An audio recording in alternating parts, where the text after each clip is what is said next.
BusinessDay is West Africa's leading provider of business intelligence and information, delivering premium content across diversified media platforms, including online, mobile, and print.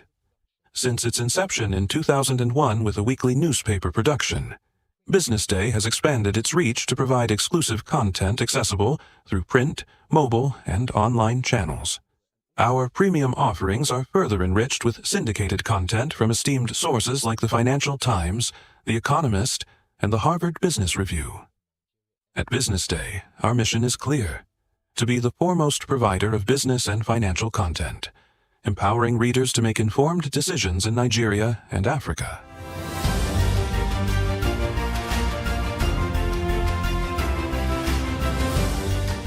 Since our establishment, we have been committed to delivering insightful, relevant, and accurate information about Nigeria's business and finance environment, while contextualizing the impact of global events.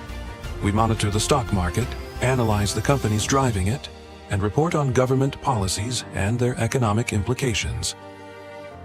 For being consistent in organizing these CEO forums for almost the last 14 years, I think this was a commendation, and I think something that will encourage them to continue. From decoding market trends to dissecting economic shifts, we offer actionable investment ideas and serve as a compass for decision-makers navigating complexity. Beyond headlines, BusinessDay fosters discussions on critical economic issues through impactful conferences and events. These platforms bring industry leaders together to share narratives that drive innovation and spark meaningful dialogues. Our events galvanize connections, bridging the gap between inspiration and achievement. For businesses seeking visibility, our strong digital presence offers unparalleled opportunities, with millions of followers across social media and a dynamic website attracting visitors from within and outside Nigeria. BusinessDay is the ideal platform to boost visibility for your products and services.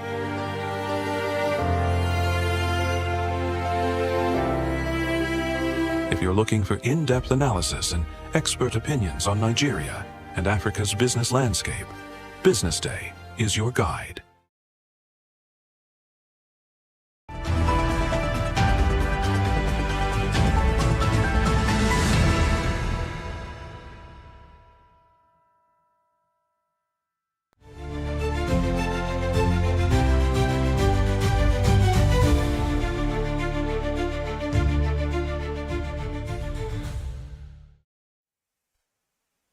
Good morning and welcome to the BDTV Breakfast Show. My name is Elizabeth Musa. Thank you for joining us this beautiful Tuesday morning. Let's see what's making the headlines today.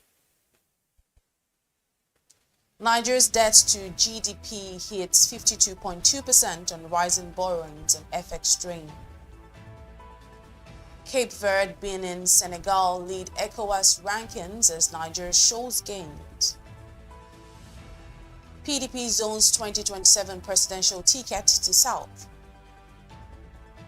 5 journalists among 20 killed in Israeli double strike and hospital. Atalanta to decide on Ademola Lookman's future amid transfer saga. Let's begin the news in Nigeria, where the country's total public debt surged to 52.25% of GDP by the end of 2024, breaching the government's own threshold of 40% as naira depreciation, new borrowings, and the inclusion of previously off-balance sheet liabilities compounded fiscal pressures. The figure marks a sharp increase from the 40.57% ratio recorded in 2023 and nearly triples the 19% level reported in 2019. According to the DMO, the key drivers of the increase include higher levels of new borrowings, issuance of promissory notes, as well as the inclusion of 30 trillion naira ways and means advances of the Central Bank of Nigeria in the FGN's domestic debt stock. The office noted that although the 52.25% ratio exceeds Nigeria's country-specific ceiling, it remains below the 70% benchmark set by the IMF's market, access country debts, sustainable framework, and the ECOWAS convergence criteria. Moving on, Cape Verde, Benin, and Senegal have emerged as the most stable nations in West Africa, according to the Q2 2025 Eagle Badger Stability Index. At the other end of the spectrum, Burkina Faso, Nigeria, and Mali remain in the red zone, underscoring persistent challenges despite signs of progress in Nigeria.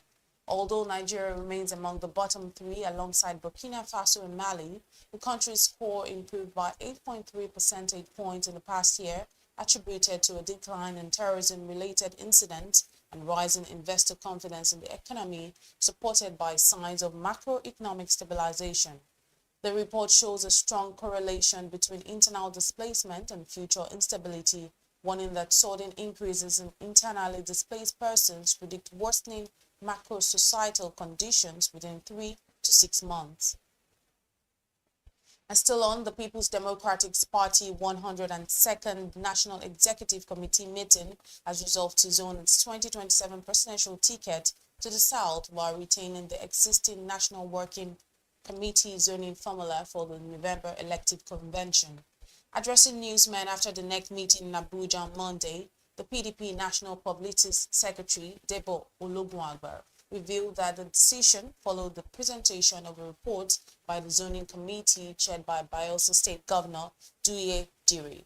The party had reportedly thrown its presidential ticket open, leading to the emergence of former Vice President Atiku Abubakar as its candidate. Some southern leaders, led by the then River State Governor and now FCT Minister Nyesom Wike, however, opposed him over what they saw as an unfair power-sharing arrangement for the South. Ologunagba added that the NEC also expressed satisfaction over the level of preparedness of the PDP's various organs, chapters, and structures for the 2025 elective National Convention scheduled for Ibadan, the Oyo State capital, on Saturday 15th to Sunday 16th November 2025.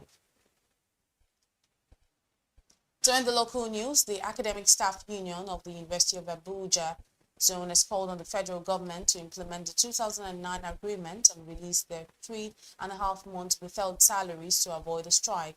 Alamin Abdullahi, the zonal coordinator of ASU Abuja zone, made the call during a news conference in Abuja on Monday. Abdullahi revealed that the ASU Abuja zone was demanding the payment of promotion arrears of its members on conditional release of their 3.5 months of withheld salaries and release of third-party deductions to the union and cooperatives. The coordinator added that this neglect of proper funding for educational institutions has resulted in unconducive learning environment and a decline in the global ranking of Nigerian universities, among other things. And on the foreign scene, at least 20 people, including 5 journalists working for the international media, have been killed in an Israeli double strike in Nasir Hospital in Khan Yunis in southern Gaza.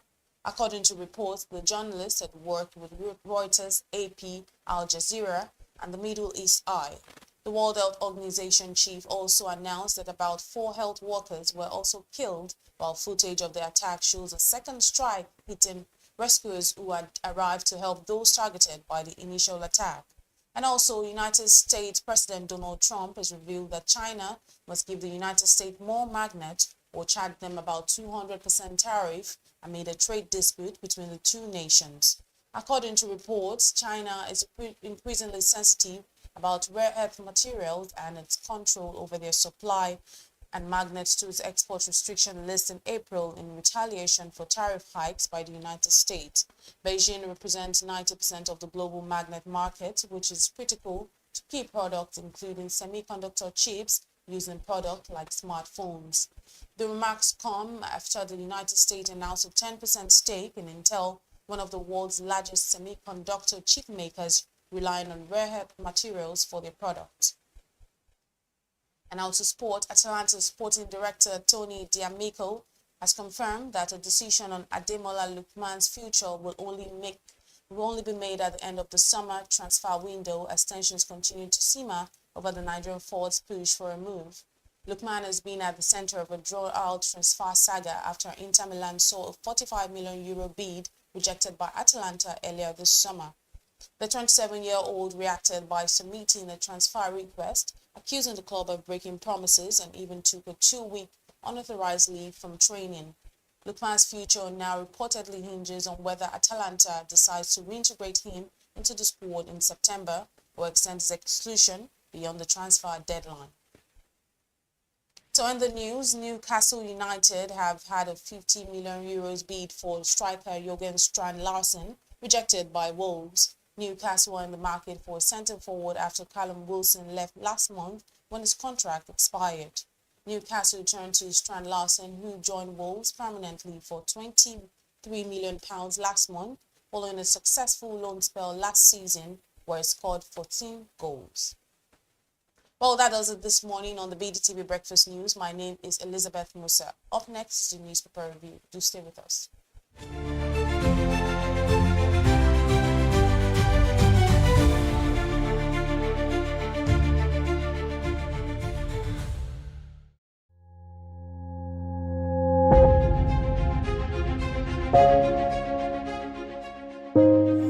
Good morning and welcome to the BDTV Breakfast Show. I am Bethel Ogunjobi. My name is Elizabeth Musa. And this is the social listening segment on the BDTV Breakfast Show. We're talking about the Fly Nigeria Act. Can you give us a background into what this is about? We are here today on the streets of Lagos, Nigeria, to gather opinion about a pressing issue. I go look at the cost of petrol. We get away from Nigeria with the suffer. The income is not really increasing, but the prices of items are increased. Nothing like service again. No. You only pray for that money to reach you that month. There's a lot of high pressure, a lot of stress. There's a lot of high targets to be met. I was quite strict. In my mind, I said, looking for my hand, my picking go spoil.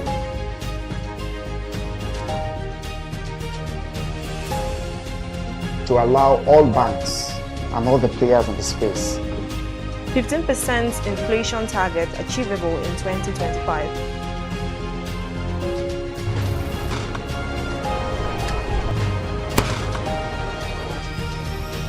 The command and vision philosophy of both the Chief of Defense Staff, the Chief of Army Staff, and indeed all the service chiefs.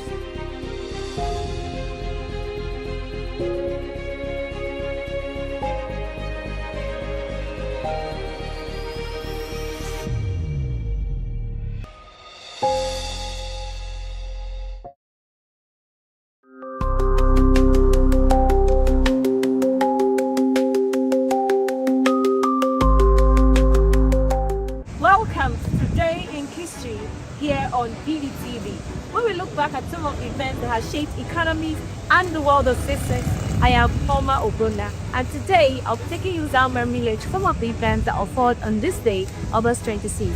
On this day in 1983, Berkshire Hathaway A-class shares closed above $1,000 for the first time. After Buffett's first purchases of Berkshire Hathaway stock around $7.60 per share in 1962, the rise to $1,000 was quite a journey, and it also made Buffett one of the world's wealthiest people. At this time, Buffett had a net worth of approximately $520 million, according to the 1983 Forbes 400 list. Warren Edward Buffett, born on August 30th, 1930, is an American investor and philanthropist, best known as the chairman and CEO of Berkshire Hathaway. Renowned globally for his investment success, Buffett is often called the Oracle of Omaha and is considered one of the world's most influential investors. As of May 2025, Forbes estimated his net worth at $160.2 billion, ranking him the 50th richest person in the world. Since 1970, he has led Berkshire Hathaway as its chairman and largest shareholder, guiding it to become a leading global conglomerate. Despite his immense wealth, he's known for practicing value investing and maintaining a notably frugal lifestyle. Committed to philanthropy, Buffett has pledged to donate 99% of his fortune and co-founded the Giving Pledge in 2010 with Bill Gates. In May 2025, he named Greg Abel as his CEO successor while choosing to remain as chairman. And on this day in 2014, The S&P 500 index closed above 2,000 for the first time. The US stock market was as a tear at the time. From its 2009 lows, the S&Ps was up 200% over the previous 5 years.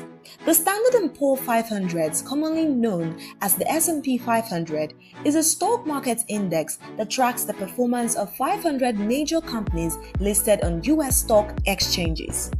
It is one of the most widely followed equity indices and serves as a key benchmark for the overall health of the US stock market. Representing about 80% of the total market capitalization of publicly traded US companies, the S&P 500 reflects a broad view of the market. As of March 31, 2025, the combined market value of its listed companies exceeded $49.8 trillion. The origins of the S&P 500 trace back to 1860 when Henry Vernon Poor established Poor's Publishing, focusing on investor guides for the railroad industry. In 1923, the Standard Statistics Company began rating mortgage bonds and created its first stock market index of 233 US companies, calculated weekly. By 1926, it introduced a 90 stock index, computed daily. In 1941, Standard Statistics merged with Poor's Publishing to form Standard & Poor's. The modern S&P 500 was officially launched on March 4, 1957, expanding the index to 500 companies. In 1962, Ultronic Systems took over compiling various S&P indices, including the S&P 500. The first retail mutual fund tracking the index was introduced by Vanguard on August 31, 1976. Futures and options based on the index began trading in 1982 and 1983 respectively. Starting in 1986, index values were updated by 15 seconds to enhance market responsiveness. By 2005, the S&P 500 shifted to a float-adjusted market capitalization model, reflecting more accurate investor interest in listed companies. And that is how far we can take you today in history here on the BDTV. I am Loma. Keep watching.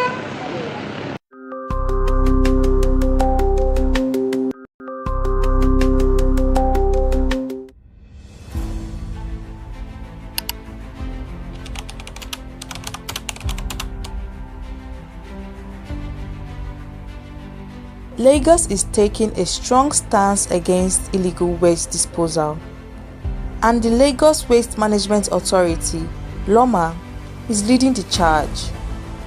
In a crackdown on offenders, LOMA has been conducting operations in areas like Mushin, Ijora, and Ikeja, arresting and persecuting individuals who dump waste in unauthorized locations. LOMA has increased its enforcement activities by deploying surveillance teams and mobile units to monitor illegal waste disposals. And it's not just individuals who are feeling the heat. Markets like Alamutu in Mushin has been shut down for poor waste management practices. The penalties for offenders have fines of up to 250,000 naira and a potential jail term. But LOMA isn't doing this only for punishment.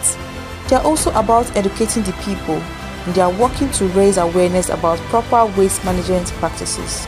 LOMA is also in collaboration with the Lagos State Environmental Sanitation Corps.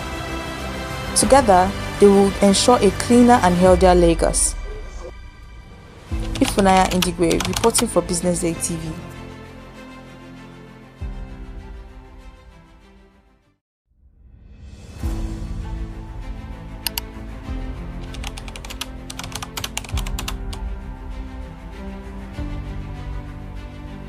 Lagos is taking a strong stance against illegal waste disposal, and the Lagos Waste Management Authority, LOMA, is...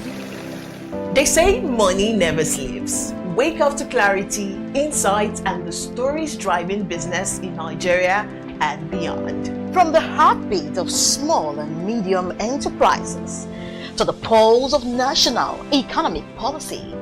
This is where business meets perspective. With expert guests, real-time analysis, and stories that matter to you. We go beyond headlines to bring you the full picture. Join us every morning as we break down the numbers, decode the policies, and spotlight the people shaping our economy. This is Business Money.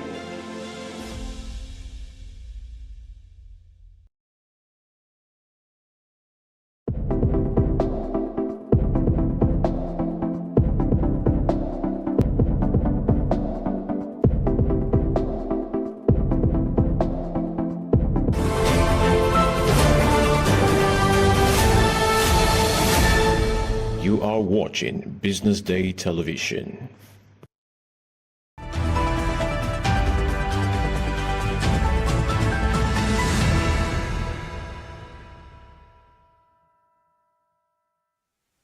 Welcome back. This is still the BDTV Breakfast Show, and this is the newspaper review right here on the BDTV Breakfast Show. My name is Elizabeth Musa.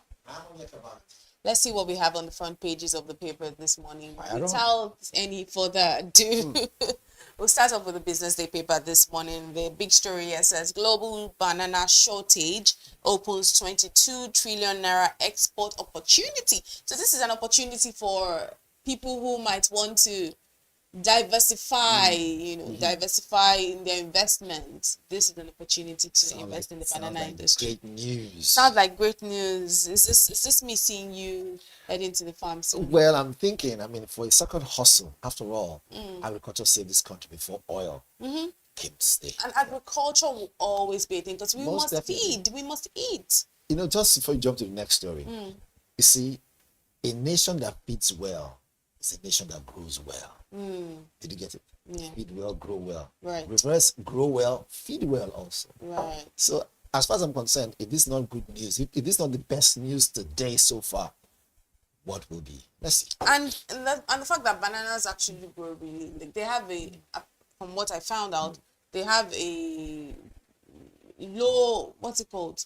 Low maintenance. They are low maintenance type of less fruits. Less fertilizer, yes, less work. Just let it just. You could literally have a compound and grow plantain, banana. In fact, although plantain, banana, you might not even want to plant. Just throw the whatever away, nonchalantly, and it just starts growing on its own. But then again, you have to be intentional. And the fact that we actually have, when we go to the market, you find that we have the Cotonou banana, we have the Nigerian banana, short one. But the Nigerian bananas are those short, stubby ones that are yellowish, and they are more expensive because they are perceived to be better off. Well, which is always reverse being the case, because most times things that we get to import that are more expensive, but you find that Nigerian bananas are usually more expensive. I don't know why, because they say they're the better ones. But again, I might agree with you, and also I wonder why they will say that is better to when you want to make smoothie.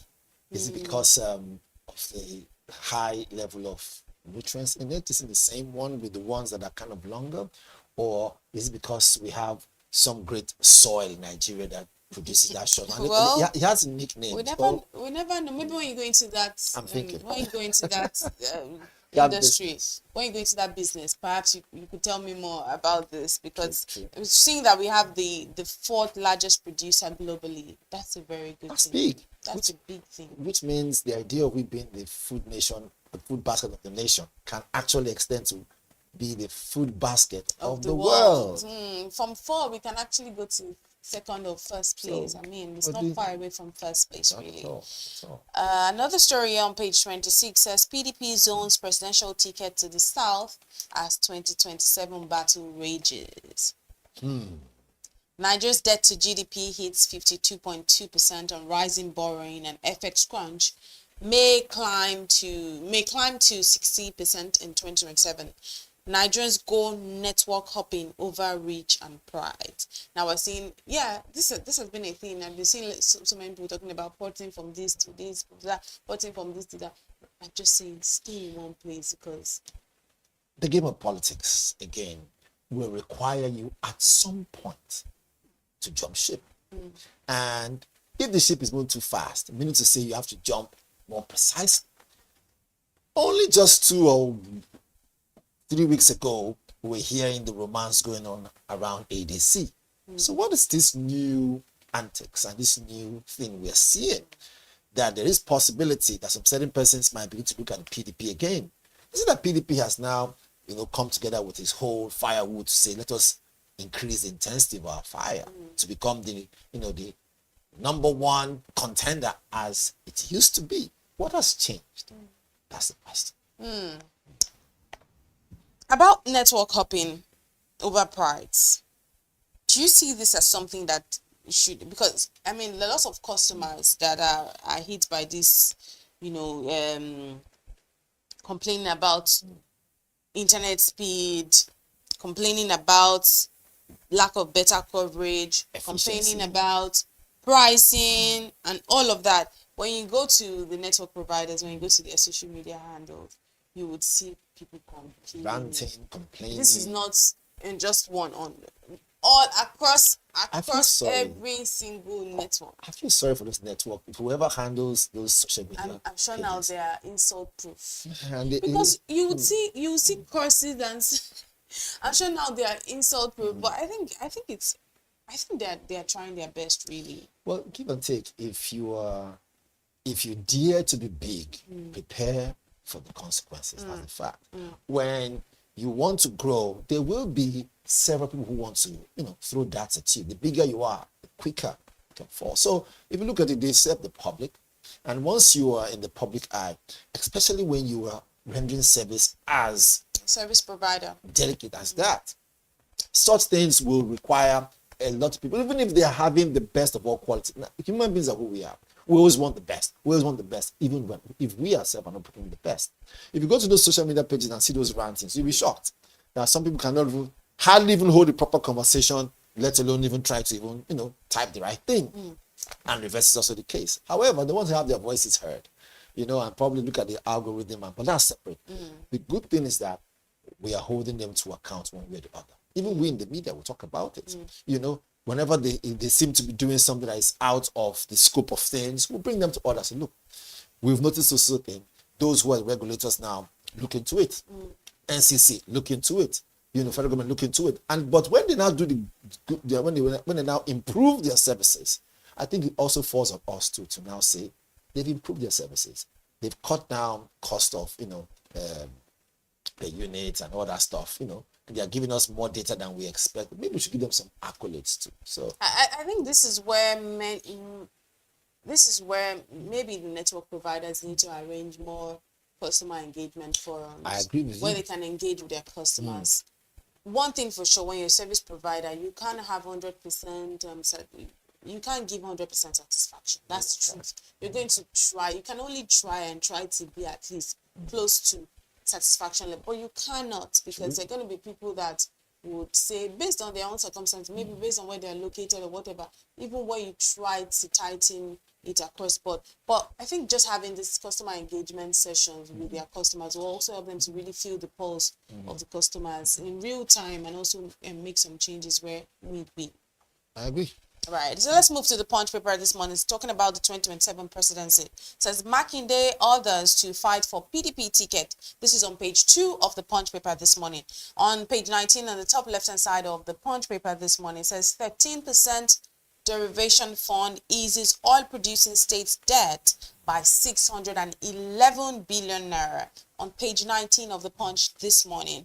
On page 29, it says NANS vows critical assets short down over ASU strike threat. And on page 21 this morning, it says external reserves projected to hit $45 billion by year end. And on the big story here, when we talk about the 2027 presidency, Makinde orders to fight for PDP ticket. On page 2 of the Punch this morning, it says party zones 2027 ticket to the south. Obi may consider PDP return. Pause. Says Obi may consider PDP return. You see, for people who, again, this is just a caption. We've not heard from him officially. But the obedient are the ones saying this. Well, the obedient could be anybody. right? I mean, obedience is not, when you say you're obedient, it could be anyone hiding under that guise and have a social media page that obviously has a different, interest at heart. However, if this has hit a major newspaper, it is something for us to talk about. And talking about it, we cannot avoid the fact that, look, this is what it is. Even the best of the best, those who you consider of great quality and great character, could also have their own decisions in the interest of better future. But now, let us wait and hear from Obi first. Okay, we'll wait and listen to Obi, but there's also the last rider here. It says, APC insists opposition will lose in 2027. Look, the race or the journey to the 2027 elections, the politicking is on high speed right now. A lot of things happening. I like the fact that nowhere is quiet, and that's really what politics is about. Why the nowhere anxiety? is quiet. So a friend of mine had said that, okay, when it comes to governance, right, 2 years is for the actual work. The remaining 2 years is for politicking for the next. So they should just make it That's what they said. It said that literally that's how it is. And when I analyzed, different administration, I realized that truly, to the first 2 years are for trying to get the work done, so to speak. The next 2 years, campaigning here and there. And then this one says ECOWAS to raise $2.5 billion for 260,000 man counter-terrorism force. Will this money be really put into what it is meant for? Will these people who will put their lives, out there, will they actually be taken care of? Because when you say ECOWAS, what keeps ECOWAS together, right? It is the fact that it's a force, the fact that it has one voice. Do you understand? So there's a lot surrounding that. Now, of course, Tinubu is no longer the chairman of ECOWAS, right? And so are they now saying, let us act as if we are effective to prove to the world that the former person who was in charge of it, was the head, wasn't really doing a good job? There are many ways that statement can actually go. And let's not forget in a hurry. ECOWAS has been there for a while, right? Some countries left ECOWAS because they realized, look, it's about time for us to get the Sahel group. Are they succeeding? They are, right? They are beginning to see that, look, let us take control of our own natural resources. Did you know in the past, the French, or France per se, had a deal with most of these Francophone countries, and that's the ones that they colonized. And the kind of deals that will never let those countries grow. And so those countries felt, look, it's about time for us to call a spade, grab our future, the future of their country in their hands, and expel the French. A good example is Burkina Faso. Now, Niger joined, all right, Mali. So the question now is ECOWAS saying that maybe they've not been acting properly? Maybe things are not going properly. So let's begin to see how we can begin to generate funds. Begin to make sure ECOWAS are they just trying to improve security? Well, that's another good one. To improve security, we must make sure there's transparency. They need to fight terrorism. Yes, in fighting terrorism, you must deploy people like ECOMO. There are a lot to come in, right? Because even on the papers, you see the chief of joint staff, you see military men, all in their regalia with politicians. The question is, we know at the end of the day, young men and women will be sent to the front to tackle terrorism where it actually persists and where it's growing its head, to cut the head of the snake on time. Those people will be taken good care of. Lives will be lost. With their families be taken good care of. You see, I sound very passionate about it. Why? Because I keep saying a country, a nation, put it this way, a group, or, let's say West Africa as a whole, if security is not taken seriously, how will industrialization work? How will the economy work? Foreign investors and investment will only thrive when there is peace and tranquility. So it is a good move for ECOWAS to say we need 2 billion to help fight terrorism. It's a good move. But the question now is the intention, right? Will we see people being taken care of? Because in the past, when they lose men of able-bodied men and women in the front, their families are left without proper compensation and everything. And let me tell you one funny thing. Nigeria has always been known to send the most muscle. I know friends and family who... That's why we're the big brother. We are the big, so allow us be the big brother by presiding over things. If you ask me, I don't think, again, this might come from an angle of being a bit biased. Okay. Call it as you may. Just listen. But I think so far, Nigeria being in charge, heading ECOWAS in the past was working. So what changed? Right. Now, let me get off my bias flow now and stand on the fence now. What changed? Did it change because the leadership, breakdown wasn't really effective any longer? Yeah. Or did it change because someone felt I was in charge of this thing and Sahel group came out and then they have the Sahel unit as a whole? Is ECOWAS strengthened? Did they see reason to say we have failed by allowing these guys go? And we said that we in quote and unquote, in words of some certain people, said, look, that we cannot just stand and watch like toothless dogs. We must act. But no action was shown. Meaning to say that the Sahel group succeeded. And look at those countries that pulled out of ECOWAS. Are they doing well? They are doing well. Let's call it spade a spade. Yes, you might say it's social media, judgment, but hey, if a lie continues for a long time, it begins to look like the truth. That's the word. But let's move now to page 30 of the Punch paper this morning. It says military retirees demand pay raise and national honors. I think this is in light of the recent clamor for pay raise across on different fronts, from politicians to medical personnel. But I think the military deserves it. Military retirees deserve it, because we had seen some of those people who did come out to protest then, talking about the fact that their entire retirement pension or whatever it's about 1 million naira. What would that do for a man Elizabeth, who has 4 children? And I'm very emotional about this because I come from a military home. My dad was in the military, and I can tell you, at that time, though he's late now, so rest in peace. You see the amount of people when they retire and they want to go get their gratuity and everything, the kind of process. And at the end of the day, is the money worth it? At that time, maybe it was worth it. But what about now that the economy, has become even more stiffer? I think this move could have come earlier because the cost of governance is too high. There's too much level of wastage. And I'm saying that if you're going to take their youths because they're serving the nation, yes, as soon as you sign in the military, guess what? Your rights as an ordinary citizen is kept aside. Your sole responsibility is honor and loyalty.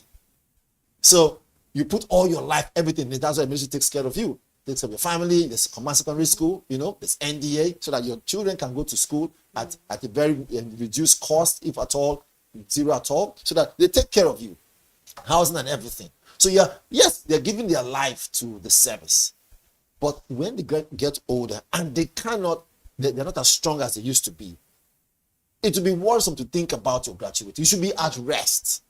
So when people like that who have fought in the theater of battle, right, who have been there in the front line, fighting terrorism, going out, be part of different deployment, going for ECOMOG missions, UN missions, making Nigeria proud. For those who listen, they know what I'm talking about. For those who are in the military now and those who have families who have been there, they know these things. The fear of, would your loved one come back or not?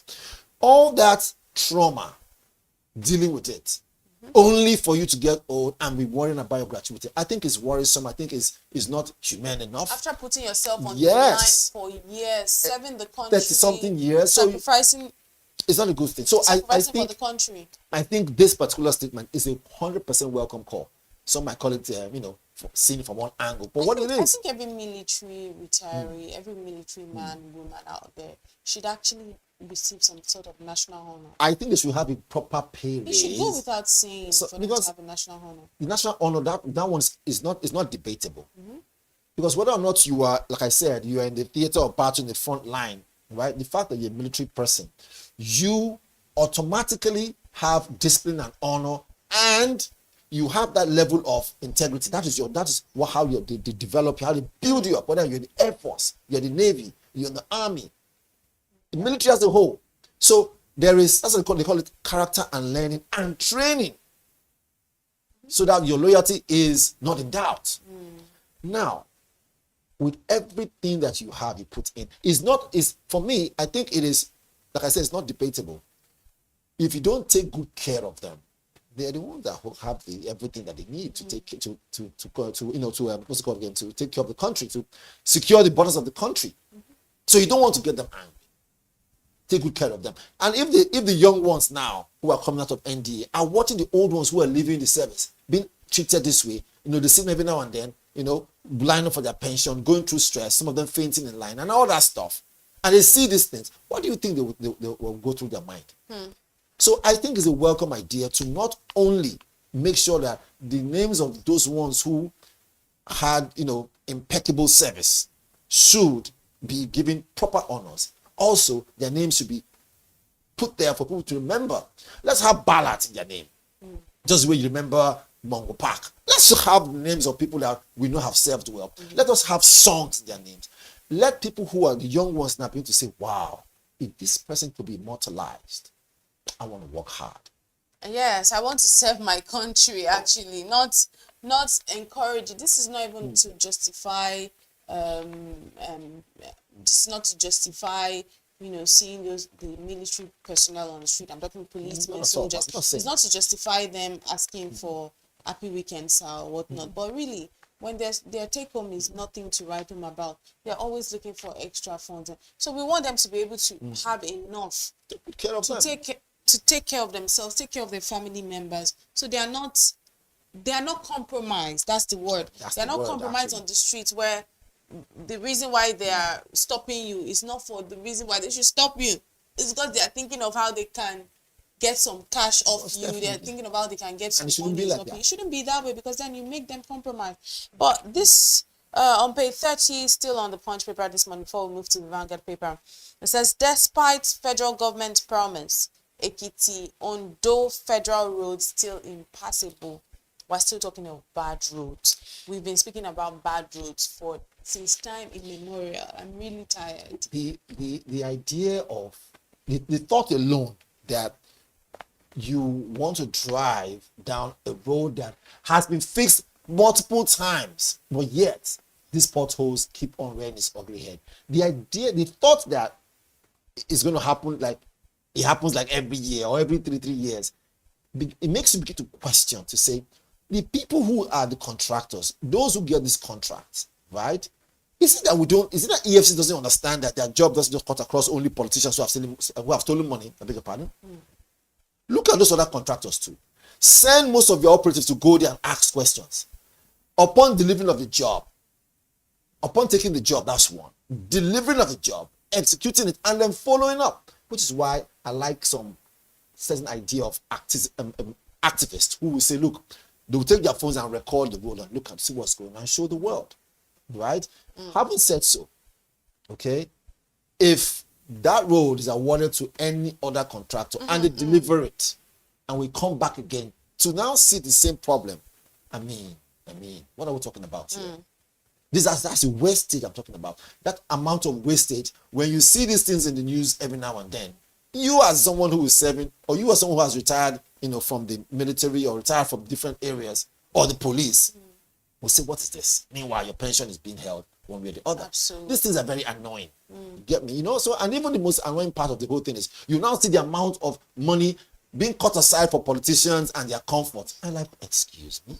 Is it that they're not seeing that those who are paying the ultimate price should also be taken care of? And this is the part that will shock you the most. Do you know that the cost of governance alone in our beautiful country called Nigeria is enough to run other countries that will become sustainable over time? We've seen this thing. Look at the billions and almost trillions that was spent in trying to revive our refinery. How far? Yet we're back again, to square one with those refineries. And an insider, remind you, said they don't think our refineries will ever work again. What does that mean? Which means that's moved out of technical issue, has now moved to human factor. There is someone or somebody or group of people who are specifically and knowingly sabotaging so it won't work. We've even seen it with Dangote. As Dangote came up with his own refinery, some people are not happy. say, oh, wow, does this mean that we're not going to be importing fuel any longer? It just goes to show you the sheer wickedness and the sheer irresponsibility of some, not all, some Nigerians. Those bad eggs need to be fished out. And for them to be fished out, our security personnel have to work very well. For our security personnel to work very well, to pay them well, let them see that the ones who were served before them are taken good care of. Right. So they're listening. Stop wastage of this thing, and cost of governance, cut it down. Look, those in leadership and politicians, they owe this country a lot of wastage over years. Cut down the cost of governance. Use that money that you realized, put into healthcare, put into our servicemen and women also, I mentioned it. Put into some certain areas that will secure the future of this nation. Because let me tell you, you think it's a joke, but the sooner we do that, the better. Because those who don't have a country any longer in different parts of other parts of the world, we wouldn't wish they were in Nigeria.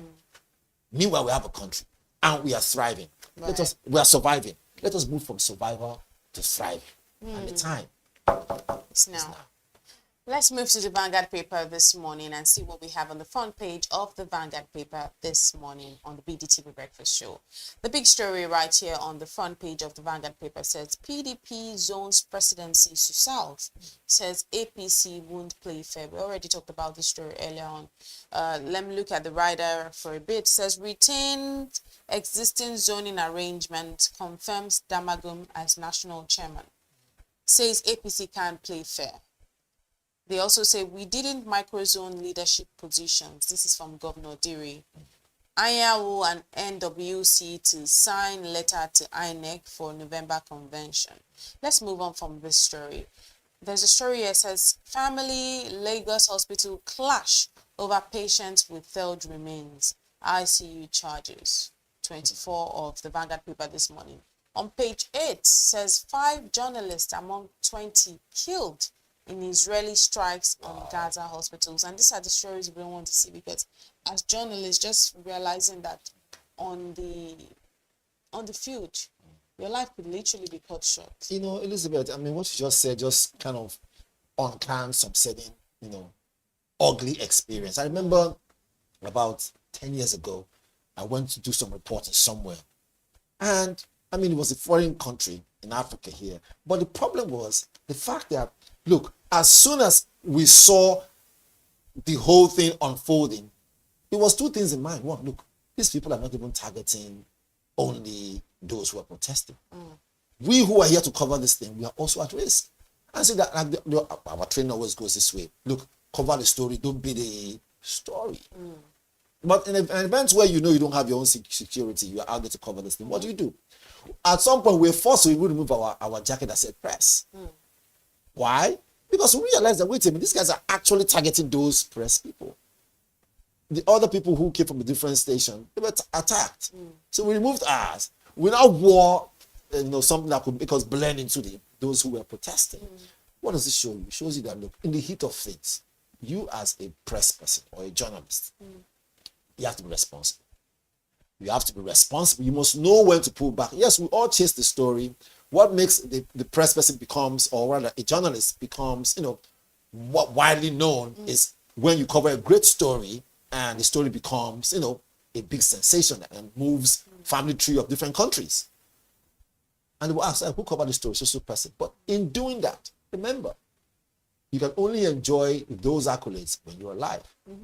In chasing the story, make sure you yourself don't become the story. Yeah, but I think what I'll just say here is rest easily to these journalists, to those first and foremost, yes, whose lives got who died cut short. Their life was cut short on the field doing their work, representing their countries, finding the stories, trying to tell the stories as they are, because it's a lot of bravery to be out there, as a journalist, as a military personnel, to be out there in the thick of it, where it's happening, where there is danger, in the danger zone. True. But I think this is also a call for media houses to do better in terms of remuneration for journalists, for their family members, because I'm here just thinking about these 5 journalists.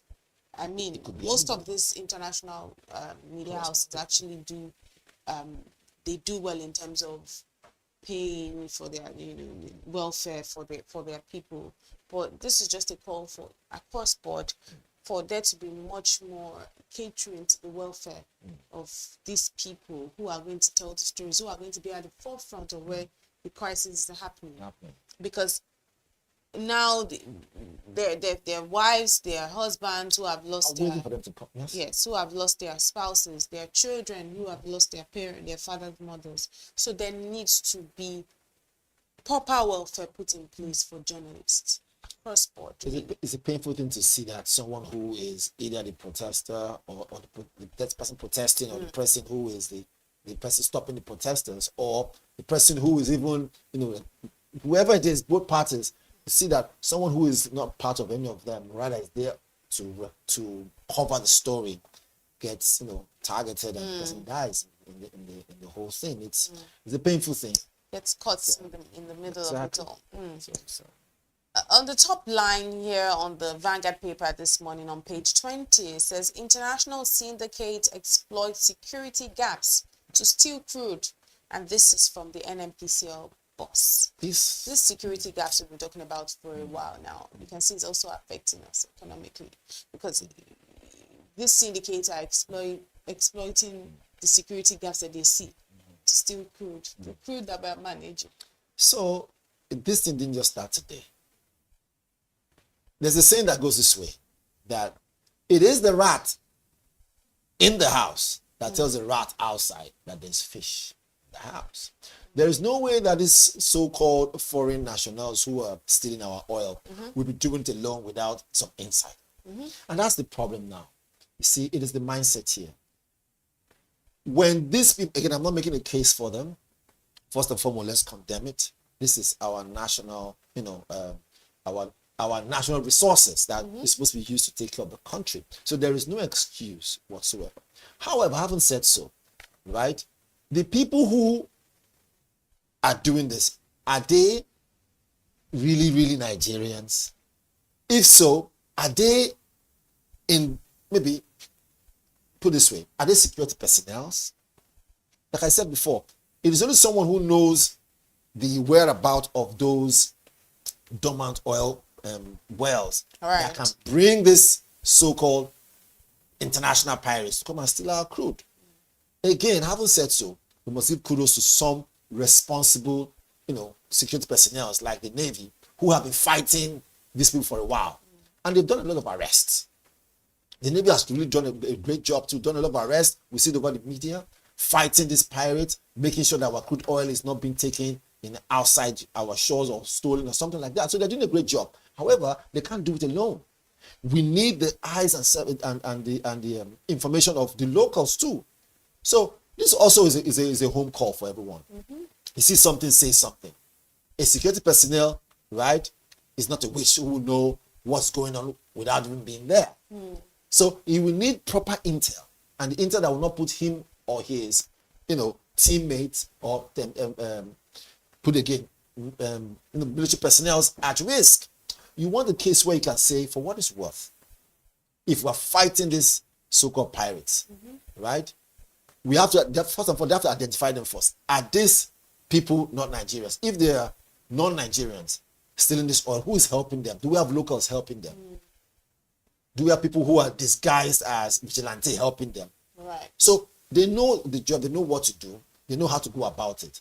But again, when doing that, pray that innocent people don't get caught up in the crossfire. But kudos to Nigerian Navy, they are doing a great job, and so far, I would say they've mitigated the situation in many ways. If not, this one we're reading right now is even small. If they haven't, yes, it could be worse off. And lives have been lost over time, right? They lose their personnel, and yet they are still out there making sure our waterways are safe. So give them kudos. Yes, some people are stealing our oil, from most of the oil wells, and it's attributed to some of these foreign nationals who are working with some other pirates. But like I said before, that if you see something, say something. You also need the help of the locals to help mitigate and stop this thing. So it's a give and take. Everyone is a partner in this business to make sure our natural the nation's resources are not just carted away like that. And they're preserved. Very quickly, let's see some of the other stories on the front page of the Vanguard paper this morning. It says Okigwe massacre on page 11 of the Vanguard paper this morning. It says police go after assassins. On page 8 of the Vanguard paper this morning, crisis looms in universities over salary structure review. On page 10 of the paper this morning, bringing it back to Lagos State, says Ogudu Ifako Bridge. Gridlock persists despite suspension of work. Then there's a picture here, a picture story here. Lula welcomes Tinubu to Brazil. That's diplomacy in action. Very crisp picture, if you ask me. State of the Nation Minister Ezekwesili clash at Minister and Ezekwesili clash at NBA confirmed. This is on page 8. In the world of sport, 2026 World Cup qualifiers, it says Eagles good enough to beat Rwanda and South Africa. Well, we'll have to keep our fingers crossed. I wish there was a question mark at the end. Because the bar has been raised so high by the Falcons. So now Lawal is saying Eagles good enough to beat Rwanda and South Africa. Look, it's not about talk. I like it, positive speaking. But it's about what you guys eventually Before we run away from that story, there's something I want to say that is very, very important. Did you watch the video of Taribo West when he was lamenting and really, look, he poured out his heart regarding how, the NFA and how we treat past, retired players. Not a good thing. Yekini, blessed memory, they just buried Rufai. Look, when you see all these things, you as a young player playing for national team, you will see that, look, by the time you retire and you leave, will they take care of you? I think we should begin to think about the welfare of our players and make sure that they feel 100% covered even towards their old age.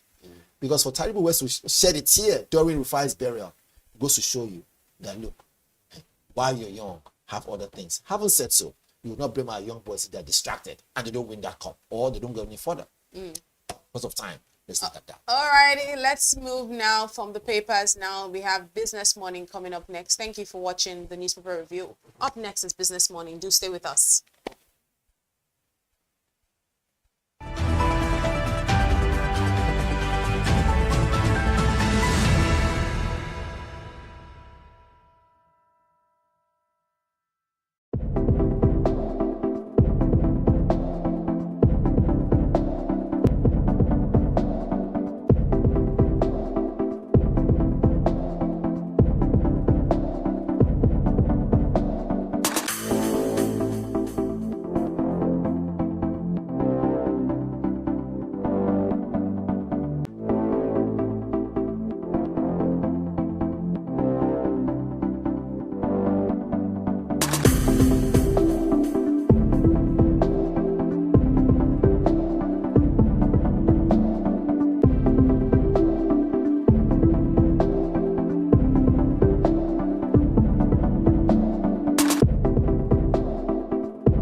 Good morning. You're still watching The Breakfast Show on Business Day TV. This is Business Morning segment.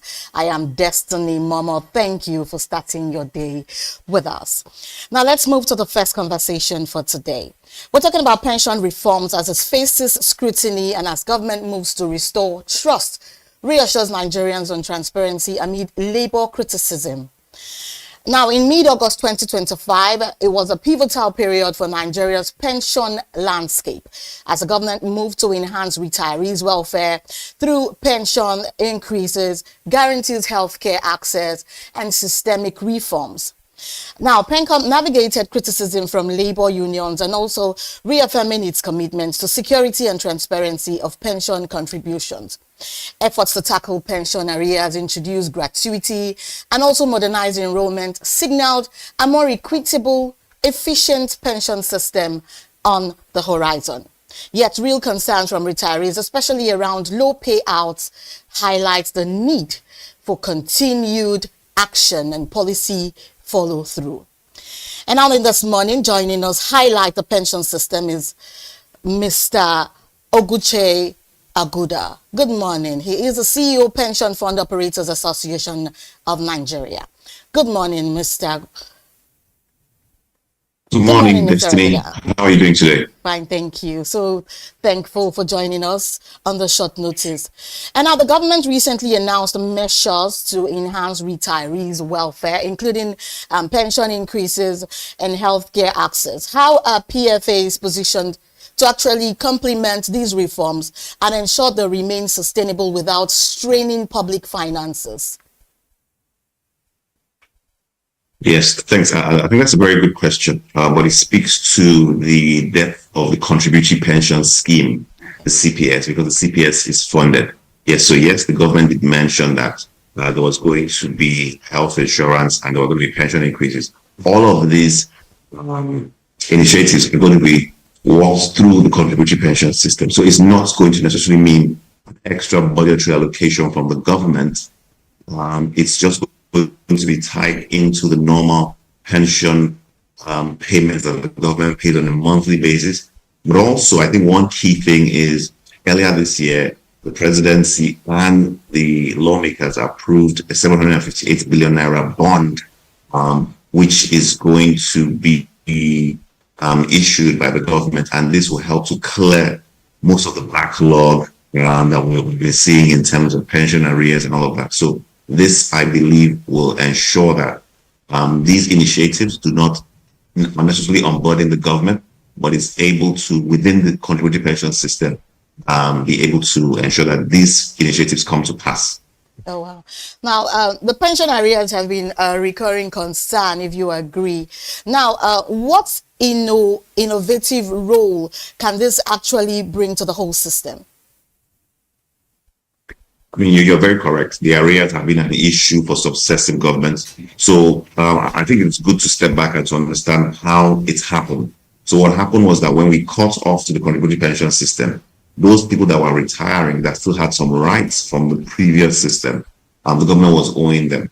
So initially the government was paying, but after a while, the government actually stopped paying and we had some arrears. But what has happened is that now this government has now committed to clear the backlog. As a matter of fact, now we're actually in step in terms of there are no arrears from a month-on-month basis. What we now need to do is to ensure that those ones in the past will be cleared. And the bond I spoke about will enable to clear that.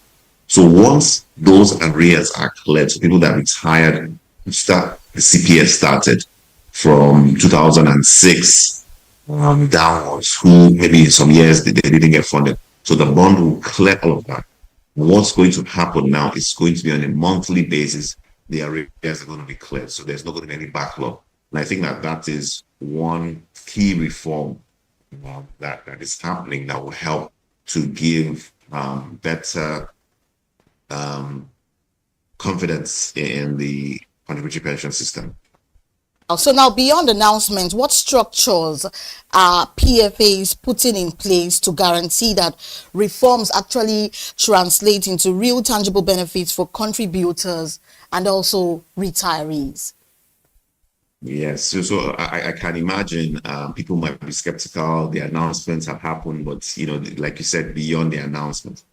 So, but I think what's going to happen is that at least in June and July, RSA holders, retirees will realize that their pensions have increased, right? Retirees will notice that from May to June, their pensions have increased by an average of 40% because of the pension boost. So it's already working. We're seeing that because PenCom announced a pension boost 1.0, meaning that if you're retired and you've been earning pensions, because of the investment returns that have happened over the years, you will now get more pensions. And this, we hope, will be an annual or an ongoing exercise. As your investments increase and the returns increase, the pensioners will get a higher pension. So pensioners will see that they're getting higher pensions now over the last 2 months. The other thing is that, there are interagency engagements to ensure that the bond is issued. And once the bond is issued, we'll see further increases for those who either had increases on the previous system. And we'll see many of these things kick in as soon as practical. Oh, wow. So now critics sometimes, they actually raise concerns about pension management. Now, how are PFAs actually strengthening transparency and also accountability to deepen contributors' trust in the whole system? Yeah, so critics, I think they talk from the point of misinformation, and perhaps we need to inform a bit more. Because what you will see is that the contributory pension system, under the contributory pension system, transparency is actually the centerpiece of the contributory pension system, because the PFAs who decide how the funds are managed, how the funds are invested, they do not have custody of the funds. The PFCs have custody of the funds, and the PFCs are subsidiaries of the largest banks in Nigeria, which speaks to the safety of the pension fund. So that system helps to ensure there's transparency, helps to ensure there's an openness and accountability. So under the previous system, the defined benefit scheme, where you had pension boards, where you have government that was in charge of either paying pensions, administering pensions, it wasn't transparent, it wasn't safe, it wasn't accountable, and wasn't professional. Under this system, I think to a large extent, the PFAs and the professionals have been able to show that accountability. Some people still think, PenCom is managing pensions, or PenCom should be more transparent. It's not PenCom that manages the pensions, it's the pension fund administrators, and these are licensed fund managers, licensed by the regulatory body. The regulatory body's job is to ensure the system is sound, to ensure the pension funds are keeping to the terms of their license, and they will sanction them if they don't. So that system works. The regulator, the administrators, the custodians, and then the RSA holders.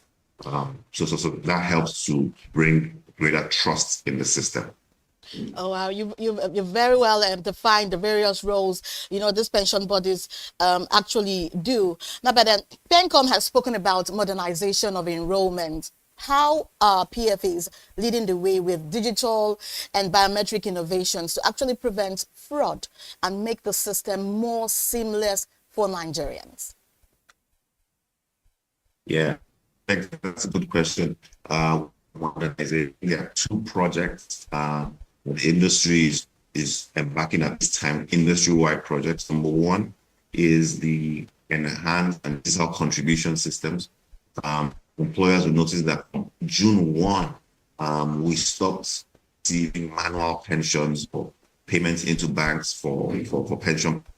We work with some licensed pension payment solution providers that ensures that when any employer is making a payment for pension, it goes directly to the RSA, because we need to ensure that there's a gateway. We need to ensure that their partner work with that ensures that the money is going directly to the RSA holder. The RSA holder is able to get value same day, almost immediately. So that is a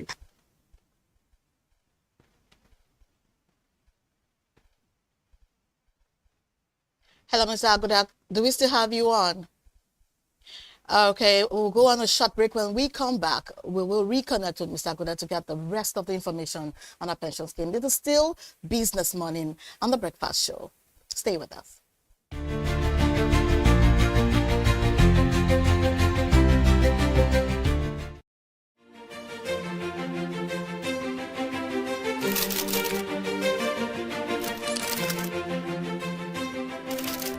course, a great admirer of the impeccable credibility, professionalism, and business savviness of BusinessDay.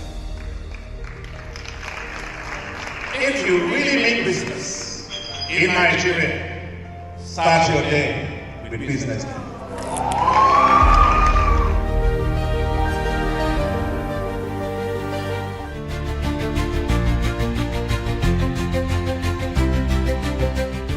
Welcome back. We apologize for that little technical issues. And now, coming back to the pension boss, we're talking about the question I asked earlier, sir, is PENCOM has spoken about modernization of enrollment, how a PFA is leading the way with digital and biometric innovations to actually prevent fraud and make the system more seamless for Nigerians. Yes, thanks. I was speaking about two digital projects that the industry is embarking on. Number one is the electronic payments remittance, where employers will be able to remit pensions through some licensed payments solution providers, which ensure that the pensions they remit every month goes directly to the RSA holder. So gone are the days where employers will remit pensions and just send a credit to the bank. We're not sure who has those credits. But now, any pension payment an employer is making is going to come with a schedule. It's going to come with technology enabler that ensure that that money goes directly to the individual who is named. So that's going to curb fraud, and it's going to curb monies going into the account directly and RSA holders getting direct credit. Oh, wow. Another project that the industry is embarking on is data recapture. Okay. Trying to ensure that every individual has a unique ID. So destiny is the destiny, right? So the person is not going to come and say, I'm Destiny Etiko, or I'm going to claim I'm this person, right? Because you're going to be using your biometrics. You're going to ensure that this person is you. So when there are payments, when there are benefits, it's going to go directly to you. So these projects, the industry has been embarking on to ensure that technology forms the backbone of our growth, of our payment system, of our engagement with customers. And I think the industry is embarking on that, and you'll see a lot more of that in the coming days and weeks. Okay, so now with the proposed introduction of gratuity alongside pensions, how can PFAs help balance short-term liquidity demands while still safeguarding the long-term sustainability of retirement savings? Yeah, so I think that's what the PFAs do on a daily basis, just ensuring the asset and liability mix of their funds. So depending on the PFA, some might have a demography who are either younger, and many people are not retiring now, or older and retiring. So it's really about balancing your demography, balancing your need for payouts with need for returns. So looking at the various asset classes you need to invest in to ensure that you have liquidity. So maybe some instruments, lower yield, but they offer higher liquidity, and some, higher yield, but then lower liquidity. So it's really about assets and liability management of each PFA, trying to manage the need for payment today, as you say, versus return. So that is an ongoing process with the PFAs do on a daily basis, but they need to optimize that process so that, those that need funds today get it, and those that are going to retire in a number of years' time also get the benefits of the funds staying and earning interest through the investments that they make. So that's the job the PFAs do, and they keep on doing that on a daily basis. Okay, then. So from your perspective, how are PFAs ensuring that the recent reforms address retirees' most pressing concerns, particularly the need for higher and more reliable payouts? Yeah, so the need for higher payouts under the contributory pension scheme has to do with what is contributed, right? So I think the first thing is education. Education is really key, and retirement planning. And what I always stress is retirement planning should not be left to when you are 1 year to retire.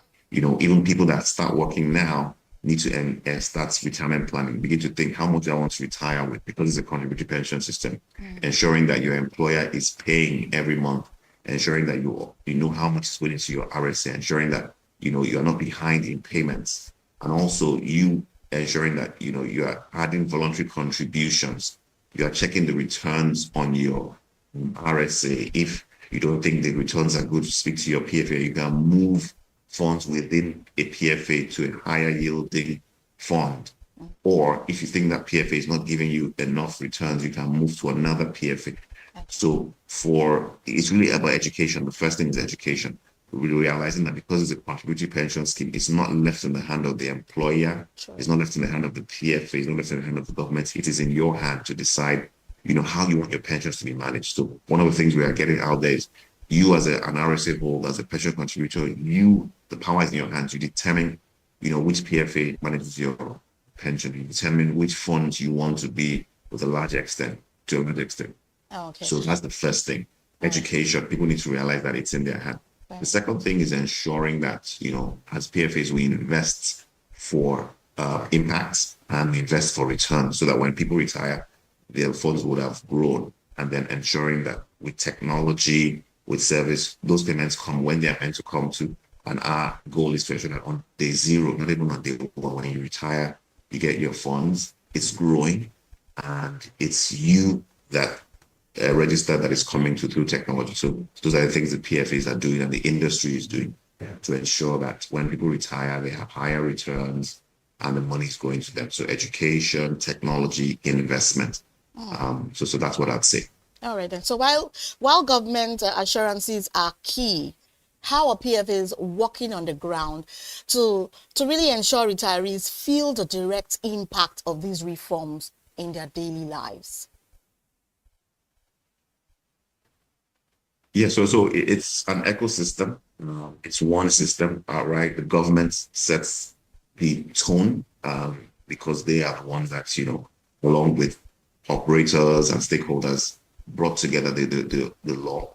So the government is key. The regulator is the one that regulates on behalf of the government and interprets the law, and PFA are the ones that execute. So it's a whole chain. So we are engaging the government, engaging the regulators to ensure that whatever is coming from the top is also sipping down to the RSA holders. So whether it's the reforms of the government, whether it's the assurances, we're working together as an ecosystem. So there's nothing that the government is saying that is different from what we are doing to ensure safety, to ensure security, to ensure income for RSA holders. So we're working together with the government, with the regulators to ensure that, when people retire, they retire in peace and they retire with some form of decency. Extent do you believe these reforms supported by PFAs can strengthen Nigeria's social safety nets and significantly reduce old age poverty? Yeah, so two things. From the one for the PFAs is to continue to invest for impact, right? I think in today's papers, we see that infrastructure investment has increased by nearly about 50%. So as we continue to invest for impact, invest for returns, so whether it's some of the power plants we're investing in, whether it's investing indirectly in roads and bridges through Sukuk, whether it's investing in houses. So these ensures that the economy is moving, ensures that people are getting jobs, ensures that there's growth. And also, with what we do in terms of the administration, paying out money every month. The industry pays 12 billion naira every month to retirees.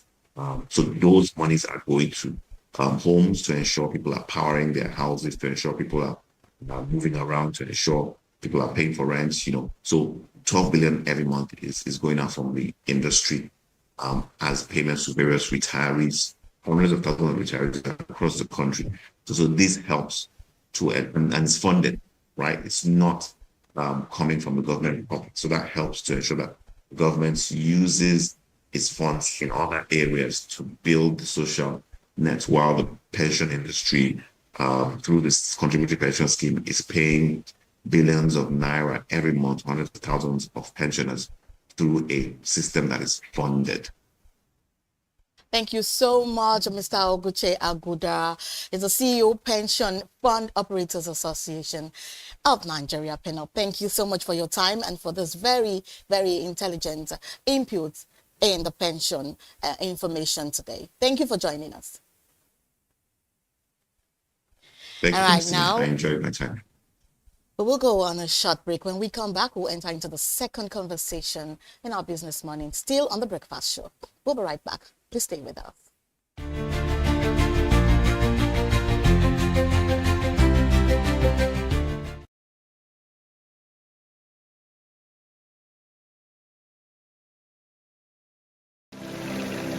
They say money never sleeps. Wake up to clarity, insights, and the stories driving business in Nigeria and beyond. From the heartbeat of small and medium enterprises to the pulse of national economic policy, this is where business meets perspective.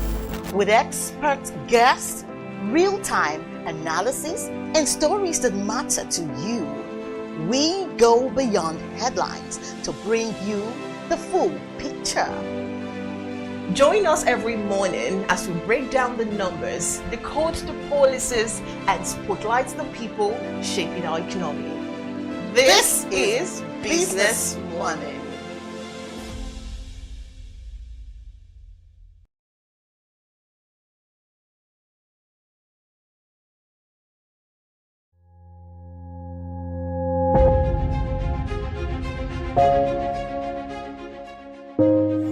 Good morning and welcome to the BDTV Breakfast Show. I am Bethel Obajabi. My name is Elizabeth Musa. And this is the social listening segment on the BDTV Breakfast Show. We're talking about the Fly Nigeria Act. Can you give us a background into what this is about? We are here today on the streets of Lagos, Nigeria, to gather opinion about a pressing issue. I go look at the cost of petrol.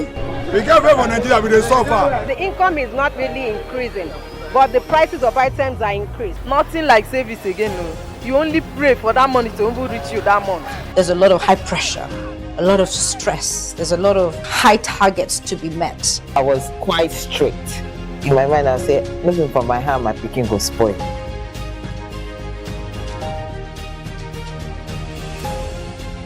To allow all banks and all the players in the space 15% inflation target achievable in 2025.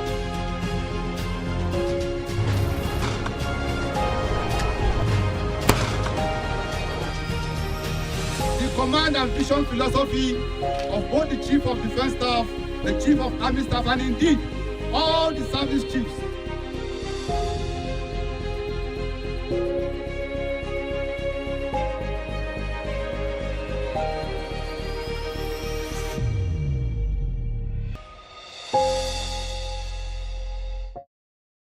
Attention business leaders. Want to make informed decisions?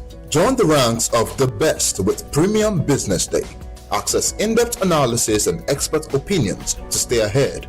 Subscribe now at premium.businessday.ng and unlock premium content. Plus, you get 50% off your first subscription. Don't miss out. Make smarter choices and seize new opportunities. Sign up now and elevate your business game. Visit premium.businessday.ng today.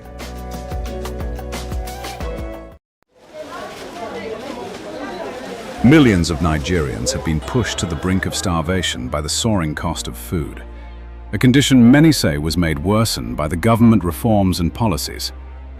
The current food crisis in Nigeria stems from two significant policy changes implemented by President Bola Ahmed Tinubu. 1. The removal of fuel subsidies, and 2. The floating of the currency. Although successive presidents pledged to eliminate the subsidy, but they frequently backtracked due to fears of mass unrest. However, President Tinubu boldly announced the end of the fuel subsidy on his inauguration day. This move resulted to widespread pain. Petrol prices nearly tripled overnight in some parts of the country, with transportation cost following suit. This increase in fuel prices has driven up the cost of other goods. As a result, food inflation has surged to all-time high. The cost of staple food, such as rice, cost more than double in the past year. Nigeria is now witnessing an alarming rise in poverty levels. These have made the opposition parties form a coalition. At a public lecture in Abuja, held to honor the former governor of Rivers State, Rotimi Amaechi, on his 60th birthday, the former vice president of Nigeria, Atiku Abubakar, said the Tinubu-led administration is weaponizing poverty, and these have made them to come together for a coalition against his government. This particular government is weaponizing poverty. And that is why we are in this alliance, to make sure we don't allow them to continue weaponizing policy. However, the floating of the naira, on the other hand, has led to a sharp depreciation of the currency. The World Bank said poverty in Nigeria's cities is more than 40%, while in rural areas we have a staggering figure of 70%. The bank has also warned that more Nigerians will be poor in the next 5 years due to economic weaknesses and Nigeria's dependence on oil revenues. More to these problems are the decades of violence in rural communities. Violent attack has forced hundreds of thousands of farmers to flee from their farmlands. These have brought agriculture and commerce to halt. Experts suggest that investment in the agricultural sector will bring food security. But food security also requires physical security.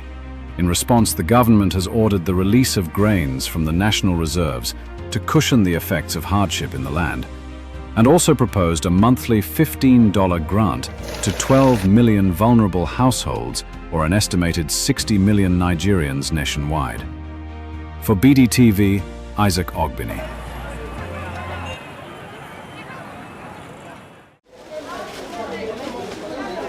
Millions of Nigerians have been pushed to the brink of starvation by the soaring cost of food, a condition many say. They say money never sleeps. Wake up to clarity, insights, and the stories driving business in Nigeria and beyond. From the heartbeat of small and medium enterprises to the pulse of national economic policy, this is where business meets perspective. With expert guests, real-time analysis, and stories that matter to you, we go beyond headlines to bring you the full picture. Join us every morning as we break down the numbers, decode the policies, and spotlight the people shaping our economy. This is Business Money. On the 13th of August 2025, Transact, a Nigerian-based accountancy and advisory firm, hosted a one-day seminar workshop for corporate taxpayers and business owners in collaboration with the Nigerian Revenue Service in Lagos. The event themed Navigating Nigeria's New Tax Landscape, Understanding the 2025 Tax Reform Act, and Mandatory e-invoicing for taxpayers brought stakeholders across different tax sectors who shared their insights on the prospects of a new tax law. Number one is the fact that it is pro-business. That is, it encourages ease of doing business. It it's going to encourage compliance by businesses, and it's going to improve their compliance level. Then the fact that we now have laws that are few in number and harmonize in just 2 documents, because if you are looking at the one that actually affect the taxpayers, we have the Nigerian Tax Act that imposes taxation, that imposes taxes, and we have the Nigerian Tax Administration Act that deals with how do we comply with those tax laws, the administration. So those are the 2 major laws that will affect the taxpayers. And what this means is that the laws are easier for taxpayers to comply with, because before they have to check through or look through so many tax laws, but now we have just 2 to look through when they are doing their businesses. And also the fact that we have laws now that are very simple. Gone are the days of those complex tax laws, complexity in terms of rules and in terms of wordings, the text. Now we have laws that are simple in text and in wordings and simple also in rules. So which make it easier, going to make it far easier for taxpayers to comply with. And one of the things when we are talking of the fact that there is ease of compliance is the fact that it also reduces the cost of compliance for them. For me, it's a win-win situation. But if you are looking for the losers will be tax evaders. Yes, those that have been running away from.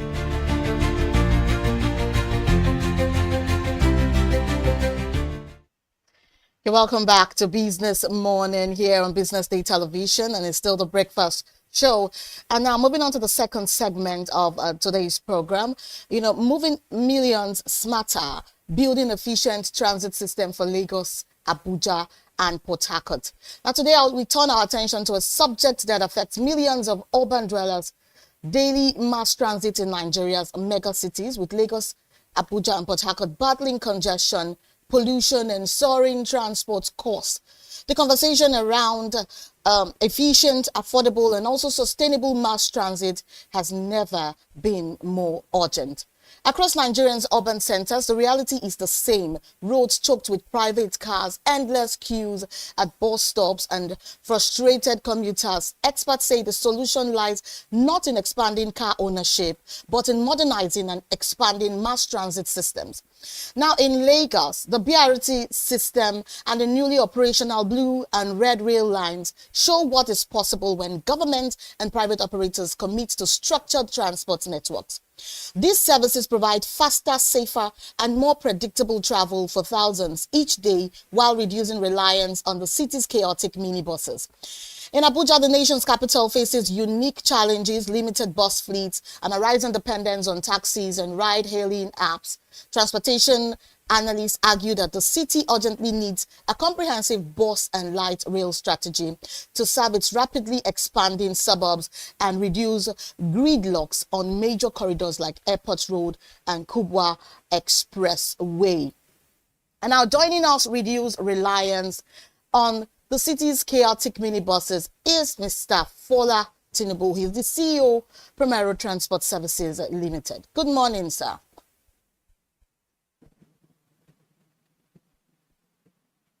Can you hear me, sir? Yes, good morning. I can hear you. All right. Good to have you join us on Business Morning, on our breakfast show this morning.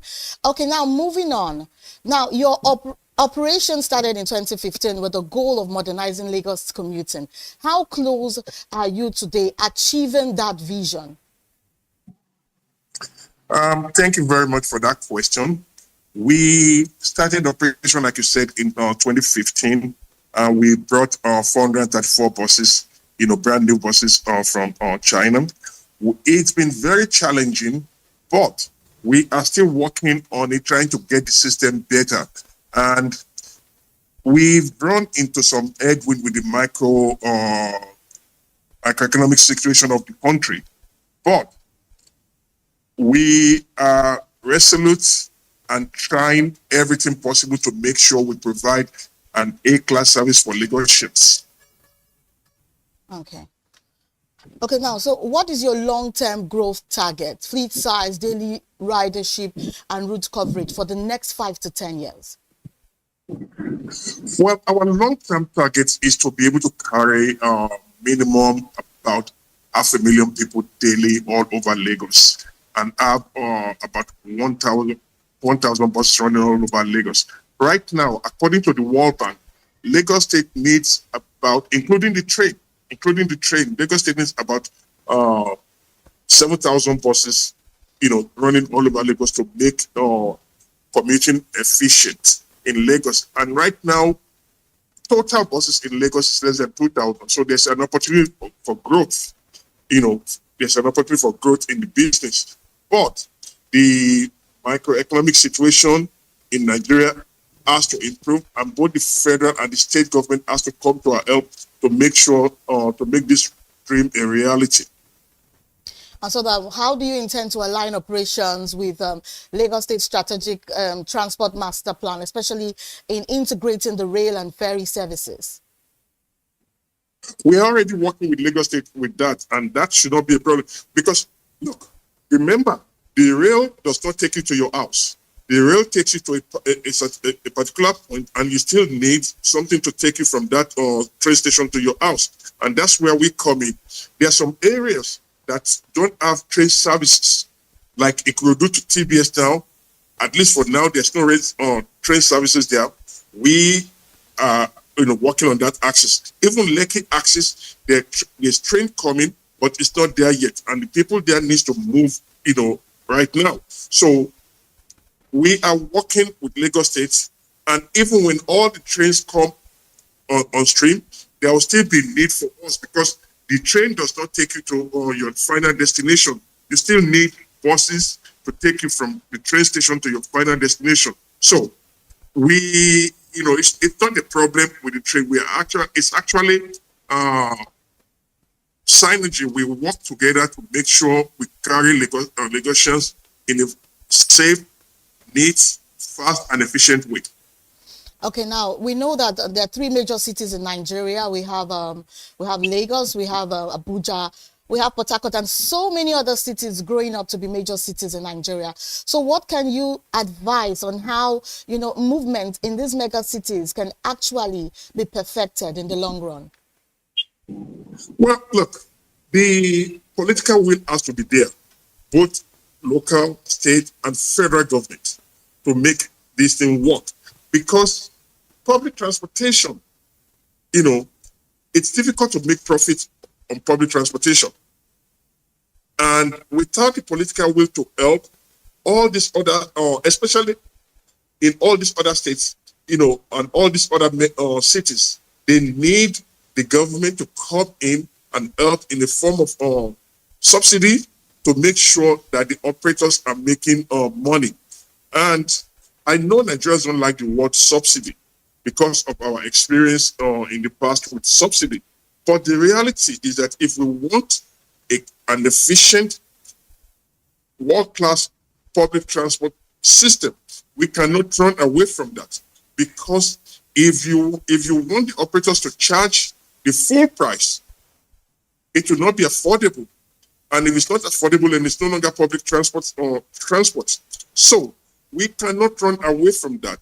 All these other cities that you mentioned, Abuja, Port Harcourt, and all that, the political will has to be there by both local, state, and federal government that says, you know what, we want a world-class service. Let's sit down with the operators. What do we need to do? How do we make it work? And how do we subsidize it in such a way that the subsidy is not abused, but the operators can make some modicum of profit and also provide an A-class service.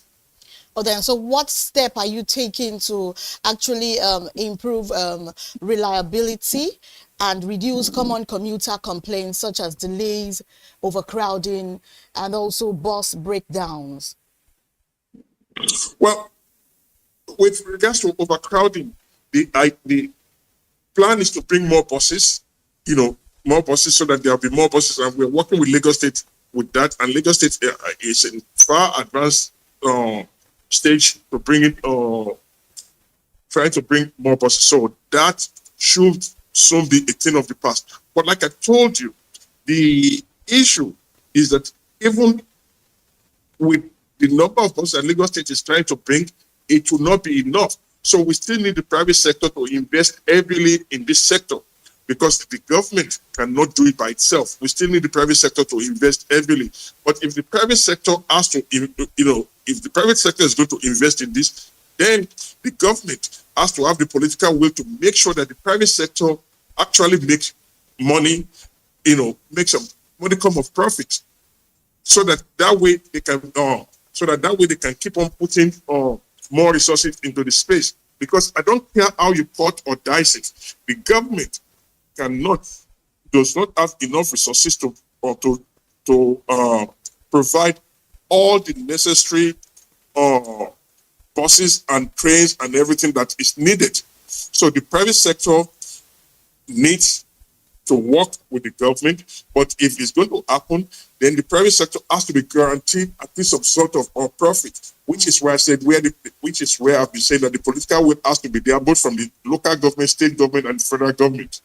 Okay, so now how are transporters actually working with the government to tear more roads in Lagos? Now you're talking about bringing more buses, and we can see that the Lekki-Epe Expressway is actually going down. How should I put it? It's not as good as it used to be. So how are transport experts like you working with the government to ensure the roads in Lagos are able to carry, you know, this much transport buses that is actually coming into the state? Listen, Lagos State is a small mass area, and I don't care how you cut or dice it. We cannot build enough roads to solve our problem. So the key is to, which is what Lagos State government is doing, to start investing heavily in public transport so that we reduce the number of buses on the road, and we even go to something like what they do, you know, in which they started, I believe, in New York recently, and they've done in London and other cities, like congestion charge. That if you want to drive into Lagos Island, Ikoyi, and VI, and all that kind of stuff, you have to pay. So that way, we reduce the number of cars on the road. But for us to do that, we have to ensure that there's enough train, buses, and ferries to get people to where they are going in a safe and neat and timely manner. Okay.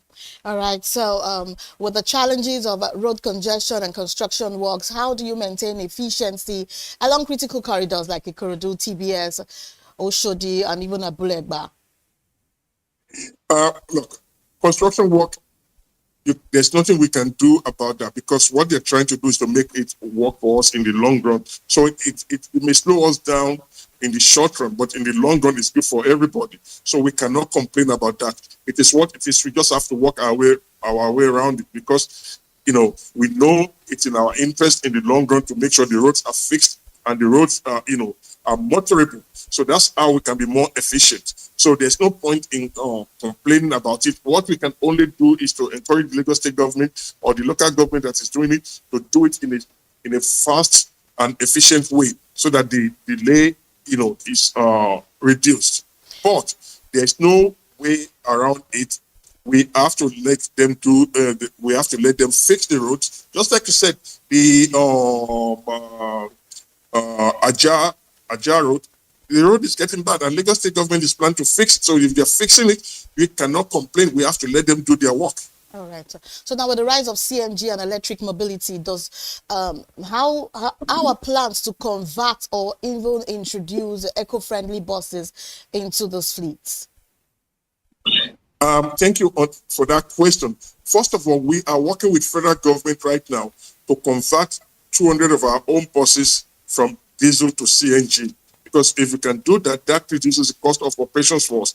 And also, as a company, we've made the decision we will not buy any diesel engine buses going forth.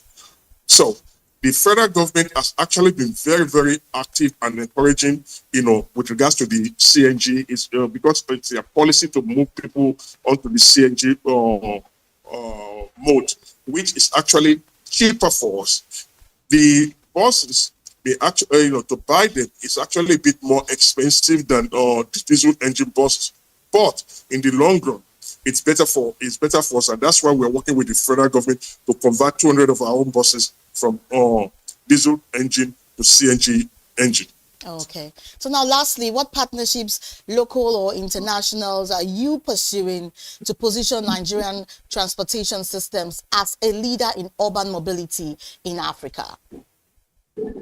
Well, look, lots of other African countries have come to Lagos to study the BRT, because they've heard about it. The Lagos State has done a yeoman's job making the BRT work efficiently, and lots of other West African countries have come to my own office via Lamata to understudy us. So people do know about us, but we are also going to all these international conferences to learn about the best practices all over the world and bring that back to make sure we improve our own efficiency, and to make sure we provide a very, very good and reliable services for Lagosians. Because at the end of the day, it's all about Lagosians. It's not about Fola Tinubu. It's not about Governor Sanwo-Olu. It's all about Lagosians. We have to provide and make sure that Lagosians can move from point A to point B in a safe, efficient, and effective manner. All right. Thank you so much, sir. We really appreciate everything you've said, and we must say it was worth it talking to you this morning. Thank you for joining Business Morning. Thank you very much for having me. Now, we've been talking to Mr. Fola Tinubu, he's the CEO of Primero Transport Services Limited. And that's it for Business Morning today. Thank you for staying with us as we tracked the latest trends shaping markets and the economy. And also remember, business decisions are stronger when backed by the right information. My name is Destiny Momo. Do stay tuned for more updates on Big Story and join us again tomorrow for another edition of Business Morning on The Breakfast Show. Thank you.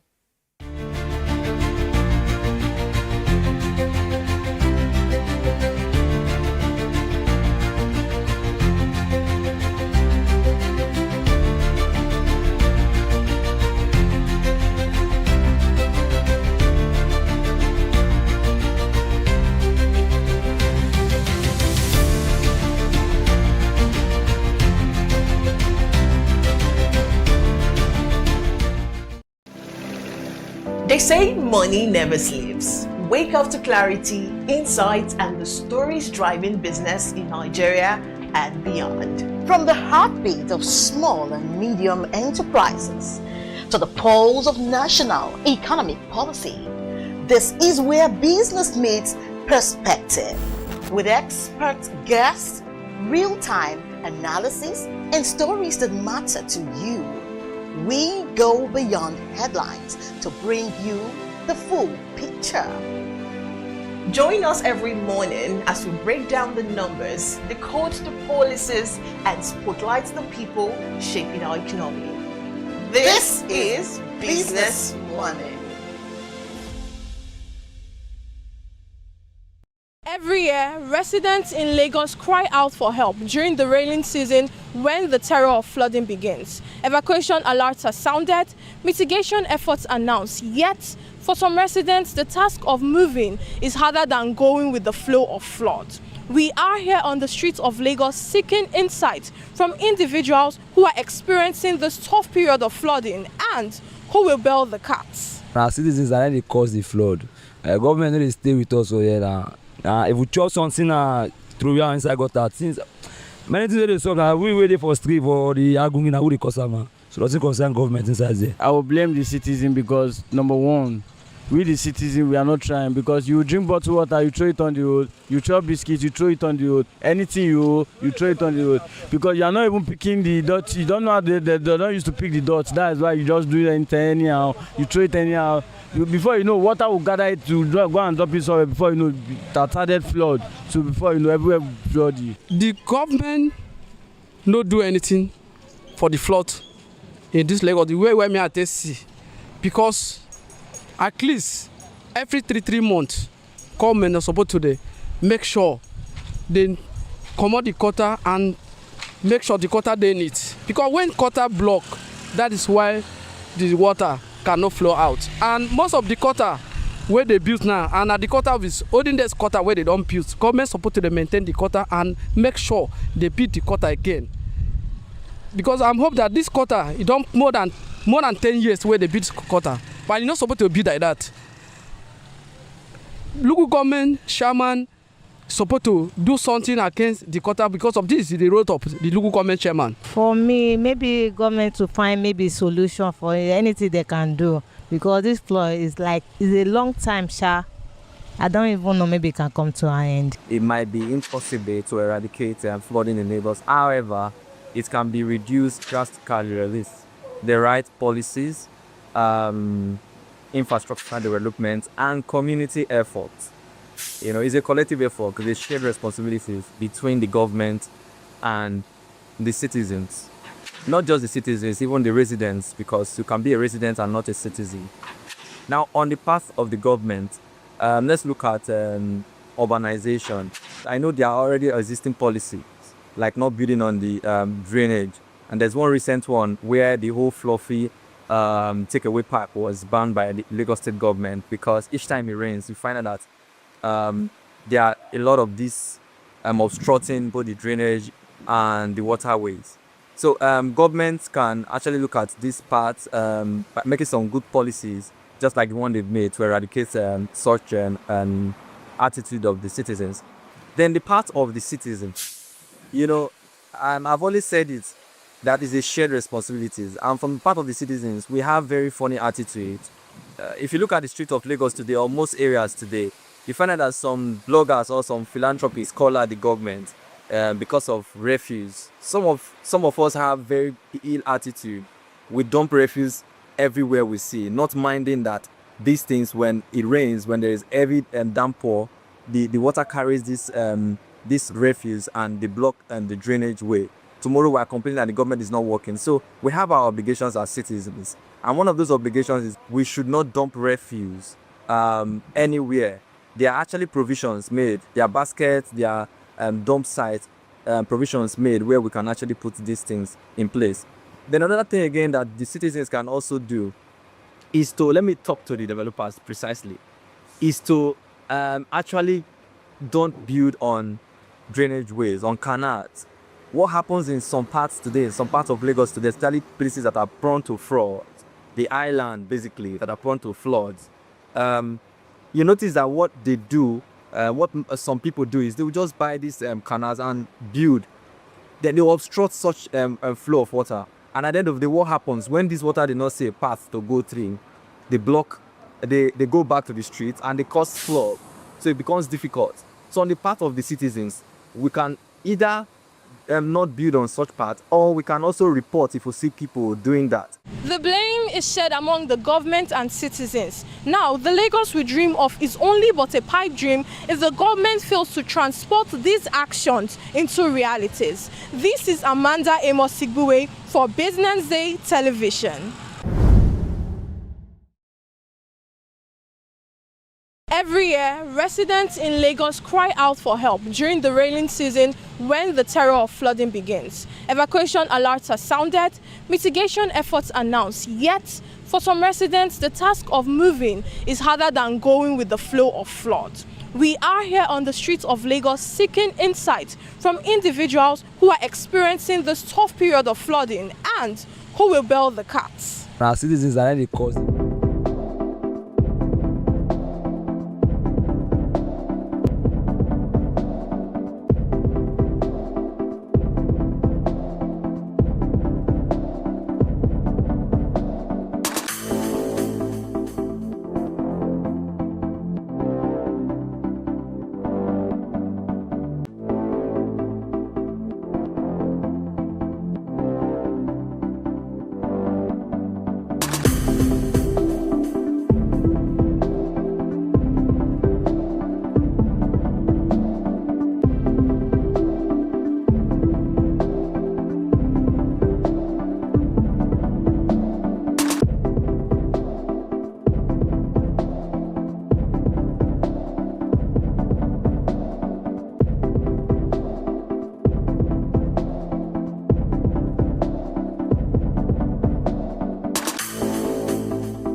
are watching Business Day Television.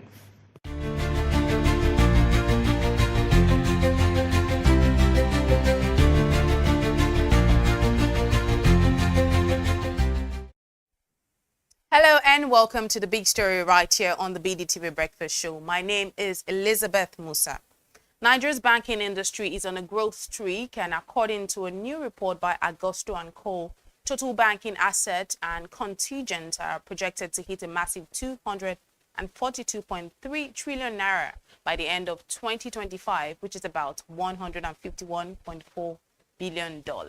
Now, this comes after an almost 45% jump in 2024, despite high interest rates, tighter monetary policies, and the economic pressures we've all felt. Yet, the bank stayed strong, with liquidity improving to nearly 60% by the end of last year and expected to grow even further this year. But the question we are asking today is what the banking sector boom actually means for the wider economy, for businesses, for investors, and for ordinary Nigerians. Well, to help me unpack this morning, I'm joined by Ayokunle Olubumi, the head of financial institutions ratings at Agosto & Co. Welcome to the show, Mr. Olubumi. Good morning. Good morning. It's good to have you this morning. Always good to see you. Thank you. Right. Ayokunle, this 242 trillion naira projection sounds like a huge number. But let's start simple. What exactly does this growth in banking assets mean in layman's terms? Okay. Thank you very much. Thank you for having me. I think the growth that we are going to see, what it means to the average man on the streets, that it means that the banks are actually even lending more, right? It's as if it means that the banks are lending more into the economy in terms of direct loans and even buying instruments, either issued by corporates, right? So they're actually even supporting the economy, supporting the various sectors of the economy, and also even supporting the federal government by buying their treasury securities. Right. We saw nearly a 45% jump last year. Is this kind of growth, is this actually sustainable, or are we looking at a temporary surge? Yeah, I think we are going to see last year, this year, and even to an extent next year, we're going to see a significant growth in the banking industry size. Let's not forget that the bank is actually undergoing a recapitalization exercise. So the banks are bringing in more money, and as they are bringing in more money, they need to sweat that money. In the layman terms, they need to generate more returns for their investors. And for them to do that, what they need to do is they need to get more liabilities, right? After getting more liabilities, disburse more loans so that they can even generate enough return. So we're going to see a lot of growth this year, and even to our next year, we're going to see a lot of growth on next year. So the capital will provide a platform for the banks to even sweat their asset, as we always use in the financial world, get more liabilities, right? Disburse more loans, issue more securities, and try and generate enough return for their shareholders. Tell us about some of the main factors driving this growth, because it comes as a shock to me. In spite of the tough economic times that we're facing, we're experiencing this growth. So what are some of the main factors driving this growth right now? Okay, so let's not forget that last year, precisely by March 2024, the CBN mandated the banks to have a minimum paid-up capital, right? Which is actually significantly higher than what the banks can have. And last year alone, right, between April, right, directive was actually issued in March, and December, the industry was able to raise 1.7 trillion, right, in terms of capital. Given that you have capital, you need to have what we call appropriate leverage. So what we've seen also that the banks also even increase their appetite for deposit liabilities, right? Deposit liabilities grew significantly, right? And even FCY deposit also grew last year. However, something that we also need to also have at the back of our mind was the bloating impact of the naira. Remember that the naira devaluated we have a depreciation of the naira by about 40% last year. So that to an extent also bloated the asset base of the industry. Well, having said that, the industry actually even grew significantly, and the growth that we're going to see this year, like you mentioned, is going to be much more than what we saw last year. Let's also not forget that last year, the yield on investment securities were also very, very attractive. So that was even one of the factors that supported the upsurge in the industry's liquidity position. So the treasury yields went to even even into the north of not of the 20s, right? So what we saw last year was also most of the banks buying enough investment securities for them to even generate enough returns. Treasury yields and all of that. Compared to real sector lending, how much of this growth can actually be linked to treasury bills and government securities? Now, let's also not forget that the banks they are not immune to what is happening in the economy. We all know that things are tough, right? Last year we saw the surge in inflation, right? Inflation got even past the 30% mark, and we have the highest inflation that we've had over the last 30 years, right? Given that, you agree with me that the banks also, they will be careful in terms of lending, because with high inflation, there's a reduction in the purchasing power of Nigerians, and that also impacted the cash flow of businesses.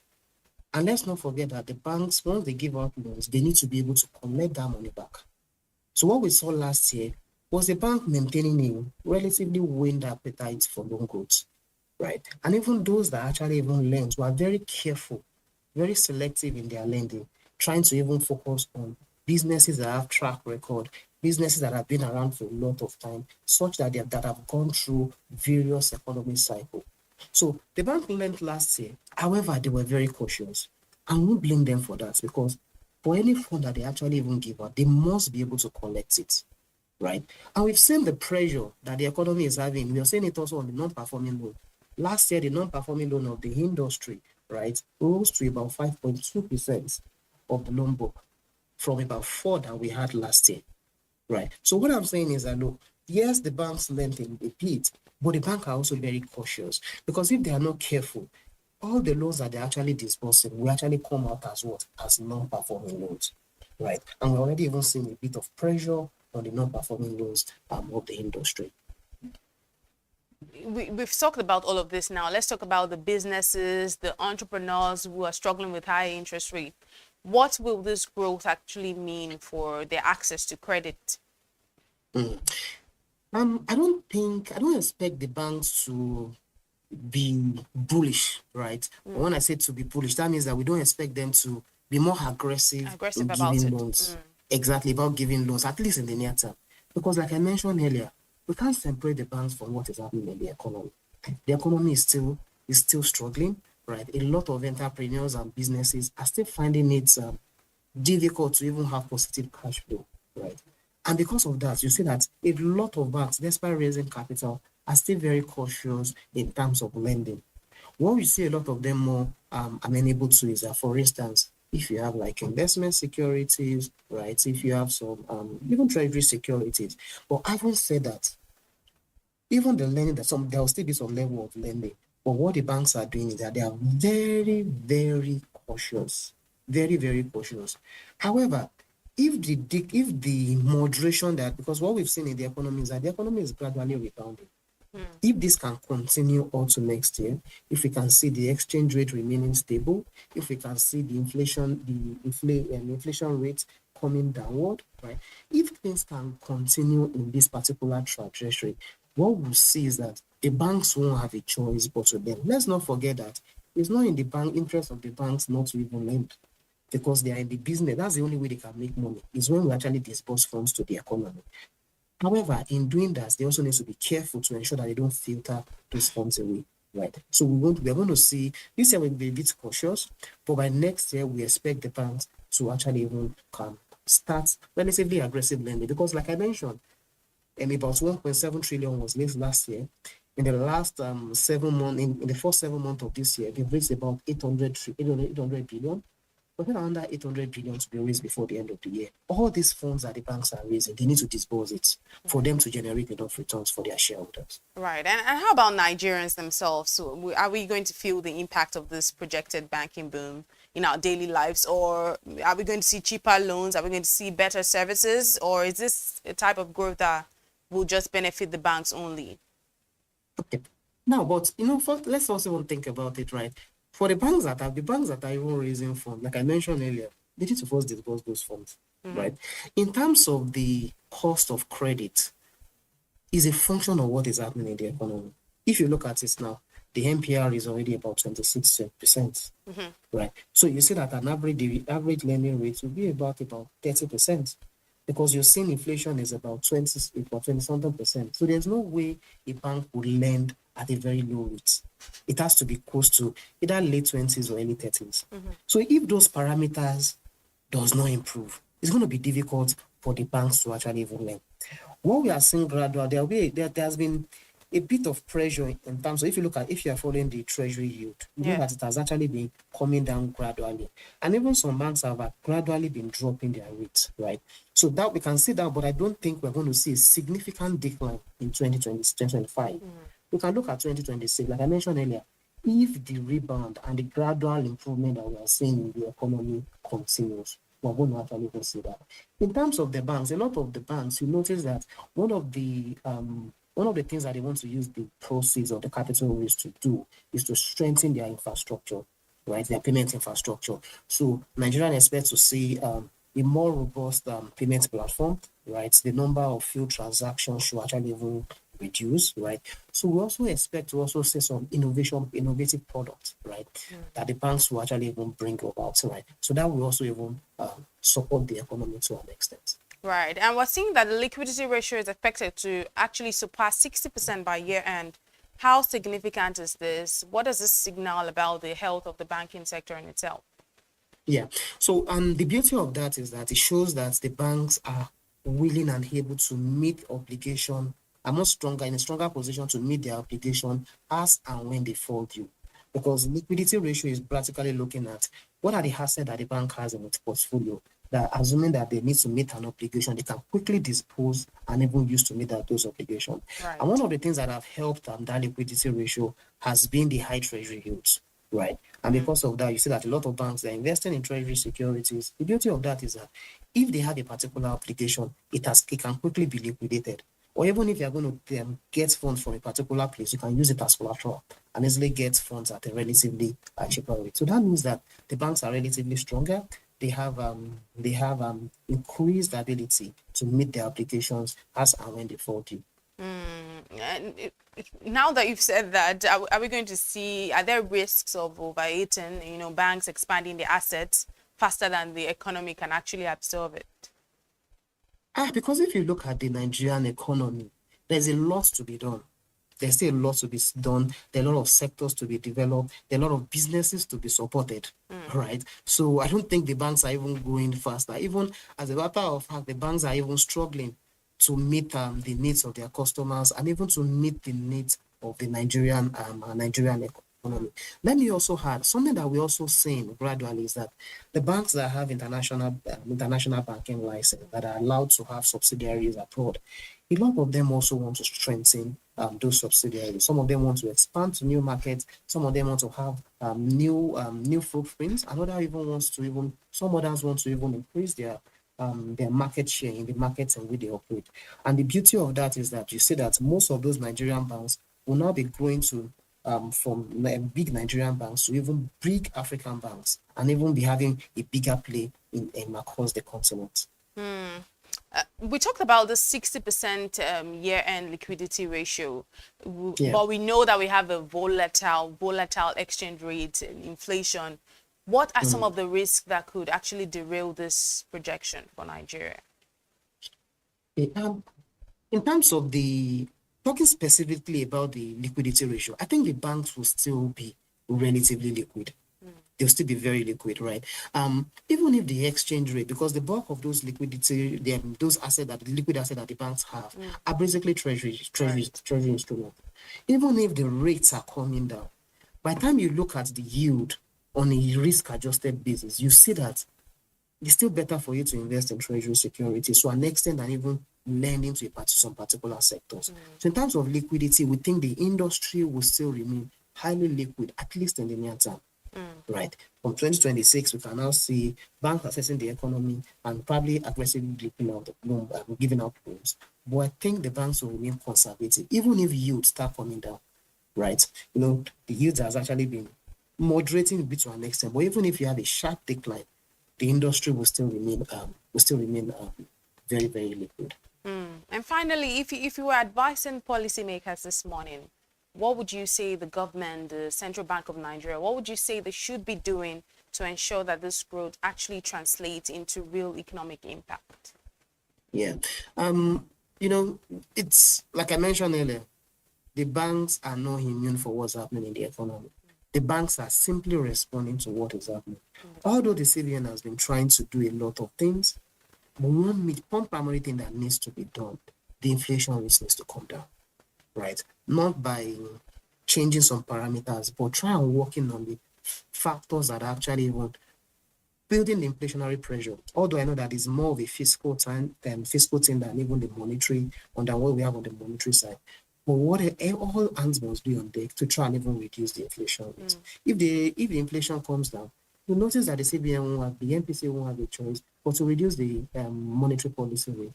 And even the banks can even lend to more businesses, because you notice that more businesses will be thriving, right? The purchasing power of Nigerians will be stronger, right? It will affect the cash flow of businesses positively, and then everybody will be happy.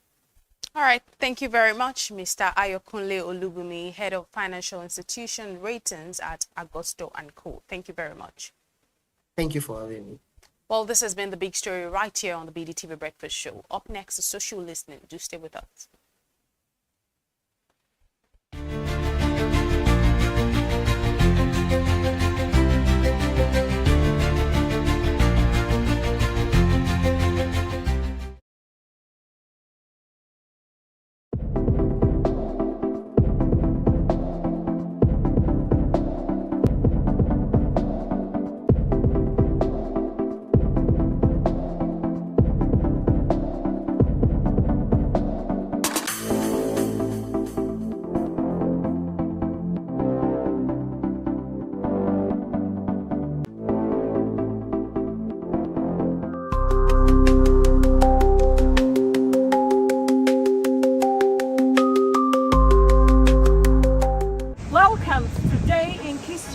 Here on BDTV, where we look back at some of the events that have shaped economies and the world of business.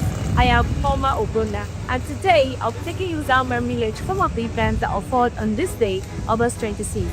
On this day in 1983, Berkshire Hathaway A-class shares closed above $1,000 for the first time.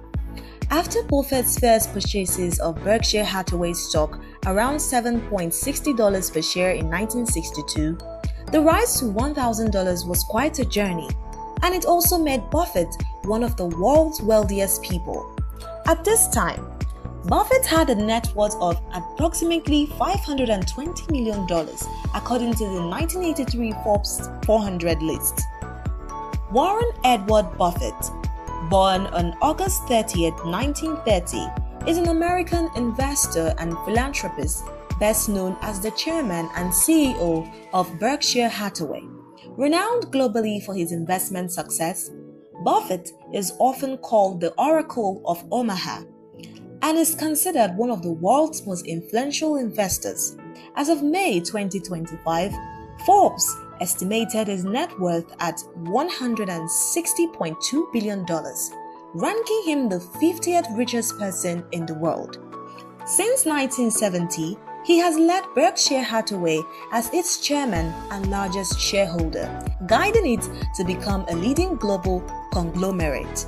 Despite his immense wealth, he's known for practicing value investing and maintaining a notably frugal lifestyle.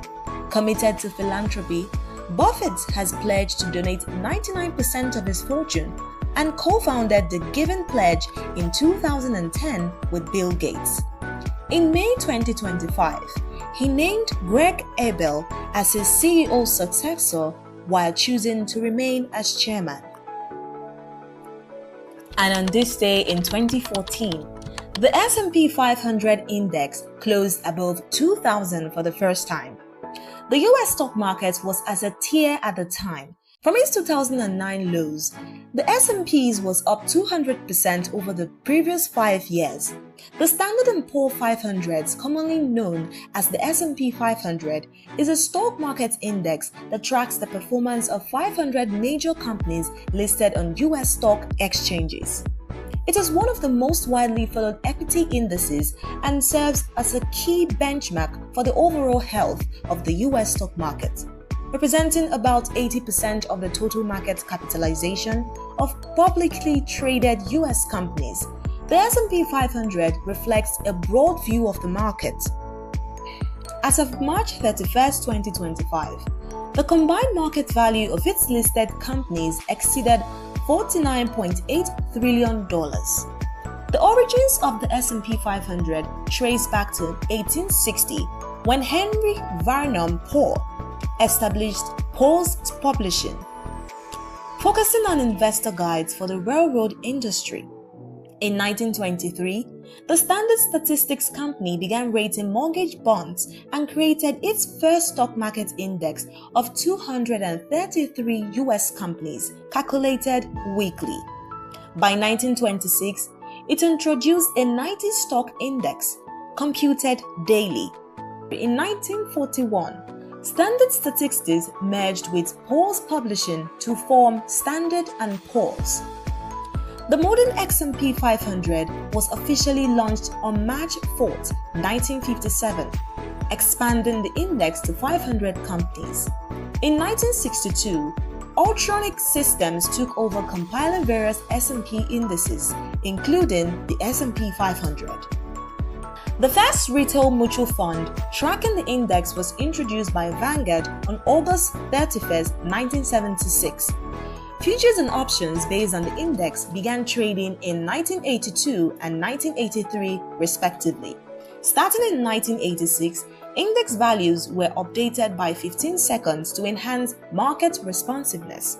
By 2005, the S&P 500 shifted to a float-adjusted market capitalization model, reflecting more accurate investor interest in listed companies. And that is how far we can take you today in history here on the BDTV. I am Loma. Keep watching.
You are watching Business Day Television.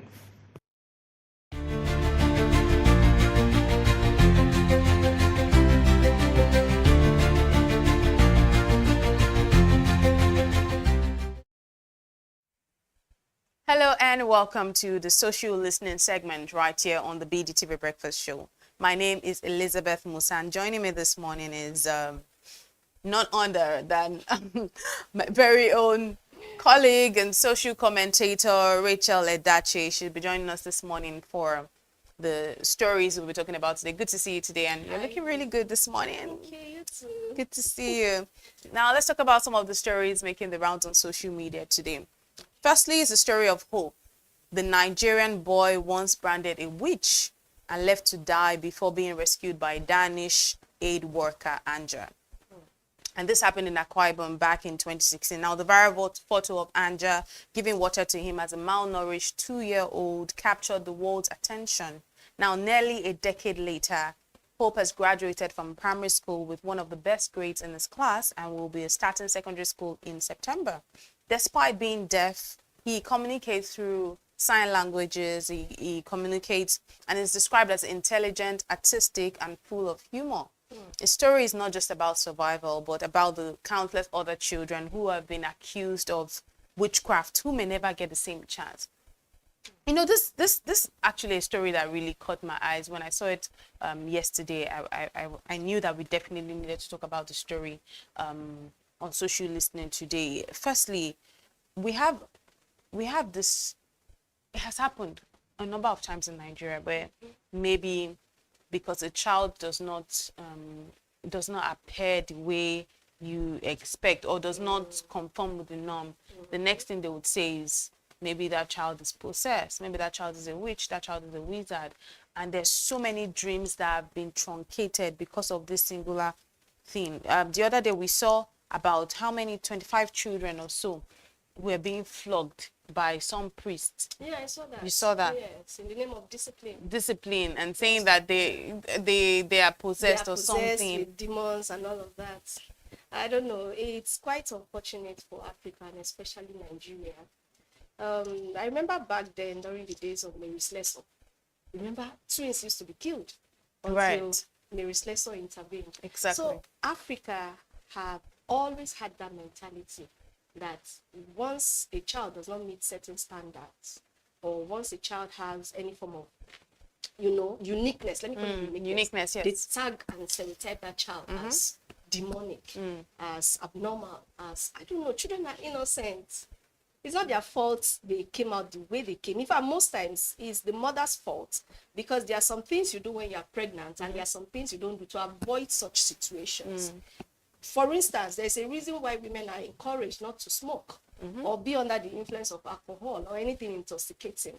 It is for the development, the accurate and good development of that fetus in the womb. But then, due to parents' negligence, mothers' negligence during pregnancy, they do a lot of things. They take what they are not supposed to take, which in turn leads to the deformity of these children. And when they come out, they start tagging them as possessed and all sorts of names, which is very, very sad for an innocent child, if you ask me. What do you really think needs to change in communities, Nigerian communities, so that we don't have stories like this happening again? We have stories like this where you mentioned Mary Slessor. At that time, it was Mary Slessor that stepped in. But we're not going to always have, or we don't always need to have a foreigner step in. What really needs to be changed in our communities? It's your orientation. It starts with the orientation. And women in cities are more enlightened. It is our job as the more enlightened women to pass on this torch to those in rural communities who do not have the access to media to get to know more about some of these things. To enlighten them, we need to work more on our enlightenment channel to reach women in rural communities so that they have a different mindset about these kind of things and children generally. What are your thoughts on culture? So we talk about culture where we have our culture that we also are trying to stay true to. But how do we really respect this culture? Balance, respecting culture while also protecting children, or not just children, maybe anyone from these harmful beliefs. Okay, so first of all, what is culture? Culture is a way of life. And it takes a very long time to change any culture across the world. I'll give you an instance. In India, children with some special physique, they tag them as gods and even start worshipping them. What does that tell you? They are not so enlightened. And bringing it down to Nigeria, culture can change over time, but it takes a very long time. And we need to be able to separate culture from humanity. Humanity should come first before we even think about culture. Unfortunately, in most rural areas, they hold their culture very high and dear to them. In fact, they are ready to let go of anything just to hold on to their culture because of shame, stereotype. I'll also give you an instance. In Yoruba land, we have something called Abiku. And meanwhile, in those days, where this whole Abiku thing came from, it is when you keep giving birth, a woman keeps giving birth, and then the child keeps dying. Now, the parents didn't understand then that it was even genotype issues. Most of those children were sicklers. They were SS children. But then, the parents then were not so enlightened. Once a child dies, they tag it as Abiku. That wasn't it. And then these children are now treated. For instance, in my place where I come from, Otupo, Benue State, there are some cultures there where when such things happen, when you lose a child twice, more than twice, the third child, if the third child dies, or even if the third child comes, and then there is a way they treat that child. They don't treat the child with love because they say, if you pamper the child with love, he will go again. Let us show the child that we don't care anymore. Then the child will now struggle to live on his or her own. Yes. And even the ones that died, the babies that died, they it's so embarrassing. Like, it's so touching.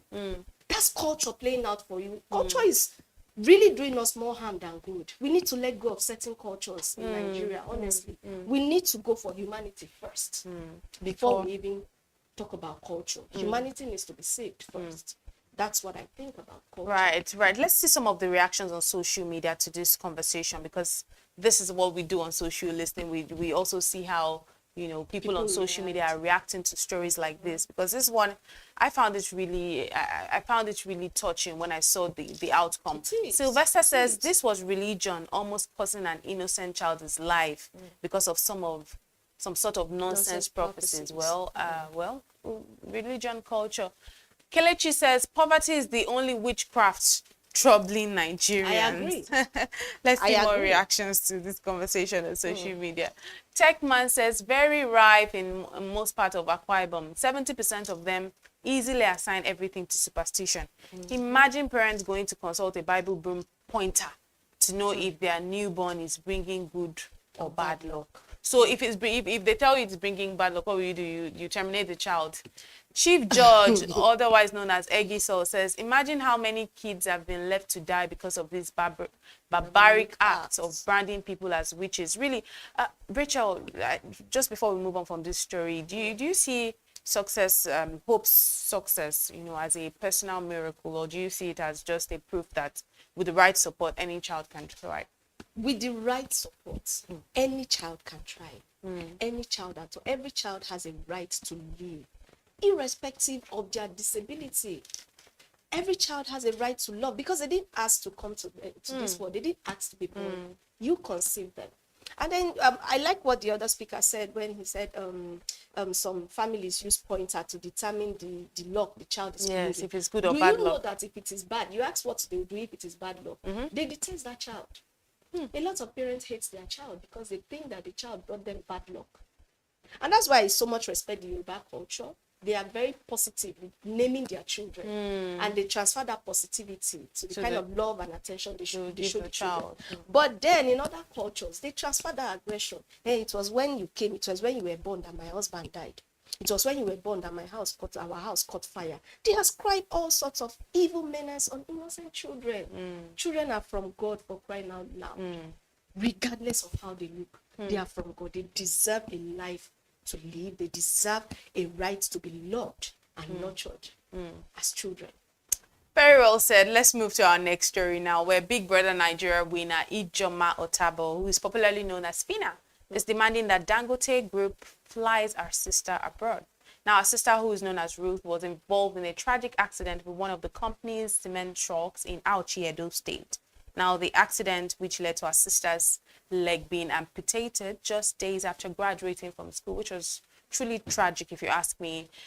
Fina has accused the company of trying to cover up the crime by removing the truck's number plate, but she has adamantly demanded that her sister be flown abroad for treatment, saying that if Ruth were Dangote's child, she won't be left in a local hospital. Dangote Group, on their part, insists they are providing full support, medical care, and compensation. But obviously, Fina is saying, fly abroad. Firstly, what were your initial reactions when you saw this Fina's approach to the entire thing? Honestly, I applaud Fina for speaking out loud, like for pushing. She really pushed until something was done. She really pushed until she got the attention of Dangote Group. And what we are seeing now, Dangote Group is reacting because Fina is Fina, because she's a public figure. If she were an ordinary Nigerian, it won't get that kind of publicity and drive it. You think so? I think so. I know so because it has happened severally. And like I said, the last time on the show I visited last, I gave an instance. So I gave an example of what happened when I was in school then. Dangote trucks on a monthly basis, if not, almost on a monthly basis, killed a student in front of our campus gates almost every month. Wow. So it has been happening. It's not a new occurrence. It has been on for long. So, but Fina got this attention because she's Fina. And then she pushed, and then the public reacted, and Dangote Group is now responding. So this whole thing is happening because Fina is Fina. If you're an ordinary Nigerian, no hope. This is really sad to hear of, because I mean, then imagine how many lives have been lost, how many destinies truncated, how many people have lost their children. Honestly. So, but with this happening, firstly, we're just analyzing here. We don't know if they would actually fly Ruth abroad. But if they do fly Ruth abroad, do you think that this will set a precedent to how victims will be treated? I don't think so. I don't think so. Because initially they were offering 500,000, but Fina stood her ground, and that is why she's getting this for her sister. I don't think it will set a precedent for the ordinary Nigerian to get such treatment if this should happen again. It won't. It won't. Why do you say so? Okay, because our system and structure is not that stiff. A lot of things are allowed or are permitted in Nigeria, which in other countries, especially when you are high and mighty, when you are just up there, you can pass over a lot of things. So I don't think it's visible that it's going to happen to other people. I don't think so. And you did mention something which is even why you're the best person for this conversation. You mentioned how oftentimes you had seen this thing back when you were in uni happening over and over again. And they keep making the headlines, but little seems to be changing. Why is that happening? Again, it's because of who is involved. Wow. The owner of that group is the richest man, the richest black man in Africa. Economy controls the world, not your ideas, not what you think you know. Whoever controls the economy controls the country or the society. I hope you know that. So the man involved is a very powerful man. As a matter of fact, the most powerful and richest man in Africa. So a lot of people wouldn't want to react. But isn't that the reason why there should be accountability in that case? So you think. A lot of things are not white and black in Nigeria. I think this will lead us to let's see some of the reactions that people are making to this conversation. Let's see if Nigerians are, obviously they've been calling out Mr. Dangote, but really beyond compensation, what sort of accountability should a company of that size actually face after tragedies like this? I am of the opinion that Dangote Group should be more strict in hiring truck drivers. I saw the video of the truck driver, a young, nonchalant man in his early 20s who doesn't even have anything to lose. He does not even understand English. He could not even communicate in So do you think English. because of that he won't value his life? His life is also... Yes, it's also valuable. However, a family man, a family-oriented man is more likely to be careful because he knows what it feels like to have a child. So he will be more careful on the road not to kill anyone. He will have more value for life because he also knows how much he has invested emotionally, financially into a child, only for the child to be killed by a careless and nonchalant truck driver. A middle-aged man that is family-oriented would definitely be more careful on the road. So I advise that Dangote Group should be more strict in their recruitment processes to recruit more responsible men to drive those trucks. I'll give you an instance of what happened to me on the Lagos-Ibadan Expressway the other day. A truck driver harassed me on the road, pinned me to one corner of the road, and the next thing, the driver came closer and then he winked at me. Imagine that kind of harassment on a highway. You just toyed with my emotions and my life, and you think it's funny? You think that is funny? He's only a young, juvenile, and nonchalant man that would do that. Well, let's see some of the reactions on social media to this conversation, which really we hope that we don't get to see things like this happening over and over again. Big Hope says, good one. Many others like that had their lives wasted because of unprofessional drivers. Pina's sister would have been another case if not for influence and media. I think that person is speaking in your language. Yes. Atom says Dangote should for sure be responsible. This is the least they could do. More reactions to this conversation on social media. Crypto Stack says, I really think there's need for reevaluation of the recruitment process of their truck drivers and probably reassessment of the current ones. True. Yeah, there's a final comment from Gallant Ginger. It says, considering the severe condition of Pina's sister, overseas treatment is not too much to ask. Really, her life has been changed forever, and she will never be a normal person again. Well, that's as much reactions as we can take. Do you have any final words on this conversation? For the finance sisters, okay, my final word is that Dangote drivers, like the last guy said, Dangote drivers, the ones that are there now, because we can't say they should fire all of them, of course not, but they should be reevaluated. And there should be a recurring training session for them. They should be reevaluated and they should be trained, and then the recruitment processes should be more strict. Yeah, that's my final word on this matter. All right, thank you very much, Rachel, for joining us this morning on the social listening segment. It was truly insightful speaking with you. Very conversational. Thank you very much for joining. Well, this has been the social listening segment right here on the BDTV Breakfast Show. Up next is the business news. Do stay with us.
watching Business Day Television.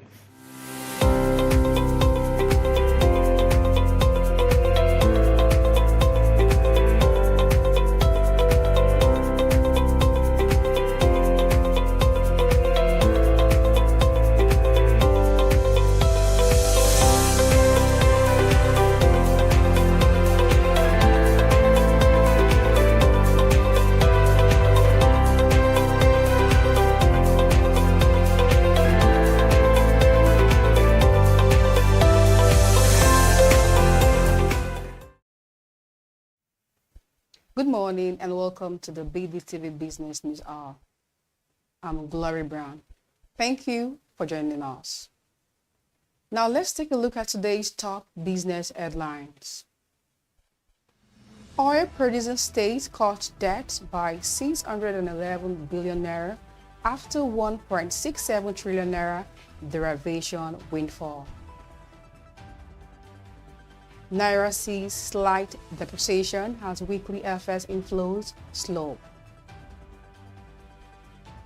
Nigerian breweries set for 39% revenue growth in 2025, Cardinal Stone says. Global banana shortage opens 22 trillion naira export opportunity. Nigerian oil output hit 6-month high in July. Let's begin the news in Nigeria, where oil producing states have reduced their domestic debt by 610.84 billion naira between June 2023 and March 2025, supported by record inflows from the 13% derivation fund, according to the Debt Management Office. The combined domestic debt of the 9 states dropped from 1.66 trillion naira in June 2023 to 1.05 trillion naira by March 2025, with their share of sub-national debt declining from 28.6% to 27.2%. Delta led with the steepest cut, slashing over half its debt to 0.7 billion naira, while Akwa Ibom, Bayelsa, Imo, and Ondo also posted significant reductions. However, Rivers State moved against the trend, recording a more than 60% debt surge from the 225.5 billion naira to 364.4 billion naira, despite receiving some of the highest derivation allocations. Moving on, the naira experienced a slight depreciation against the US dollar in the official foreign exchange market on Monday, amid a slowdown in weekly FX inflows. Data from the Central Bank of Nigeria showed that after Monday's trading, the naira weakened by 1.39, with the dollar quoted at 1,536.42 naira compared to 1,535.03 naira at the close on Friday in the Nigerian foreign exchange market. In contrast, the naira appreciated by 5 naira in the parallel market, closing at 1,540 naira on Monday, up from 1,545 naira where it had since August 18, 2025. Total FX inflows for the week settled at $751.70 million, down from $787.50 million recorded in the previous week, according to the report by Coronation Marshall Bank. Last week, the naira weakened against the US dollar in the Nigerian autonomous foreign exchange market by 0.16% week on week to close at 5.04 naira per dollar, after hitting an intra-week low of 1,536 naira per dollar. In other news, Cardinal Stone Research forecasts Nigeria's breweries PLC will post 1.51 trillion naira in revenue this year, up from 39% from 2024 as price hikes. Seasonal demand and product innovation helps the brewery extend its recovery from 2 years of losses. The INEC-controlled company had already swung back into profit in the first half of 2025, reporting earnings per share of 2.85 naira compared with a loss of 8.28 naira earlier this year. Margins are expected to strengthen further. Cardinal Stone project gross margin at 42.5% and 20.2% for 2025, reflecting cost optimization, innovative, lower inflation, and a shift to local sourcing. Still on, a global banana supply crisis has opened up a 22 trillion naira export opportunity for Nigeria as climate change and plant diseases slash output in traditional producing nations, experts says. Extreme weather and climate-related pests are eating banana-growing countries such as Costa Rica and Colombia, cutting their yields and farmers' income after the 50% of the crop in the global market, according to report. A recent study published in Nature Food warned that rising temperatures and socio-economic constraints could slash in Latin America and the Caribbean by 60%. These two regions currently supply 80% of the world's banana export, largely feeding supermarkets globally. The ugly situation has, however, opened up an opportunity for Nigerian businesses to process the crop for export. In another development, Consumers Goods producer Boa Foods PLC hit a fresh 52-week high on the Nigerian exchange due to a sustained rally in the consumer goods sector. The company also retained its highest valuation rating, surpassing MTN Nigeria, Airtel Africa, and other members of Trillion Violation Gang in the local equity market. Data from the Nigerian exchange showed that Boa Foods PLC share price surged to 590 naira on Friday, trading at a wide gap against its lowest value of 355.50 naira within 52 weeks. Transaction volume in the consumer goods stock picked up, fueled by investors' positive sentiment about an anticipation for dividend payment by the company.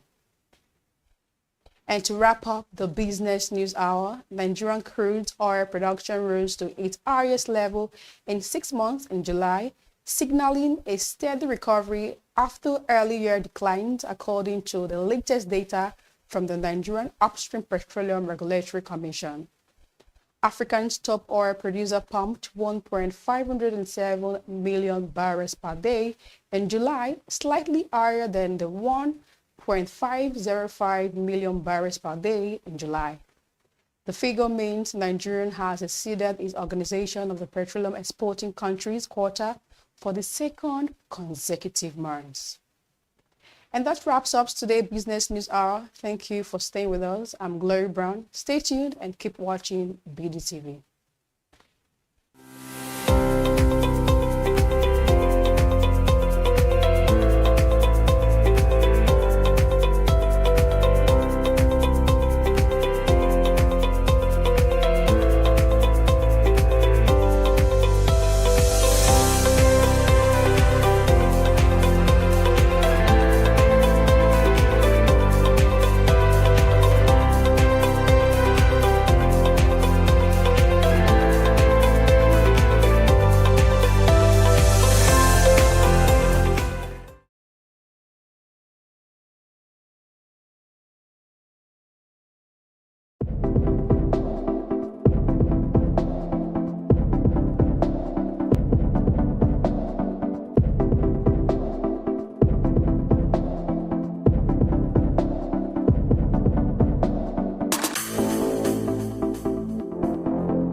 And market on BDTV where you have a breakdown and a rundown of what's happening in the economy as well as on the market scene. We're starting off with some business news making the headlines today. First of all, FCMB is set to raise capital in a new subscription offer after raising over 141 billion naira last year in a public offering. FCMB has announced plans to undertake another offer for subscription as part of efforts to strengthen its capital base ahead of its regional and international expansion.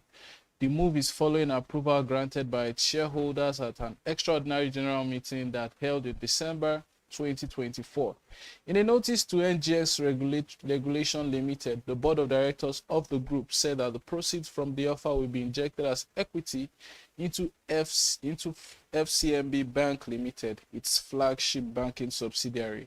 It noted that the offer will be priced against the live market rates while ensuring that investors benefit from an appropriate discount. We are yet to know whether this will be a rights issue or it will be a public offer. The company has said that the full details will be made public after securing regulatory approval from the Securities and Exchange Commission. The capital raise is underscoring FCMB's strategy to position itself for growth, as well as also hitting the 500 billion mark that the bank requires in order to keep its international banking license in Nigeria. Then we're moving on to online publishing. Publishers are sounding an alarm over Google's zero-click AI traffic threats. Publishers are warning of steep decline in web traffic following Google's rollout of new AI-powered search tools. This feature, which is the zero-click AI, is positioned to deliver detailed answers and AI-generated overviews directly at the top of search results, reducing the need for users to click through to source materials. Industry executives have dubbed this trend Google Zero, with immediate media chief Sean Conwell cautioning that publishers face pretty stark traffic losses in the coming years. A report by Enders Analysis and the Professional Publishers Association found that half of UK publishers saw a drop in search referrals over the past year, with some lifestyle sites reporting traffic decline of up to 25% despite ranking first in search. Google is, however, disputing this claim of widespread losses, saying that overall traffic to websites remains relatively stable and that clicks from AI search results are of higher quality. However, publishers argue that fewer clicks means fewer ad revenues and subscriptions. Then we move on to the music scene, where Spotify is signaling that they would increase their price amid their push for 1 billion users.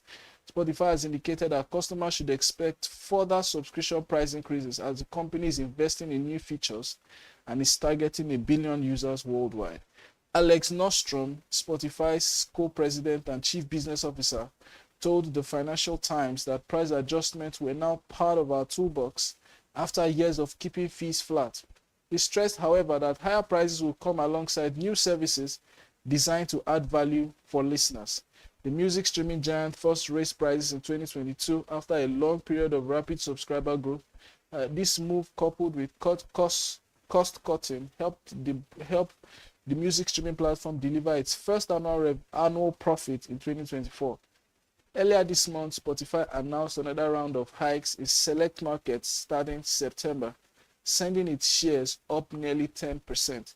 According to Nostrom, Spotify continues to gain market share despite the price increases, with about 3% of the global population currently paying subscribers. Move on to South Africa, where South Africa's revenue service is considering expanding the wealth tax net to boost revenue. South Africa is weighing a plan to lower the threshold for its high wealth individual tax unit, potentially bringing thousands more rich taxpayers under closer scrutiny. Currently, the South African Revenue Service, SARS, monitors individuals with gross assets of at least 75 million rand, which is about $4.3 million. The unit oversaw about 4,084 taxpayers as at March 2024, more than double its base 3 years earlier. However, that figure lags behind private estimates that suggest that South Africa has over 37,000 millionaires and more than 5,000 individuals worth at least $10 million.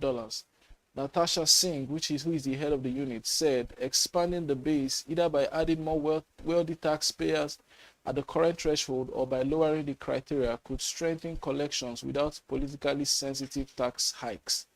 A review is underway and any changes could take effect soon as the government searches for revenue sources amid fiscal strains. When we are back from the break, we return with a breakdown from the market from last week. Stay with us.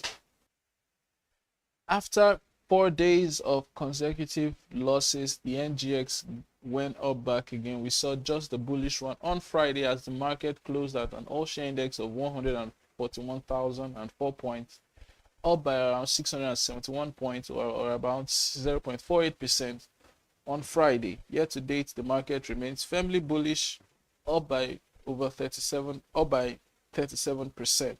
Our market cap 89 trillion naira. Total traded volume on Friday was over 1.3 billion shares in deals worth around 47.8 billion naira.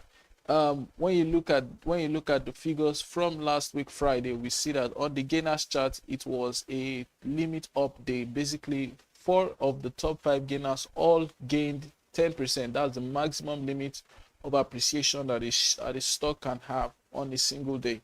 So we saw it with FTN Cocoa that went up 10% to close at a new share price of 6.60 kobo. Bitter Glass continues its rally for 2025, up 10%. Veritas Capital also up 10% to close at a share price of 1.98 kobo. UPDC PLC up 10% to close at a share price of 6.93 kobo, and Sovereign Insurance up by 9.96% to close at a share price of 2.65 kobo. On the flip side, we saw Thomas Wyatt, the book publishing company or the paper company now, down 9.91% to close at the share price of 3 naira. Gerigu Power dropped more than 9% to hit a share price of 1,141 naira 50 kobo. This has been its lowest share price for more than a year. In fact, since after its listing on the NGX, this has been one of its lowest share prices after the first month of rally. Mick Nichols down by 7.51% to close at a share price of 3 naira 20 kobo. Then the Initiate PLC, weeks upon weeks, being one of the best rallying stocks on the exchange, also down 4.43% to close at the share price of 12 naira 30 kobo. Then eTransact down 3.98% to close at the share price of 10 naira and 85 kobo. Then we are cutting to the most actively traded stocks of the day. On Friday, we saw Zenith Bank leading the volumes and value chart with 345 million Zenith Bank shares in deals worth around 21 billion naira traded. They were followed closely by FCMB with 335.96 million shares traded in deals worth around 3.532 billion naira. Then we see ICO Insurance. ICO Insurance has been a very actively traded stock over the past few weeks, 43.7 million shares in deals worth around 181.8 million shares. Then Nigerian Breweries, also significant trading volume, 43.2 million Nigerian Brewery shares in deals worth over 3 billion naira.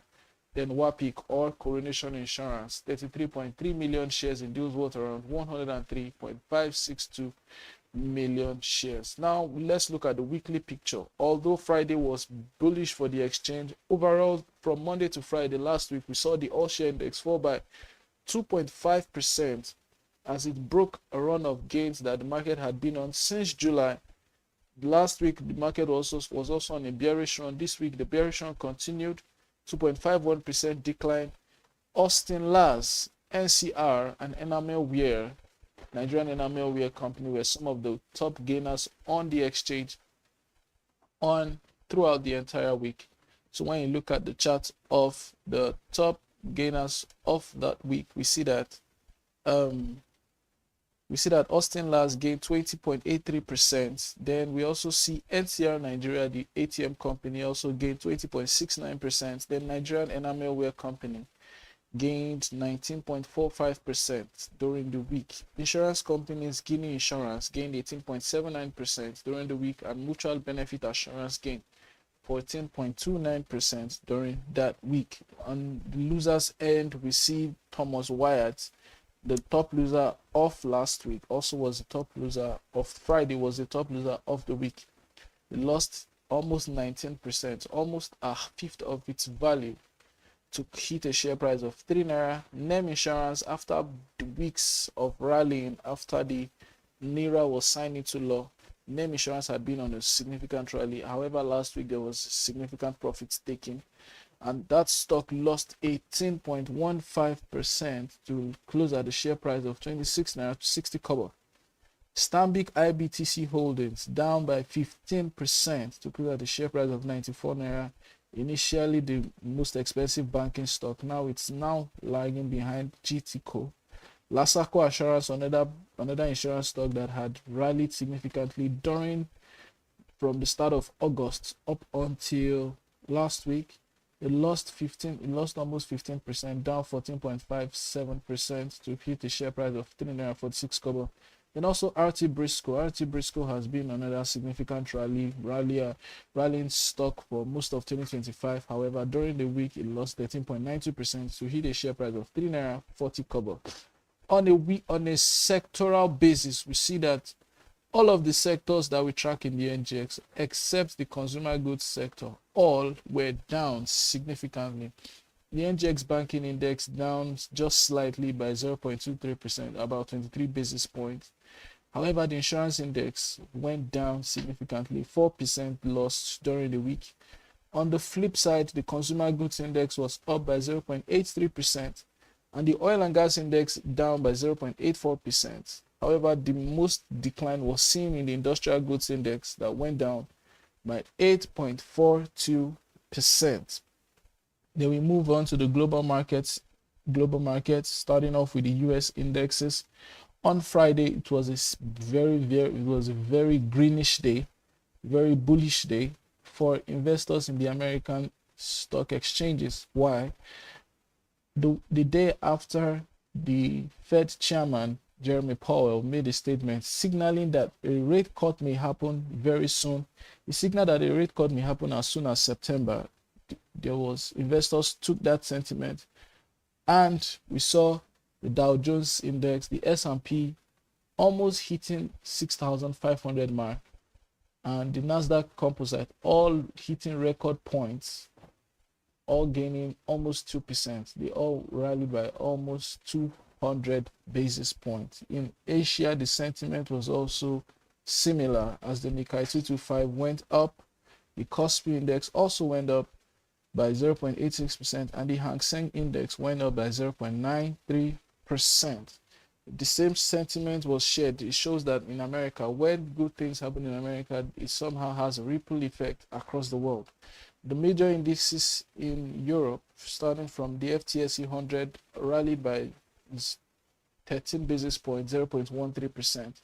On Friday, the CAC 40 up 0.40%, and the DAX index also closed with a 0.29% gain.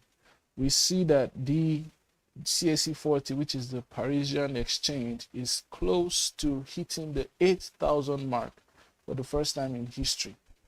Then in terms of currency, the USD against the Naira was trading around the same rate. However, the Naira closed just slightly. There was just a slight decline, as we saw the Naira close at 1,536 Naira to the dollar. Against the Euro, 1,799 Naira to the dollar, and against the pound, 2,077 Naira to the British pounds. When we are back from the break, we return with a conversation on Dangote Refinery. Stay with us.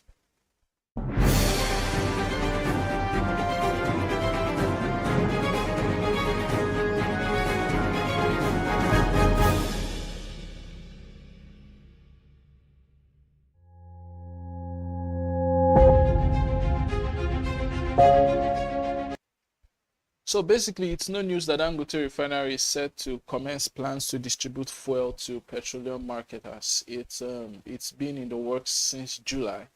And in August, we saw those trucks, those 4,000 CNG trucks, arrive the shores of Nigeria. Then August 15, which is about 2 weeks ago, we received an update that the trucks were being counted.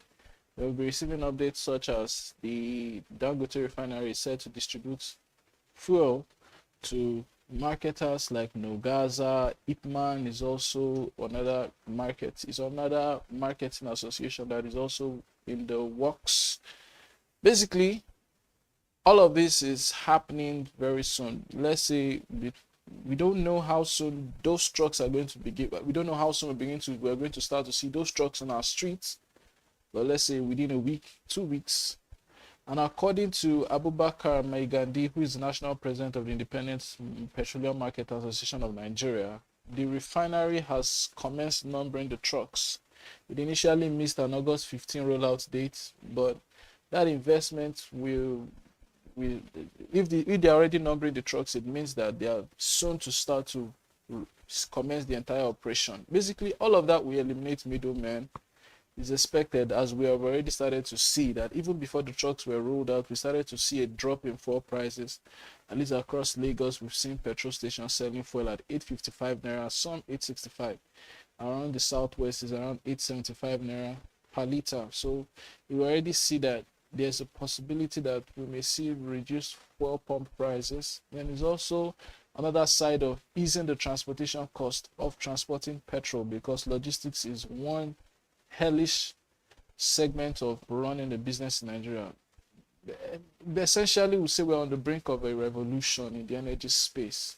That fleet is expected to cut out a lot of businesses, as Dangote refinery will now take petrol directly from the refinery to the marketers. It is slicing through the entire logistics nightmare. For petroleum distributors and importers, this is a seismic shock. Their hegemony is under fire. So we're talking about the depot owners, the independent truckers, tanker operators. Some of them are now beginning to look at, they are staring down a barrel that they don't want to stare down. Petro1, which is the Petroleum Retailers Own Petroleum Retail Outlet Owners Association of Nigeria, they are seeing danger. According to them, they said that move could lead to market dominance, job losses. They even claim that some filling stations will have to shut down. But for the everyday Nigerian who runs a roadside business, who is just a regular commuter, if anything that could mean cheap fuel and smoother availability of fuel is welcome, is always welcome every time.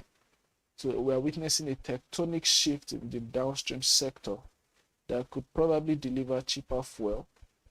But the road ahead means that we need to now demand vigilance to ensure that we avoid a monopoly. We've had this monopoly with NNPC. Are we seeing that monopoly shift to Dangote? Anything when it comes to a monopoly with energy may mean it's quite a road that we don't want. It's a road that we don't want to tow. And on the show this morning, we have Abubakar Ibrahim, who is our energy analyst here at Business Day on the show. Good morning, Ibrahim. Thank you for having me. Yeah, so we're going to start very quickly. How will this model affect traditional depot owners and independent truckers and basically petroleum marketers? How will it affect them? Well, for one, I think we're already seeing it. If you look at some report this morning, NOGASA, that's Natural Oil and Gas Suppliers Association, already clamoring for Dangote to come back to the table and have a conversation with them, because they felt, or they still feel, like this move will, take away their livelihood. And for a fact, I could say that a friend of mine whose dad is under the association NOGASA is currently literally out of job. So it's already affecting some of them, if not all of them. Wow. And I think the saying of if you can't beat them, you join them is something that some of these marketers will eventually have to, So that means they'll probably have to look into now having to start receiving petrol directly from Dangote. From Dangote, because you can't have a $20 billion investment and have some sort of issues with distribution. So you get it. I think the man himself is trying to everything possible for his business to become profitable. And then if you look at the refinery business, according to analysts and players in that sector, that the profit margin is not as huge as you think. Yeah. So him going into that that value chain of distribution is just a way of working to improve the margin, gross revenue, and also take out all of the middlemen that has been affecting the business since its operation. Okay, that's a lot. The fact that people are already starting to lose jobs from That's a route, and we have not even started to see those trucks on our roads Exactly, yet. because again today there are reports that 1,000 trucks are available.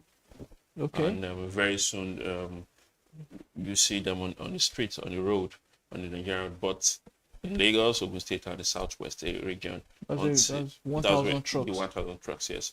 Then until probably when the 4,000 trucks are completed, because they're bringing them in batches, and that's when you can also say it's going across the country. But for now, we're just looking at Lagos, according to those reports, Lagos, Ogun State, and the Southwest corridor. So now the thing here with this move is that it's tipping the balance towards, I don't even know. I'm not very sure of the data. Do we have up to 1,000 trucks that are owned by independent truckers in Lagos and the Southwest region? Imagine hitting the market with 1,000 trucks. Is basically looking towards the realm of monopolistic control by Dangote. So is there any form of regulatory oversight that can come into the fray on this matter? Yeah, so like I said earlier, the players in that sector are coming together to fine-tune the agreement, to find a way that it benefits everyone, benefit Dangote, benefit the marketers that are playing in the sector, and even eventually benefits the average Nigerian on the streets. And if you look at the way it's going, it's not, I don't think it's a monopolistic thing, because then we have people, you are allowed as a marketer also import. To import your, to bring your own, to try the same model. Exactly, to bring your, so it's a matter of competition. So that means if you own your depot now, that means you probably will be looking at having to go and buy your own trucks or do your direct distribution. Sure, exactly. They're bringing those products from outside the country. Like we've already seen, there are conversation around Dangote Refinery can supply the whole of Nigeria. However, you're still allowed to import if you feel like that is favorable for your business. But the crux of the matter is to make sure that the quality as stipulated by regulatory organizations in Nigeria are met.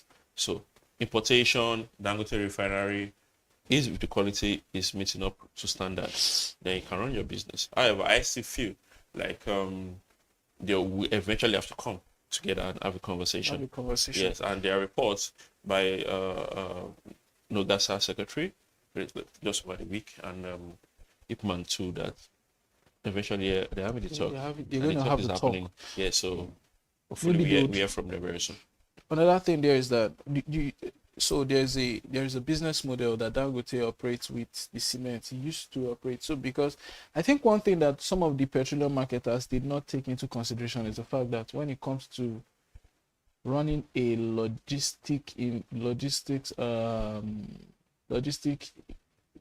what's the word now? Any business that has like this huge logistic demand, I think Dangote is a genius at it.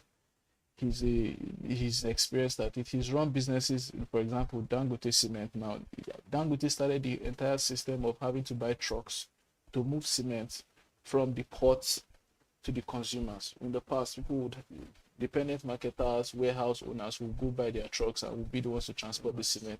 But he started the entire model, and he crafted the model to the point where they began to have lease to own trucks, where they lease the trucks to warehouses and they'll buy. So do you think that model will happen, that Dangote will probably lease out some of these CNG trucks? Exactly. So again, like I said, he is about his business. Yes. And eventually the marketers will have to see the pros and cons. Okay. And if you feel like he's taking you out of a job, or he's taking the market away from you, if you can't win them, you join them. And the model you just explained now, where he leases out the truck to marketers. Yes. So now you are not just a marketer, you're now working directly with him or for him, if you want to look at it that way, because it's his truck that you are leasing. So one way or the other, you're still paying him for the trucks. So I think, and then he has the pool. He's the richest man in Nigeria. Not even, I'm sure in Africa. The richest black man in the world. In the world. So he has the pool. The resources are there. He could just, and it make things happen because of the funds. So I feel from that perspective of the funding, the resources that he has at his disposal, he's already won the game. Okay. Now this question I want to ask is, there's friction since the start of Dangote Refinery. We've always had this friction between the importers and the refinery itself, based on the competition. How will this move? Do you think that this move is going to further deepen that friction, the ongoing tensions? And is there a possibility that importers may want to sabotage the move? Well, like I said, all parties are about the business. Yes. So they will want to fight for their own interest. That's the marketers. Okay. Dangote is fighting for his interest. Average Nigerians are there fighting for their So own when the interest. elephant fights, the grass suffers. So, but in this case, I think the grass will not just suffer. The grass will probably get something positive. Because recently, before when the refinery came on stream, it used to be Dangote refinery's product.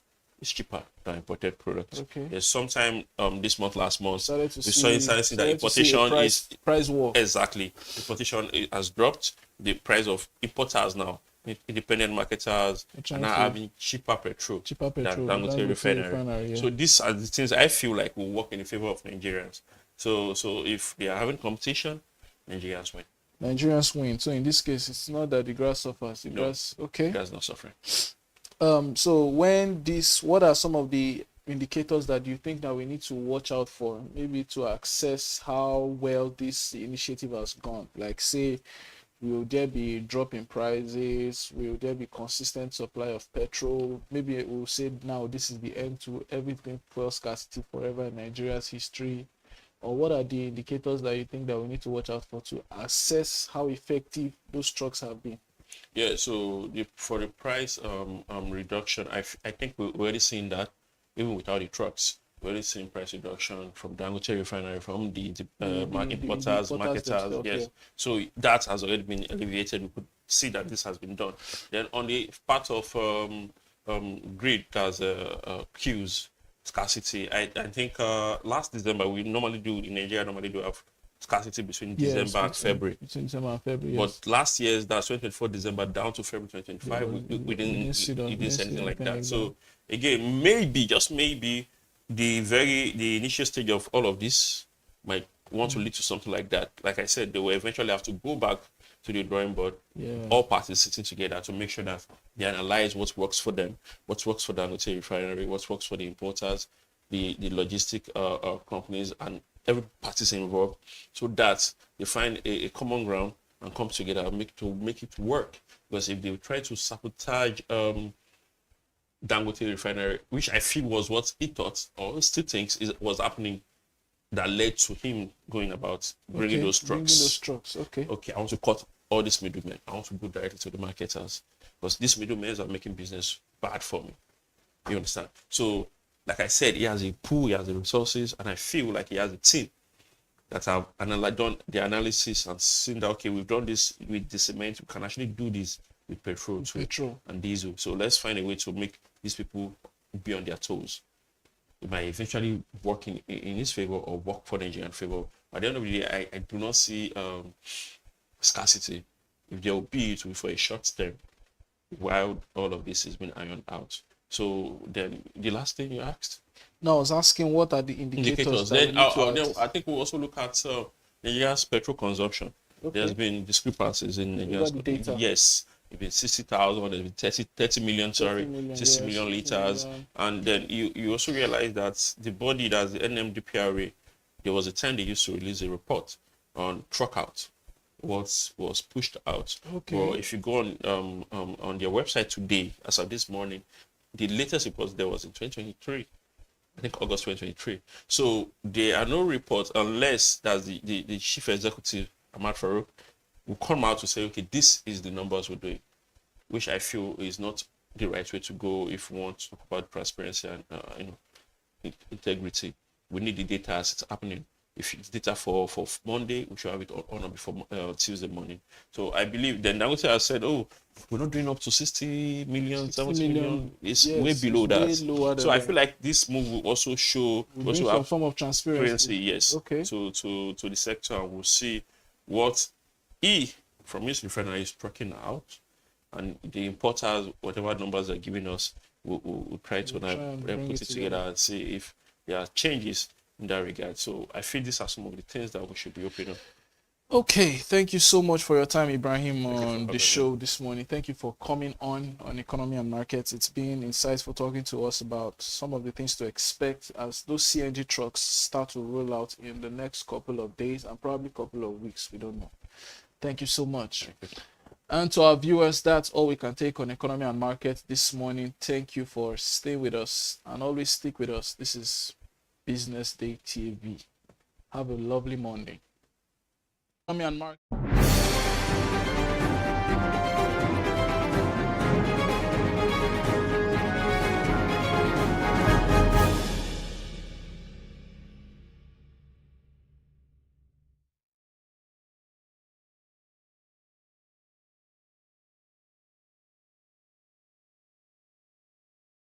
The Lagos state government says it will build stronger civic engagement and promote transparency in governance through a reliable feedback mechanism on the projects meant to impact the people of the state positively. Deputy Governor Engineer Obafemi Hamzat made the pledge while speaking via virtual at a political, legislative and civil engagement sensitization program on Wednesday, themed Volunteerism, the Power in Action. How do we get feedback from our citizens in a more organized way? And my understanding is everybody in this room fit into that bucket, meaning these are people that can critique what we are doing. These are people that can help us amplify the things we are doing. And these are the people that can help us to say, okay, what we are hearing is you are not doing well in this area, or that you are doing well in this area. Because we cannot claim monopoly of wisdom. And as such, we want to serve our people better. But we also need to let citizens know what we are doing. Hamzat, who highlighted some ongoing state projects, debunking claims that the government was inactive. So if you look at our team's agenda, which is I'm sure everybody in the room will be familiar with. So the T, as we know, stands for Transportation and Traffic Management. The H is Health and Environment. The E is Education and Technology.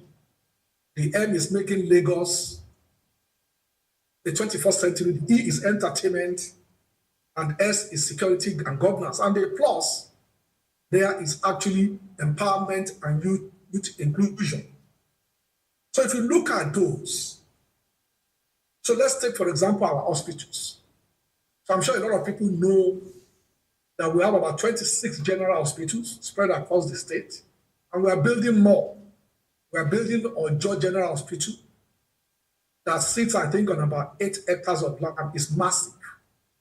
The special advisor to the governor on political, legislative and civil engagement, Afolabi Tajudeen Abiodun, said the initiative was designed to connect the government more closely with grassroots communities. We are here today to join up with them and to help us pass the message of messages down to the grassroots. We cannot have everybody here, but those that we have here today are good representatives of the voice of Lagos State. The event brought together residents, political stakeholders and volunteers focused on encouraging citizens to voice their concerns and become active participants in governance. The awareness is not there. 2, communication gap. Government should try as much as possible to engage the grassroots. When we say to engage in grassroots, let them know their efforts, let them know what government is doing. There are many people out there on social media. Let's work on how to create awareness and let's diversify on our languages. It's not everybody that can comprehend.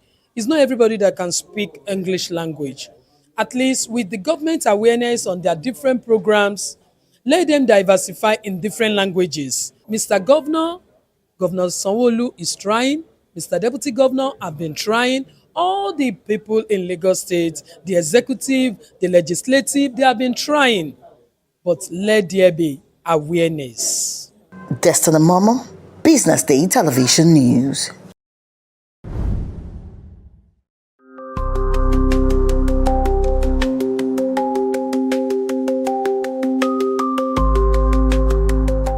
Welcome to Today in History here on bdtv, where we look back at some of the events that have shaped economies and the world of business. I am Palma Obrona, and today I'll be taking you down memory lane to some of the events that occurred on this day, August 26th. On this day in 1983, Berkshire Hathaway A-class shares closed above $1,000 for the first time. After Buffett's first purchases of Berkshire Hathaway stock around $7.60 per share in 1962, the rise to $1,000 was quite a journey, and it also made Buffett one of the world's wealthiest people. At this time, Buffett had a net worth of approximately $520 million according to the 1983 Forbes 400 list.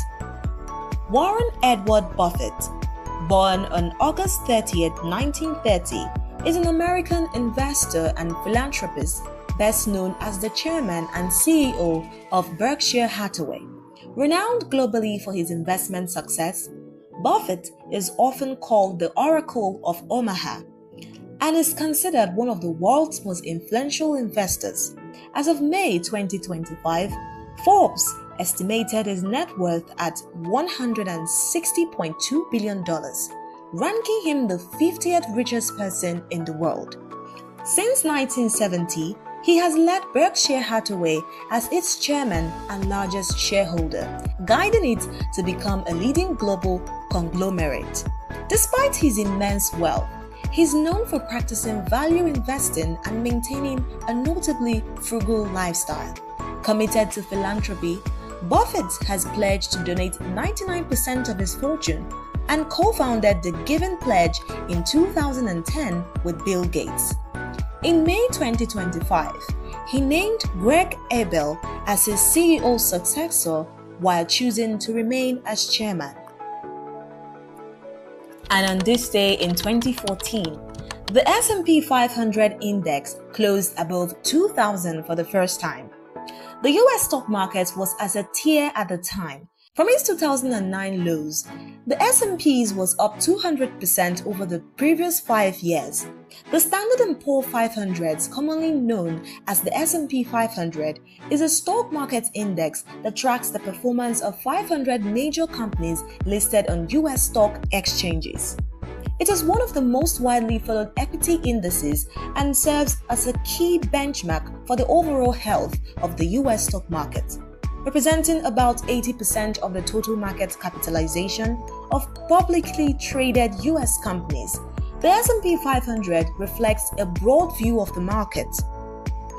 As of March 31, 2025, the combined market value of its listed companies exceeded $49.8 trillion. The origins of the S&P 500 trace back to 1860 when Henry Varnum Poor established Post Publishing, focusing on investor guides for the railroad industry.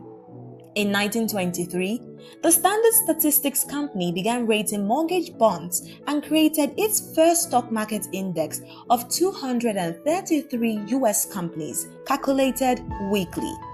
By 1926, it introduced a 90 stock index, computed daily. In 1941, Standard Statistics merged with Poor's Publishing to form Standard & Poor's.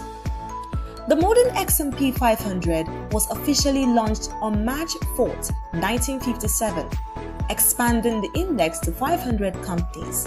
In 1962, Ultronic Systems took over compiling various S&P indices, including the S&P 500. The first retail mutual fund tracking the index was introduced by Vanguard on August 31, 1976. Futures and options based on the index began trading in 1982 and 1983 respectively. Starting in 1986, index values were updated by 15 seconds to enhance market responsiveness. By 2005, the S&P 500 shifted to a float-adjusted market capitalization model, reflecting more accurate investor interest in listed companies.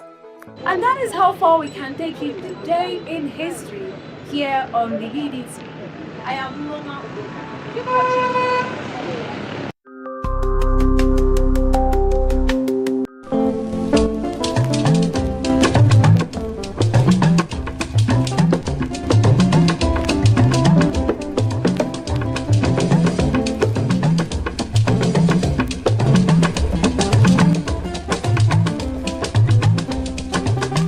This is the Craftsmanship Chronicle series on Go Local, and on this episode, our focus is on wood, trees in our hood. Kemi Michael here, your Yoruba named Akwa Ibom girl, welcoming you to Go Local. Now, Go Local is a podcast where we delve deeply and explore our nation's local uniqueness. Go local, buy local, and together we stay global. As we get into it, do also grab a cup of your favorite drink and a snack you would love to munch on. Oh, and make sure to make it a Nigerian snack and get ready for an amazing ride.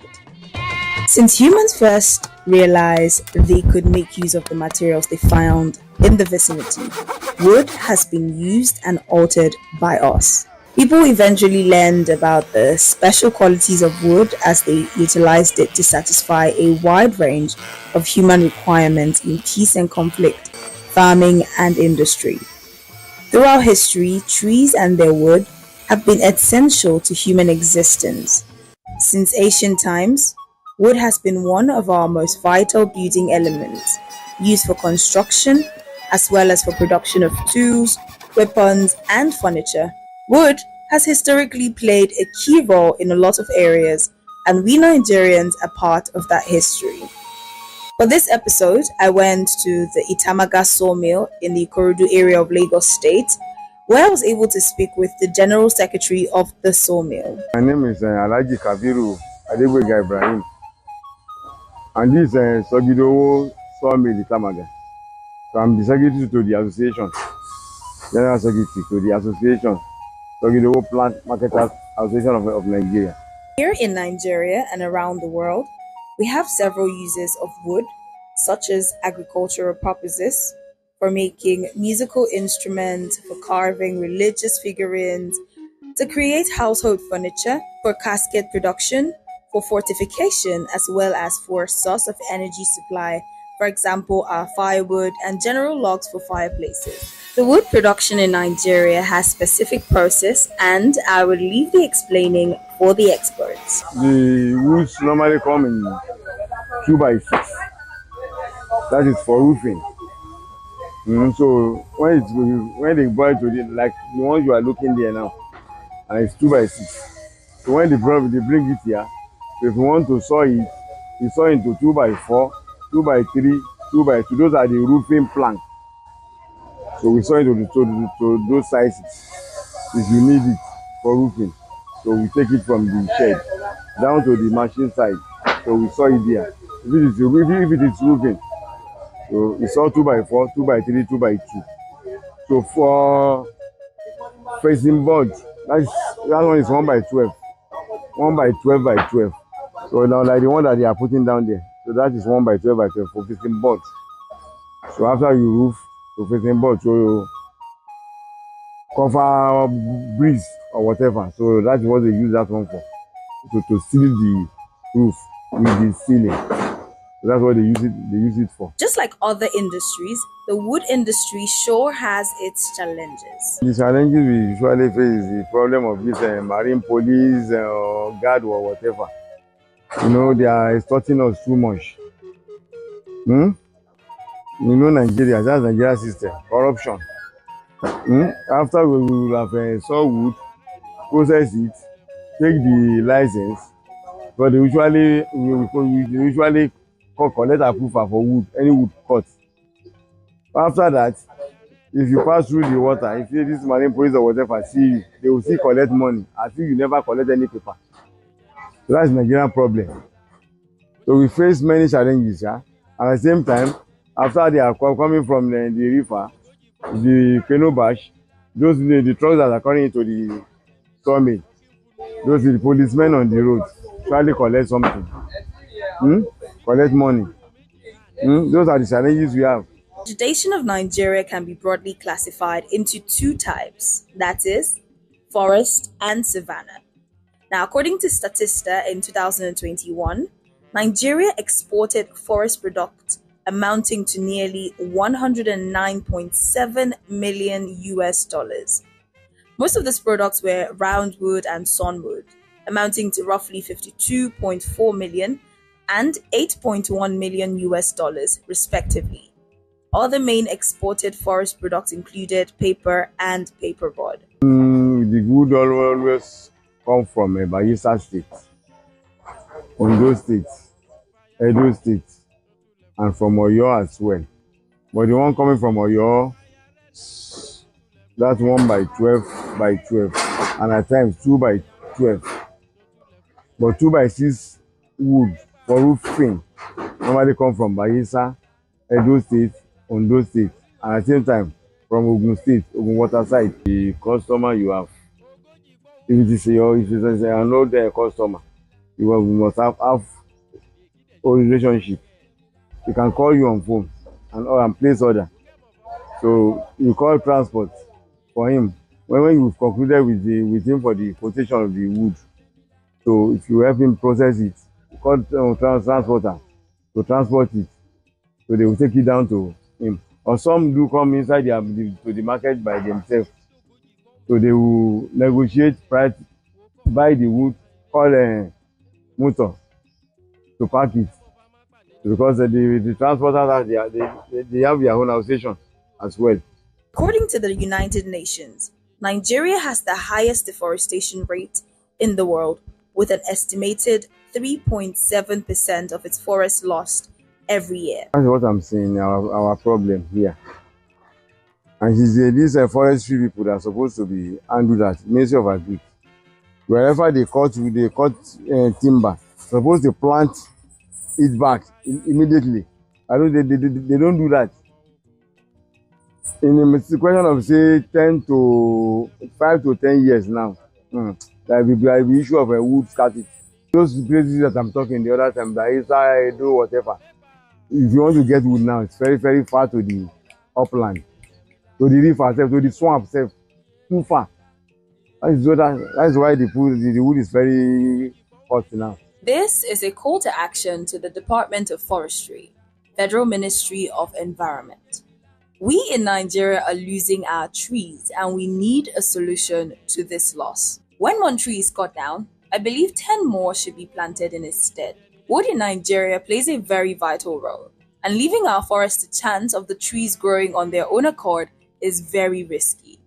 We need to be more intentional about our forests, and yes, also the trees in our hood. If you've ever wondered where you can get wood from, well, look no further. The sawmill at Itamaga area of Ikorodu in Lagos is right there for you. Now, if you happen to be a lover of DIYs, or you're a professional wood carver, an artist that uses wood for their craft, or one who uses wood in their everyday life, for example, writers, well, always remember, wood is good, but we need more trees in our hood. Plant a tree today, save our environment.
Good afternoon and welcome to the bdtv News at Noon.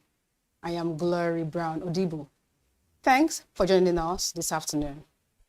Now the headlines. Nigeria's oil output hit 6-month high in July.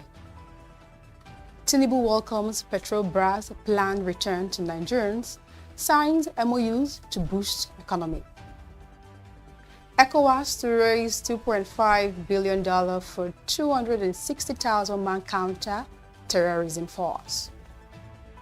Australia accuses Iran of directing anti-Semitic attack on CAF and synagogue. Patrick Osheme on brink of history at PFL Africa. Let's begin the news in Nigeria, where Nigeria's crude oil production rose to its highest level in 6 months in July, signaling a steady recovery after early year decline. According to the latest data from the Nigeria Upstream Petroleum Regulatory Commission, Africa's top oil producers pumped 1.507 million barrels per day in July, slightly higher than the 1.505 million barrels per day recorded in June. This figures signals that Nigerians has exceeded its organization of the petroleum exporting countries for the second consecutive month. Including condensate, total liquid hydrocarbon output reached 1.712 million barrels per day, while noted that combined crude and condensate production in July peaked at 1.84 million barrels per day, with the lowest level recorded at 1.66 million barrels per day. Moving on, President Bola Tinubu has welcomed Petrobras' imminent return to Nigeria 5 years after Brazil's state-owned oil company altered its joint venture operation. Nigeria and Brazil reportedly share a robust trade relationship, with Nigeria standing as Brazil's 49th largest export destination, as trade between the two countries peaked at nearly $2.1 billion in 2024. Reports show that Brazil exported almost $1 billion to Nigeria, primarily sugar and jams, and imported $1.1 billion, mostly fertilizers. Bayo Onanuga, the special advisor to the President of Information and Strategy, says the decision is a nice step to reignite Nigeria's economy. Still on, the Economic Community of West African States has announced plans to activate a 260,000-strong rapid deployment counter-terrorism brigade with an annual funding requirement of $2.5 billion. President of the Commission, Omar Tori, revealed this at the 2025 African Chiefs of Defense Staff Summit in Abuja. Tori, represented by the ECOWAS Commissioner for Political Affairs, Peace and Security, Ambassador Abdel Fattah Masha, says the fund will be used to activate the brigade, provide logistics, and offer financial support to frontline states battling terrorism.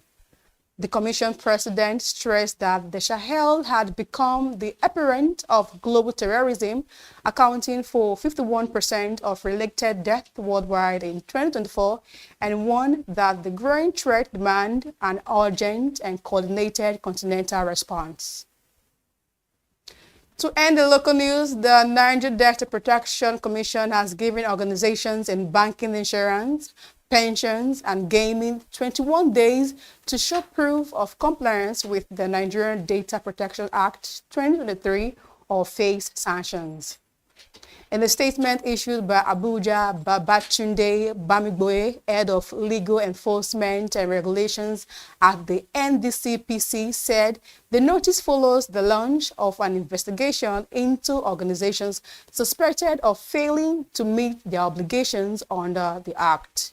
According to the Commission, compliance notices have been sent to several organizations, requiring them to submit within 21 days evidence of filing their 2024 compliance audit returns, proof of appointment of a data protection officer, a summary of data protection measures in place, and evidence of registration as a data controller or processor of major importance.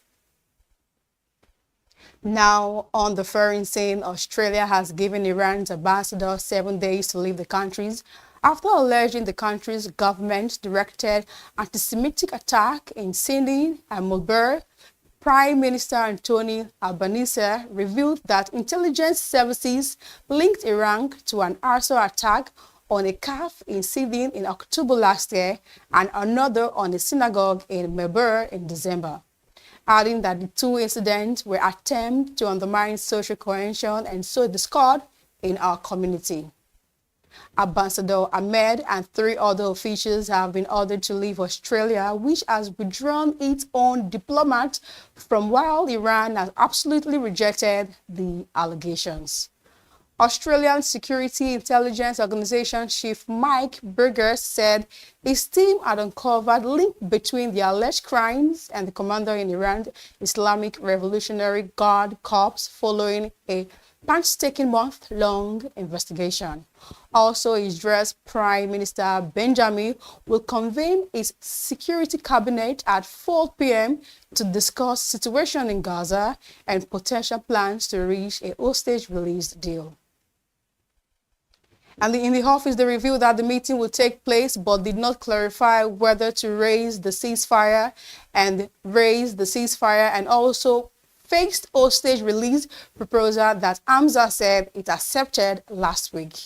This comes as Israeli Defense Minister Israel Katz has vowed to press on with the offensive against Gaza City.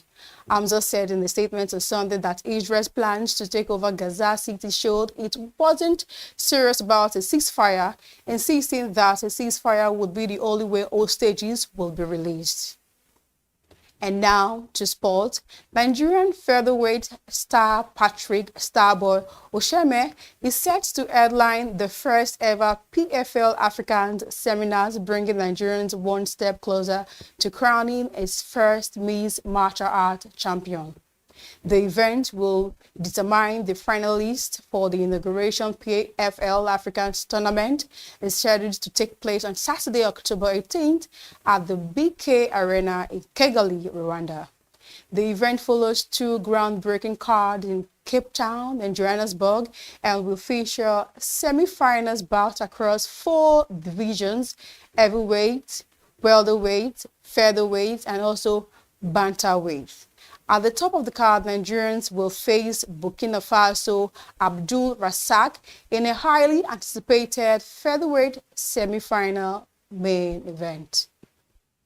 To end the news, Bayern has agreed on personal terms with Chelsea Nicolas Jackson over a move to Germany.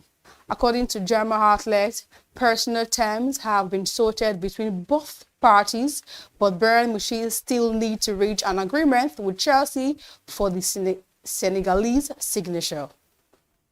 The Bundesliga champions are considering a loan move for Jackson as the club's sporting director Mars and Christoph Ferd are now allowed to buy an offensive player this summer. According to report, this means that a loan is more likely than Vicent side may aid an option to make the move permanent next year. And that does it this afternoon on the BDTV News at noon. I am Glory Brown. Keep watching BDTV.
On the 13th of August 2025, Transact, a Nigerian-based accountancy and advisory firm, hosted a one-day seminar workshop for corporate taxpayers and business owners in collaboration with the Nigerian Revenue Service in Lagos. The event themed Navigating Nigeria's New Tax Landscape, Understanding the 2025 Tax Reform Act, and Mandatory e-invoicing for taxpayers brought stakeholders across different tax sectors who shared their insights on the prospects of a new tax law. Number one is the fact that it is pro-business. That is, it encourages ease of doing business. It it's going to encourage compliance by businesses, and it's going to improve their compliance level. Then the fact that we now have laws that are few in number and harmonized in just 2 documents, because if you are looking at the one that actually affect the taxpayers, we have the Nigerian Tax Act that imposes taxation, that imposes taxes, and we have the Nigerian Tax Administration Act that deals with how do we comply with those tax laws, the administration. So those are the 2 major laws that will affect the taxpayers. And what this means is that the laws are easier for taxpayers to comply with, because before they have to check through or look through so many tax laws, but now we have just 2 to look through when they are doing their businesses. And also the fact that we have laws now that are very simple. Gone are the days of those complex tax laws, complexity in terms of rules and in terms of wordings, the text. Now we have laws that are simple in text and in wordings, and simple also in rules. So which make it easier, going to make it far easier for taxpayers to comply with. And one of the things when we are talking of the fact that there is ease of compliance is the fact that it also reduces the cost of compliance for them. For me, it's a win-win situation. But if you are looking for the losers will be tax evaders. Yes, those that have been running away from paying taxes, because now the law encourages the deployment of technology. And if you remember that one of the things that was discussed today is the issue of e-invoicing. The fact that now, as you are making your purchases or somebody making his sales, the invoices are generated and reported immediately with the tax authority. So what that means is that nobody can hide any longer. Tax evaders will not find it easy under the new dispensation. Iben Joel, managing partner at Transact, in his welcome address, speaks on the importance of the training for the growth of the Nigerian tax sector, urging participants to leverage the opportunity to learn and network with key stakeholders across the sector. There are many benefits. There could be some hurdles before we get to realizing the benefits. Some of those hurdles we talked about, such as the cost of integrating systems. For most small businesses, they don't even have the funds to invest in, say, ERPs in the first place, But overall, the biggest business benefits that I see from it is that when invoicing is standardized in that manner, there are certain sectors that could open up. One of them is invoice factoring, which right now is very nascent, if you know what I mean. So invoice factoring is an institution where once I've issued an invoice to somebody, if the person has not paid, I can take that invoice to the bank and ask the bank to advance me money against that invoice. So right now, because of a lack of that kind of platform where invoices can be easily verified, a lot of banks don't offer invoice discounting. The first session of the workshop, hosted by Victor A.T., tax partner at Transact, touched on key changes and implications of the 2025 Tax Reform Act, bringing detailed clarity on areas impacted by the reform. The session gave key insights on the taxation of resident and non-resident persons, taxation of individuals, and employment income, determination of chargeable gains, taxation of petroleum operations, and indirect taxes, bringing clarity on taxable transactions. There are some amendments that are there to encourage even investors to come in. We have the no association gas order that will allow them to have credits for their green field, and they are depending on the number of oil that are there. But the essence is actually to make people, to make them to develop to come and invest.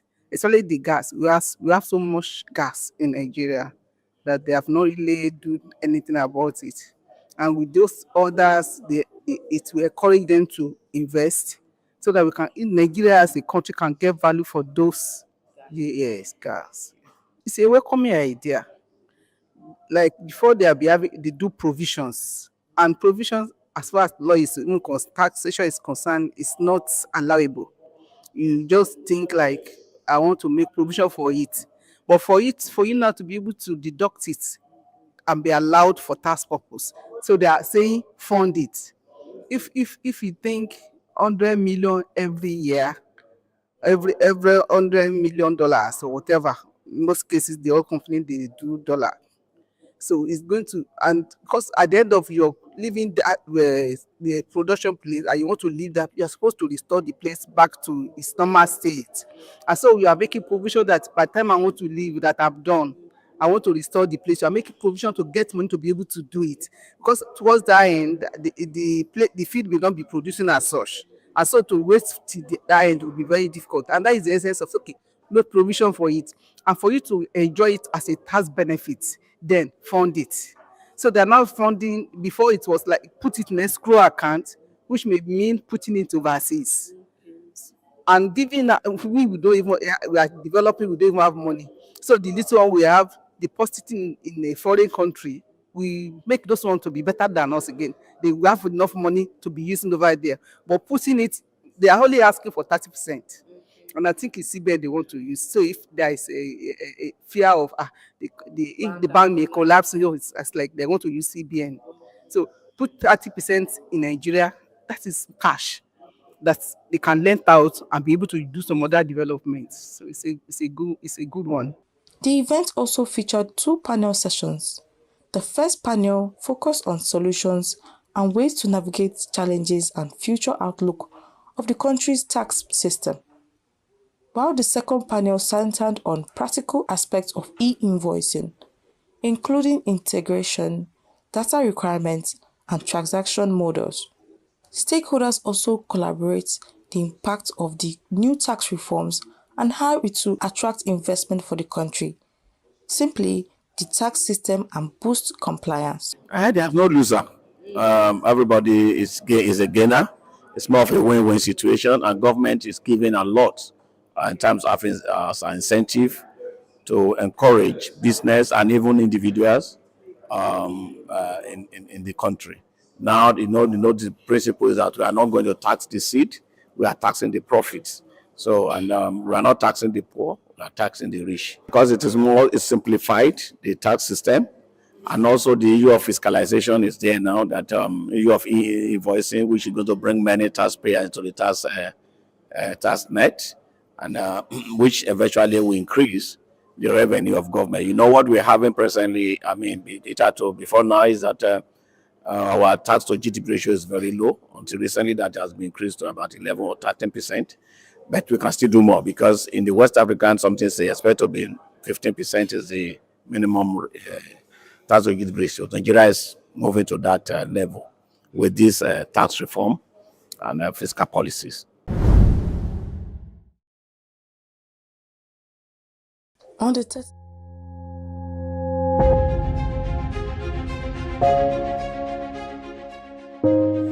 Good morning and welcome to the BDTV Breakfast Show. I am Bethel Obajabi. My name is Elizabeth Musa. And this is the social listening segment on the BDTV Breakfast Show. We're talking about the Fly Nigeria Act. Can you give us a background into what this is about?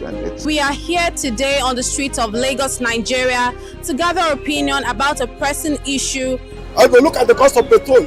We get very for Nigeria, we dey suffer. The income is not really increasing, but the prices of items are increased. Nothing like savings again. No. You only pray for that money to reach you that month. There's a lot of high pressure, a lot of stress. There's a lot of high targets to be met. I was quite strict. In my mind, I said, moving from my hand, my picking go spoil.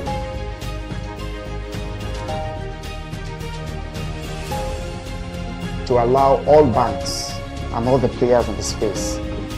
15% inflation target achievable in 2025.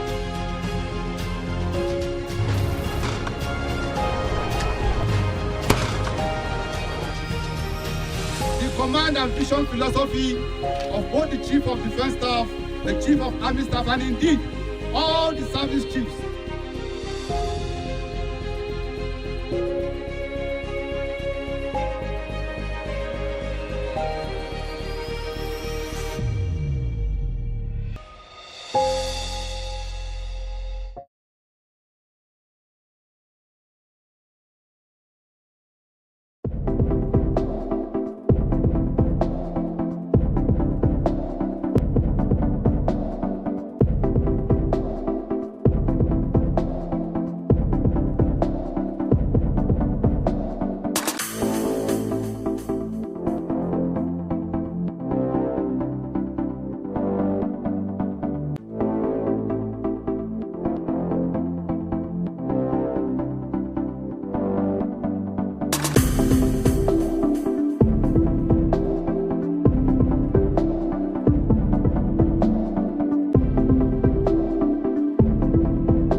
good afternoon, and welcome to Industry Focus on BDTV, where we pinpoint industries, both locally and globally, hence identifying economic and business value and how it affects the GDP in Nigeria, lives of Nigerians, and of course, Nigerians across the globe.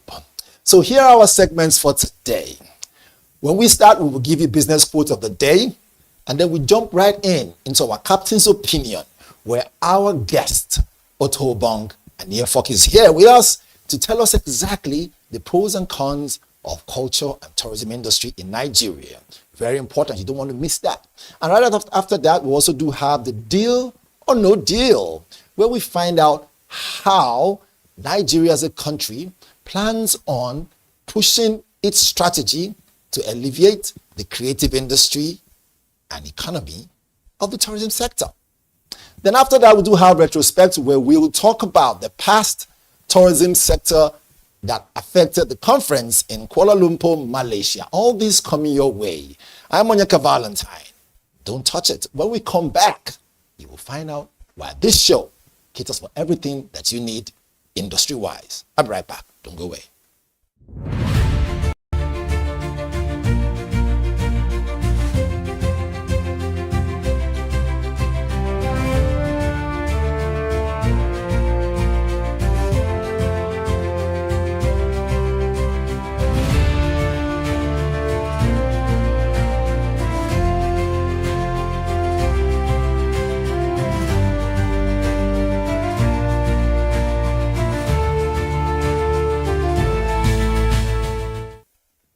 Welcome back. Let's jump right up into it. The quote of the day on tourism. They say, if you will have to visit 2 continents in your life, well, visit Africa twice. If you only visit 2 continents in your life, visit Africa twice. A lot of reason why that carries a lot of weight, but not my words, but words of R. Elliott. Go check him out and see all the great quotes he has on tourism sector and of course culture and more. And because today's show is focused on that, we have taken our quote of the day, write it down, and I'll tell you how that transmits into business and how you can grow the GDP. Words they say carry a lot. The meaning you make from them matters a lot. All right, so we'll take a quick break. When we come back, I will give you a breakdown of how my guest today is the right person to make this show and this segment and topic a blast. We'll be right back. Don't go away.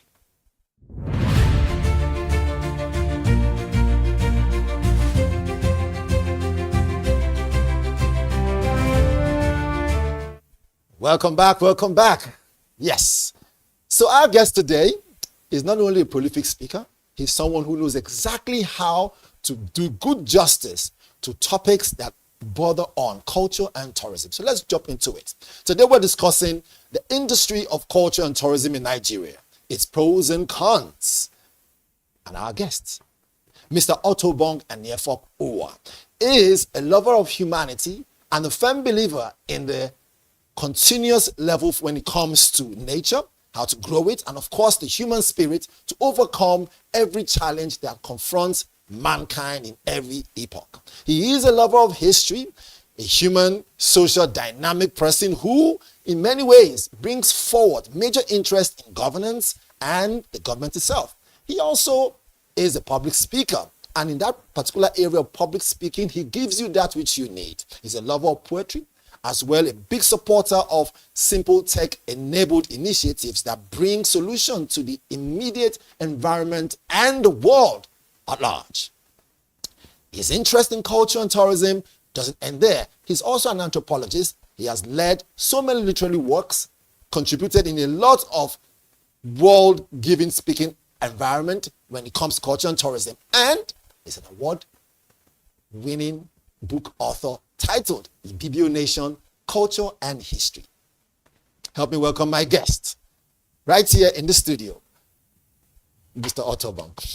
Thank you, Onyeka. You're welcome. I hope I was able to give you a robust breakdown of who you are and what you do. Yeah, you did. I think you did well. All right. You're welcome to the show. Thank you very much. Yes, some will say that culture and tourism is important. Yes, a lot will agree. But before we jump into our 5 key questions, we want to know, why would you underline culture and tourism as a way out for Nigeria? Okay, so I think I'll start with the quote. Okay. If you must visit a continent twice, visit Africa twice. Okay. I really tried to go around Africa, and Africa is beautiful. And if you go to Kenya, it's a different world. If you go to Masai Mara, you literally see Tarzan in action. I mean, you will see and live with animals, so to say. And I've not been to Madagascar. I heard it's Garden of Eden. So it's the potential of economies, tourism. I mean, I was in Ghana earlier in the year, my second time on a tour drive. And of course, we spent a lot of money in a team of 10. And I mean, if you understand how much it will cost in flights and accommodation, welfare. Tourism is ready potential. It's the potential that does not diminish. It's a static, static potential. So if it's historical tour, you come there, you go to historical sites, you go to Jerusalem. The Jordan River is the Jordan River. But every year and every generation, they will go there and they will spend money. Okay, if you go to Rome, you go to St. Peter's tomb. It's the same tomb. And people go there, you go with your children go with their children. So it's really, it's a money spinner, and it has a lot of potential there. All right, so it has a lot of potential. So let's come home now to now say this. Which most of our listeners and our contributors online, they send their questions just to find out, since we're talking about tourism. Prosperity versus potential. Why isn't an industry like culture and tourism with immense economic power also a major contributor to our GDP? Because, I mean, we know that you are a professional when it comes to these areas. And we're thinking, if someone like you is the president of this country, would you answer this question with action? But first of all, let's answer the question first. So answer if I were president would be yes. Okay. So basically, I'm also a numbers person. I'm an accountant by training. So I know numbers. So unfortunately, I think we'll not be able to tap very well from the resource of the Nigerian tourism sector. We just recently rebased our GDP. So we have a GDP of, I think, $243 billion US dollars, using 2019 as the base year. But unfortunately, in the old GDP structure and the current GDP structure, tourism contributes 4%. It was 3.6% in the old GDP structure and 3.9% in the current GDP. I think around Africa, in Kenya, and I think South Africa is like 8%. I mean, so in Rwanda, it's 10%. And Rwanda is making a lot of money in tourism. Last year, Rwanda had 1.5 million visitors. 1.5 billion visitors? Yeah. And they made over $450 million in 2023. And over $650 million in 2024. So you can see a remarkable leap in their GDP. It's a gold mine for Nigeria, and I've really toured Nigeria. I've gone around Nigeria. I've gone to those places. I've gone to Yankari. It's unbelievable what we have there. Yankari Game Reserve. Yeah. Is this still functioning very well? The last time I went there was just the week before the Boko Haram incident. So I passed through that road on a Monday, on Tuesday. The Boko Haram issues occurred. But I went there. I saw elephants. Yes, I did see elephants, baboons. I went to Wiki, Warm Springs. How did you see the Warm Spring and then all those, the waterfall? Yeah, it was nice. It was really nice. There are what we can see on TV, the waterfalls. Yeah, there are a lot of baboons at the Wiki Warm Spring. And I mean, talking about waterfalls, we really have a lot of waterfalls. Do we have them in Akwa Ibom? I know you have from Akwa Ibom. Yes, we do, but not really much. But in Cross River, one of the best images you will see, unfortunately, it's not really publicized, is the Agbokim waterfall. Amboki waterfall. Agbokim. Yeah, it's really a Victoria Falls in north of Cross River. It's really part of the circumscribing issues around our tourism and GDP, because access to tour sites is really a problem. I mean, when you go around the world, going to Ghana, I mean, the journeys were smooth. Yeah, the roads are not perfect as in all of Africa, but every major tour site had an access road to it. Right. When I went to Yankari, there was road network, very good road network. I would think it was well built, so it should still be in existence. So, I mean, clearly without the supporting infrastructure, we will not be able to contribute to the growth of our GDP. And again, in the 4% I talked about as a component of our GDP for tourism, culture is still very little, because of the 4%, over 60% of it is of the hospitality services sector. But again, as much as it is quite little, we see a lot of artistic work with our traditional people showcasing some culture and tourism and all that stuff. You see that people who are supposed to make money, they are just sitting back on their hands. Because I mean, we have like Miss Tourism, we have a lot of activities. Because it bothers us, and when we think, is it that we are not seeing the potential, the business potential in all those activities? So we see. I think we see. Unfortunately, Nigeria is just so blessed, but somehow we stutter with our potentials. Looking at the variables that should support our tourism drive, like I said, we have inhibitors like insecurity, poor road network, poor infrastructure. We even do not have the manpower. Trust me, we do not have the manpower. I went to Yankari with so much potentials. There was no curator to take me around. There was no curator to market what was happening. That was sad. If you go around Africa, so I'm not talking about the Western world. If you go around Africa, you go to Kenya, you go to Uganda, you go to, of course, Egypt is at the level of the Western world. You go to Rwanda, you have proper tour guides. I mean, from the airport, there's a system that creates the tourism ambience, and I'm an advocate for tourism belts, organized tourism. And that's really the problem with us. Our tourism is not organized. That's why people are not making money. We have artists that, visual artists that are not... visual artists, performing artists. No, for the performing artists, we are really making a hit. We are really making a hit. Right. I've been peripherally involved with some of them, and I know the kind of monies that they were paid. And so for the music industry, for the creative arts industry, I think Nigeria is scoring a big A. A big A? So yeah. I'll give you a lot of applause for that. We're scoring a big A. But I mean, for historical tourism, anthropology, cultural tourism, I think we are not there considering our natural endowments. I mean, the Mambila Plateau, that exists, Taraba State, the waterfalls, the greenery. I mean, from Udi Hills in Enugu, if you're driving around, I mean, it's just beautiful. If you go to Obudu, it's one of the most beautiful. Obudu Ranch. Yeah, it's one of the most beautiful places on earth. You actually drive into the clouds. It's cool, and around those tour sites, there are potentials. I mean, Obudu has the potential for a dam, so they were supposed to use the waterfall in Obudu to create a little hydro power system to feed the ranch and also feed the neighborhoods.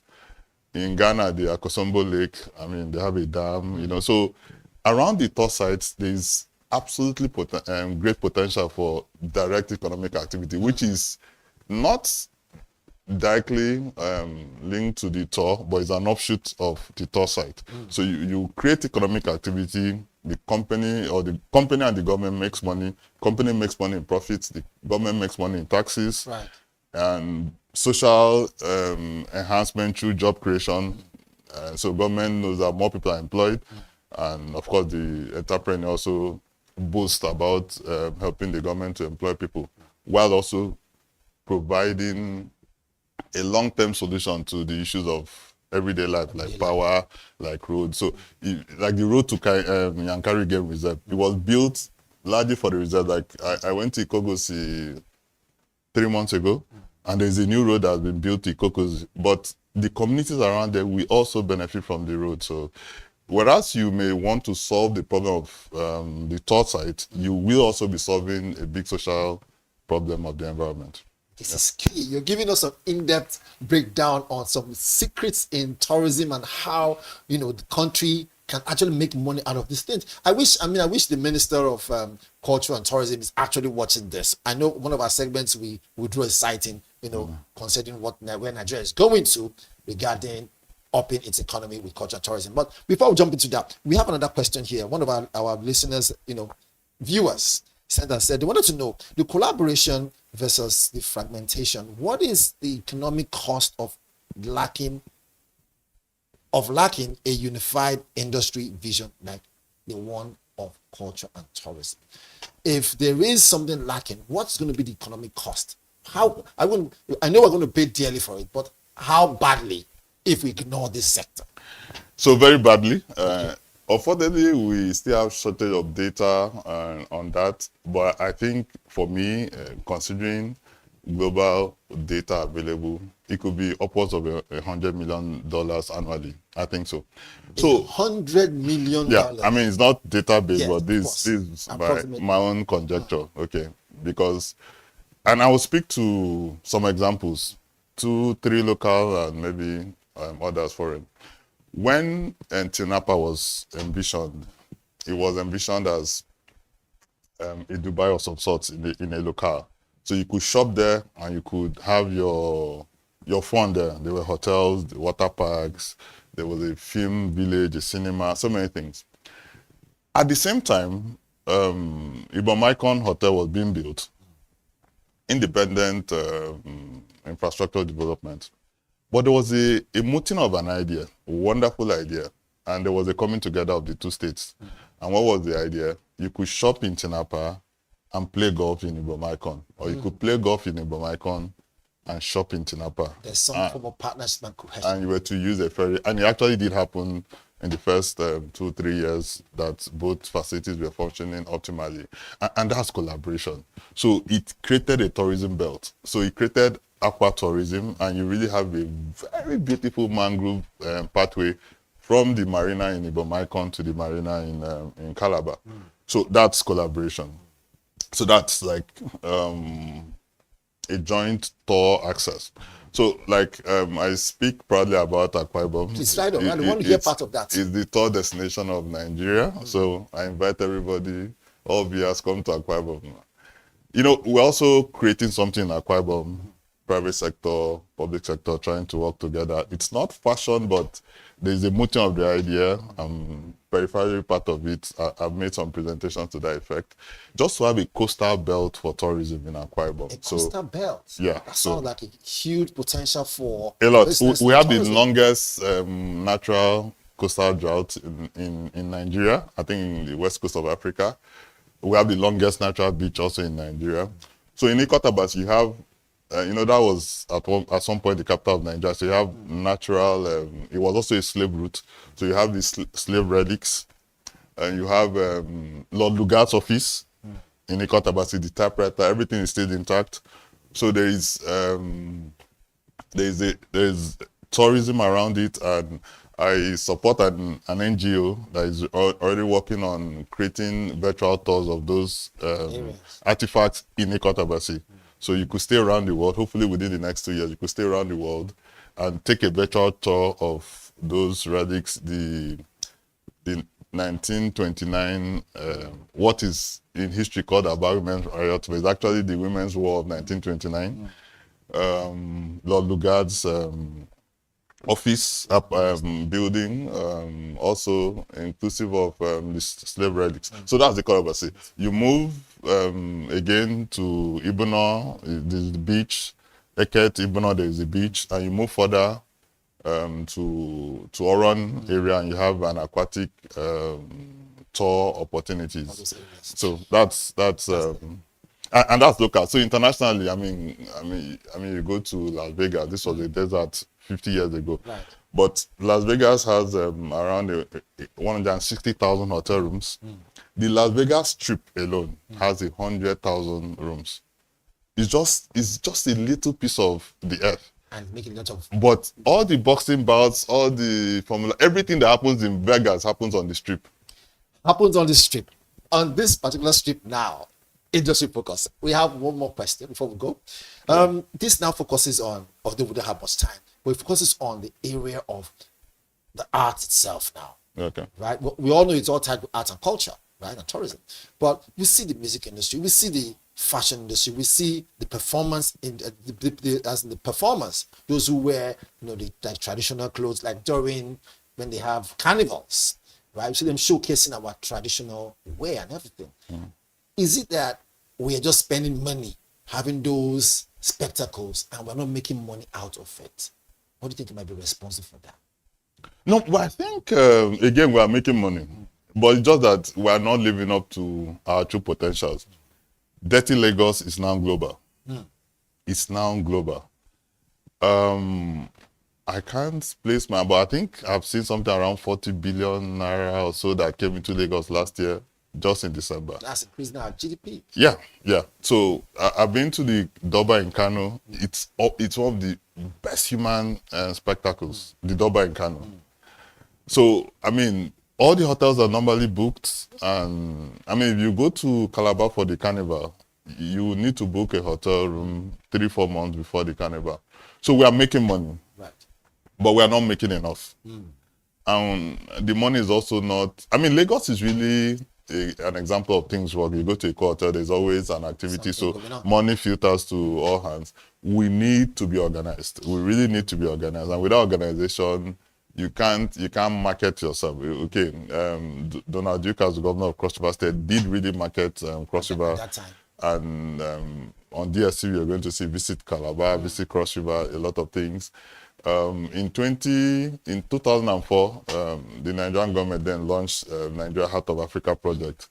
This was really big, and in 2 years, our revenue doubled from under $250 million. No, not doubled. It went 50% from under $250 million to like $360 or so million in total revenue. In Rwanda, after the 1994 genocide, everything looked very bleak, but they have turned what was bad to money, like I talked about. I had to cut you, but to money. I mean, we need to do a part 2 of this because you're well loaded with information.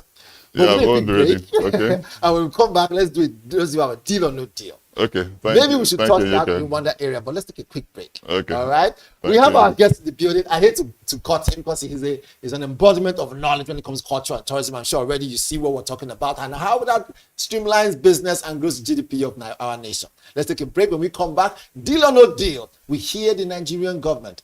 They're all doing great stuff to make sure that culture and tourism begins to rake in more money. You want to find out? Don't go away. We'll be right back.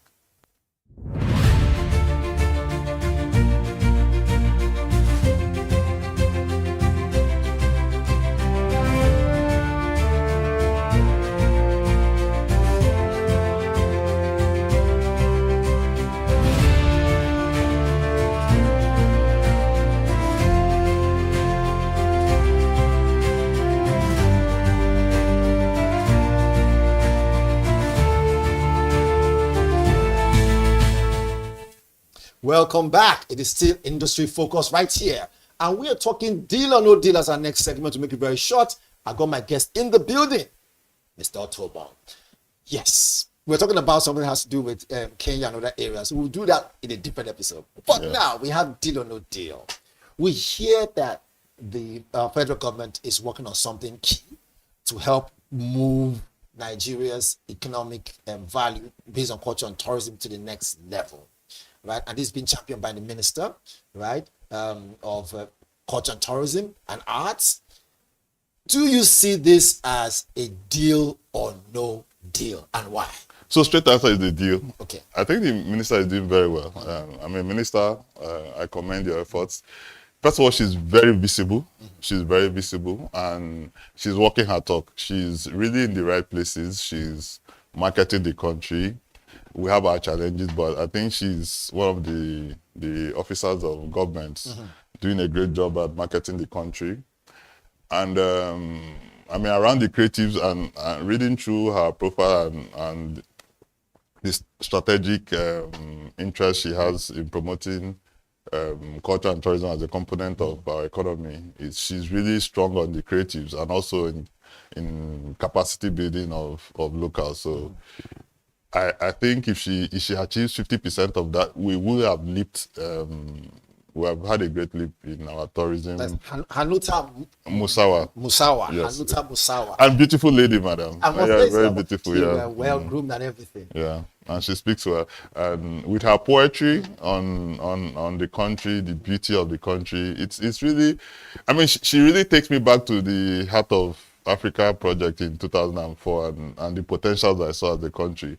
I'm a firm believer in our country, and together Nigeria will survive, Nigeria will strive, Nigeria will succeed. Yeah. Nigeria will survive, Nigeria will strive. You've heard our guest, he just weighed in and said it's a deal for him that the Minister for Culture and Tourism, that is Musawa, is doing a great job. So it's a deal or no deal? Right? It's a deal. It's a deal. Okay.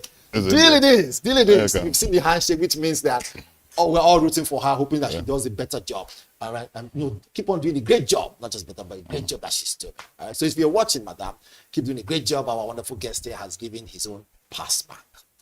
Before we go, towards the end of last 2019, obviously they had a breakdown of how culture and tourism in that conference, and that conference held in Kuala Lumpur, in Malaysia, about tourism. And then they found out that Africa adds a lot to tourism globally, but nobody documents it that much. Do you agree with that? Yeah, I do. I think... and that was in 2019. You can see the picture there. World Tourism Conference 2019. And also in 16 was mentioned. What can they do to make Africa be more inclusive and, and bring in more money for Africa? So there's this saying, what is not written does not exist. So we must write about ourselves. We must write. We will make the writing accessible to a greater part of the world. We'll also make it accessible to different generations. So you have the Gen Z, the Alpha generation, and co. So, I mean, are you going to make it in animation form, whatever, but you just need to project yourself. Before we go quickly, in case you guys don't know, Ibibio Nation, you did this book some time ago. Yes, I did. Yes, we just have about 1 minute. Tell us about this book, and if we're looking at the part 2 of this book, Ibibio Nation. There won't be a part 2, but there will be other books. Culture and tourism. No, there will be other books, but I mean, this book is wholesome in itself. Okay. Yeah, there will be an updated edition just to add maybe contemporary sociology, sociological practices. But the book speaks to our history as the Ibibio people, our migration from the southern valleys of Cameroon, and to a place in Arochukwu called Ibom, and to Ikono in Akwa Ibom before we dispersed to other parts of the state as we are. So they also speaks about our relationship with the Efiks, who some authors believe are Ibibios and they believe they are not Ibibios. And of course, our relationship with our Igbo neighbors. So beyond Arochukwu, we have a relationship with our Igbo neighbors and also with larger part of Cross River State. Then it speaks a lot about our practices, so our sociology, marriage, inheritance, kinship, and things like that. But I think it's a book I recommend for people to read, not just Akwa Ibomites. And what's beautiful, we also try to capture names of plants and especially cultural sites. So a whole lot history, so we have culture. The English name, we have the Ibibio name, we have the botanical name. Okay. So just to make sure that even a non-Ibibio reader will really understand that this plant is really referring to this botanical name. Yeah. All right. Thank you so much for joining us. Thank you, Nyeka. It's a pleasure. Hopefully we'll do a part 2. Yeah, we'll do a part 2. Longer time. There's a lot to talk about. There's a lot to talk about. Yeah. All right. Before we go, are you on social media? Yes, I am. What's social media handle? It's Otobong and .owa, all handles. Yeah. All handles. Otobong.owa Twitter, Instagram. Right, all social media handles. LinkedIn, yeah. Okay. Thank you so much again. We cannot thank you enough. You've done so much justice to our topic and in line with your book, Culture and Tourism. You guys go check it out, most definitely. Yes, it has been a robust one. Time for us to leave the studio. So those who reverse our time, Industry Focus comes to you every Tuesday, 12:30. And you can catch us right here on BDT. My name is Onyeka Valentine. Until next week, Tuesday, stay strong. Bye-bye for now.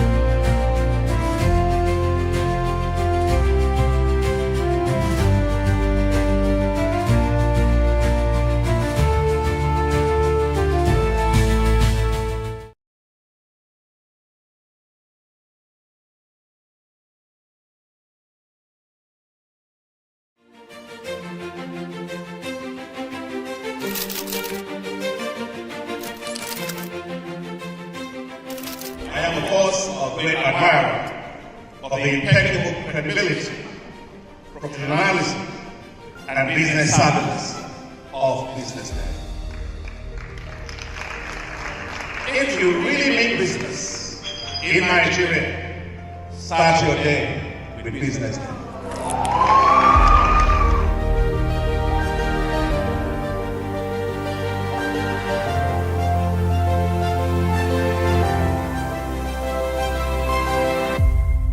BusinessDay is West Africa's leading provider of business intelligence and information, delivering premium content across diversified media platforms, including online, mobile, and print. Since its inception in 2001 with a weekly newspaper production, BusinessDay has expanded its reach to provide exclusive content accessible through print, mobile, and online channels.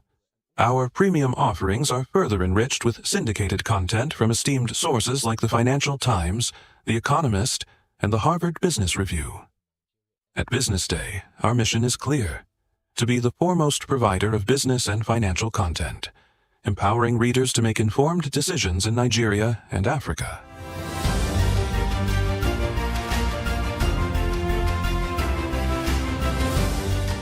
Since our establishment, we have been committed to delivering insightful, relevant, and accurate information about Nigeria's business and finance environment, while contextualizing the impact of global events. We monitor the stock market, analyze the companies driving it, and report on government policies and their economic implications. For being consistent in organizing these CEO forums for almost the last 14 years, I think this is worth commendation, and I think something that will encourage them to continue. From decoding market trends to dissecting economic shifts, we offer actionable investment ideas and serve as a compass for decision makers navigating complexity. Beyond headlines, BusinessDay fosters discussions on critical economic issues through impactful conferences and events. These platforms bring industry leaders together to share narratives that drive innovation and spark meaningful dialogues. Our events galvanize connections, bridging the gap between inspiration and achievement. For businesses seeking visibility, our strong digital presence offers unparalleled opportunities, with millions of followers across social media and a dynamic website attracting visitors from within and outside Nigeria. BusinessDay is the ideal platform to boost visibility for your products and services.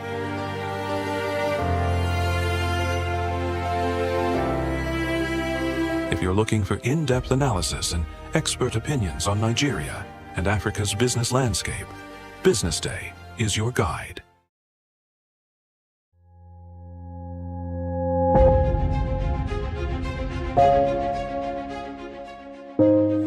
Good morning and welcome to the BDTV Breakfast Show. I am Bethel Olujabi. My name is Elizabeth Musa. And this is the social listening segment on the BDTV Breakfast Show. We're talking about the Fly Nigeria Act. Can you give us a background into what this is about?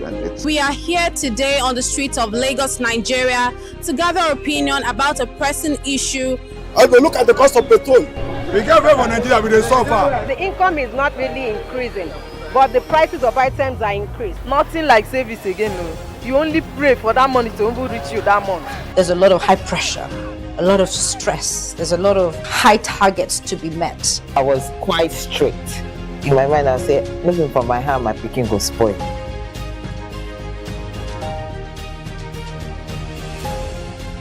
To allow all banks and all the players in the space 15% inflation target achievable in 2025.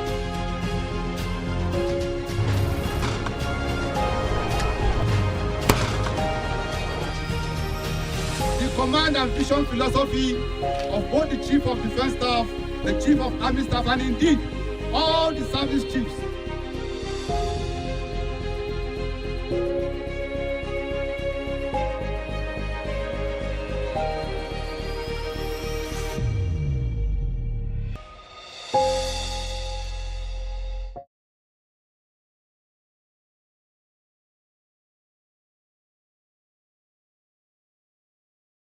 Why this obsession with 2 terms? Because most of them do nothing, just destroy a country, wasting the lives of other people for 8 years. I personally would actually vote for a mandatory 1 term. Nice to meet you, and we are very happy for this opportunity to speak with you on some issues in our country. And we need to go from the known to unknown. We are surprised to see you seated here. We thought you would have been cooling off somewhere based on the threat of arrest over your plan to float. Is it a shadow government? So, have you chickened out? From what? From going ahead with the shadow government? There was a meeting of the shadow cabinet yesterday. In fact, just preparing a press release on yesterday. We've had meetings every other week for the last couple of months. Shadow cabinet has been meeting regularly. By the way, it's not something we're floating. We've had a shadow cabinet for years, so it has been in existence. And one of the conversations that I have had on this matter takes the story back to the time of President Yaradua. Because back then, when President Yaradua tried to invite me to join his cabinet, I told him that it would not be fair for me to have just started a shadow cabinet to help monitor his government and grow our democracy, and then I leave and join his government. And to be fair to him, it was very persuasive, more than 2 hours of conversation, in which he tried to say to me that I could make more impact from inside, and I gave him the pros and cons of that. And I told him about the corporate state in post-colonial Africa, where a strong voice is drawn into government, squashed, and the contributions are lost.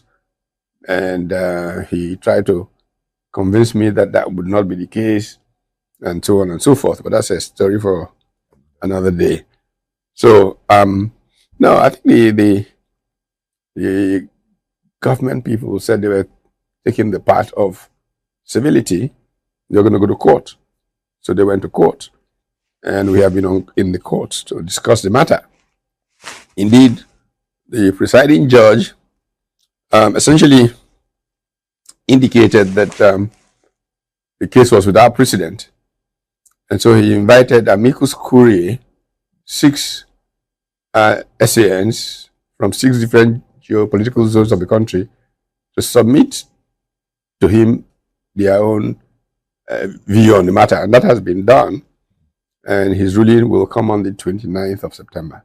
Was it actually a problem or a challenge of understanding what you intended to do? Or government was afraid that you were going to destabilize the system?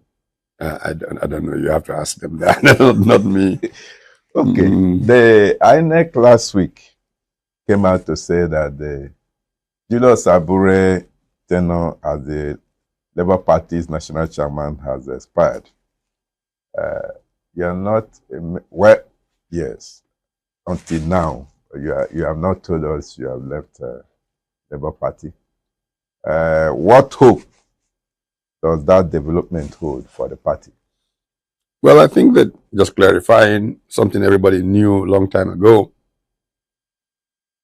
Unfortunately, in Nigeria, for some reason, politics uses the part of, for some reason that I understand it, playing games with the people.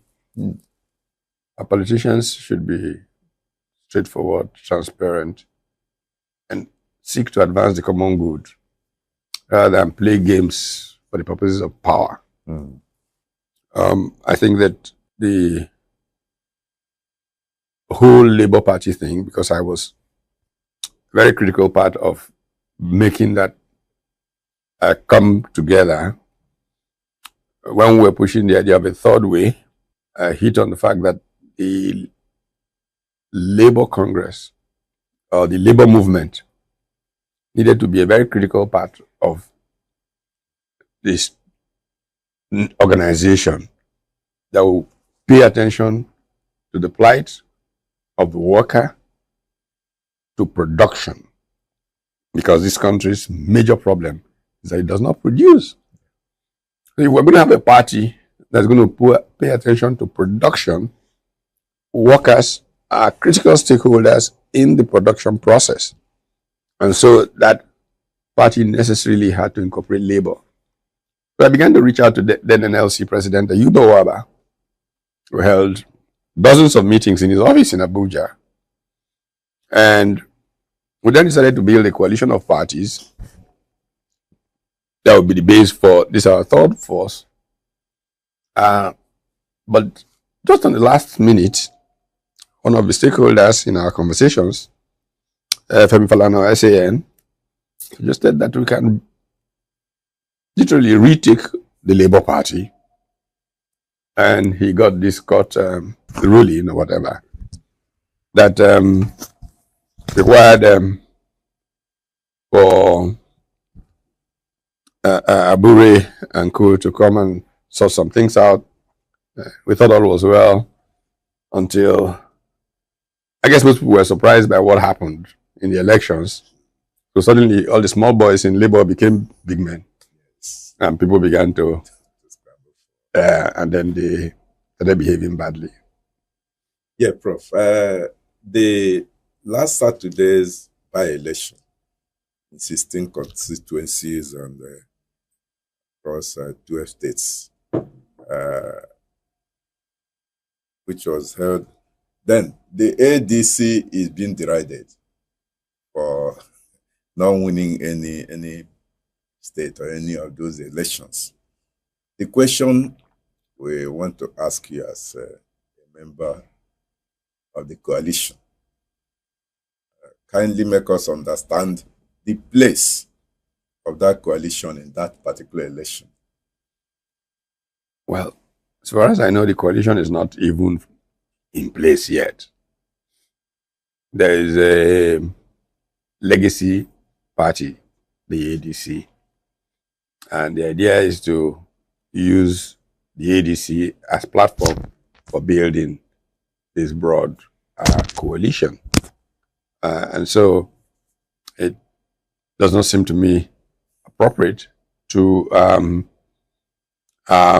begin to talk about the coalition when it hasn't really, come alive. But more importantly, from what I hear, I mean, honestly, I didn't pay much attention to the whole thing. From what I hear, I think those who abuse the electoral process did their utmost best to show, see, we've told them they're going nowhere. I wish people could focus on governance in Nigeria instead of this permanent politics, which is corrupt and not honest. They're killing the country. Now, some people think that The most challenging part of the coalition will be, or will come, when it's time for the selection of the presidential candidate. And you're a member of this African Democratic Congress, the ADC. You are an insider, not just a member. You are an insider. Do you see anything that suggests that there will be crisis in time of choosing this flag bearer? I don't see why there will be crisis if the policies are clear, transparent, the processes are followed, outcomes will be self-evident. So I don't see why there will be crisis because of a process of choice. That's what political parties are about. Well, as rightly said, it's a coalition that is still forming. The Legacy Party, the ADC, is there. And some of the arrowheads of the coalition are still in their parties, like the former presidential candidate of Labour Party, Peter Obi.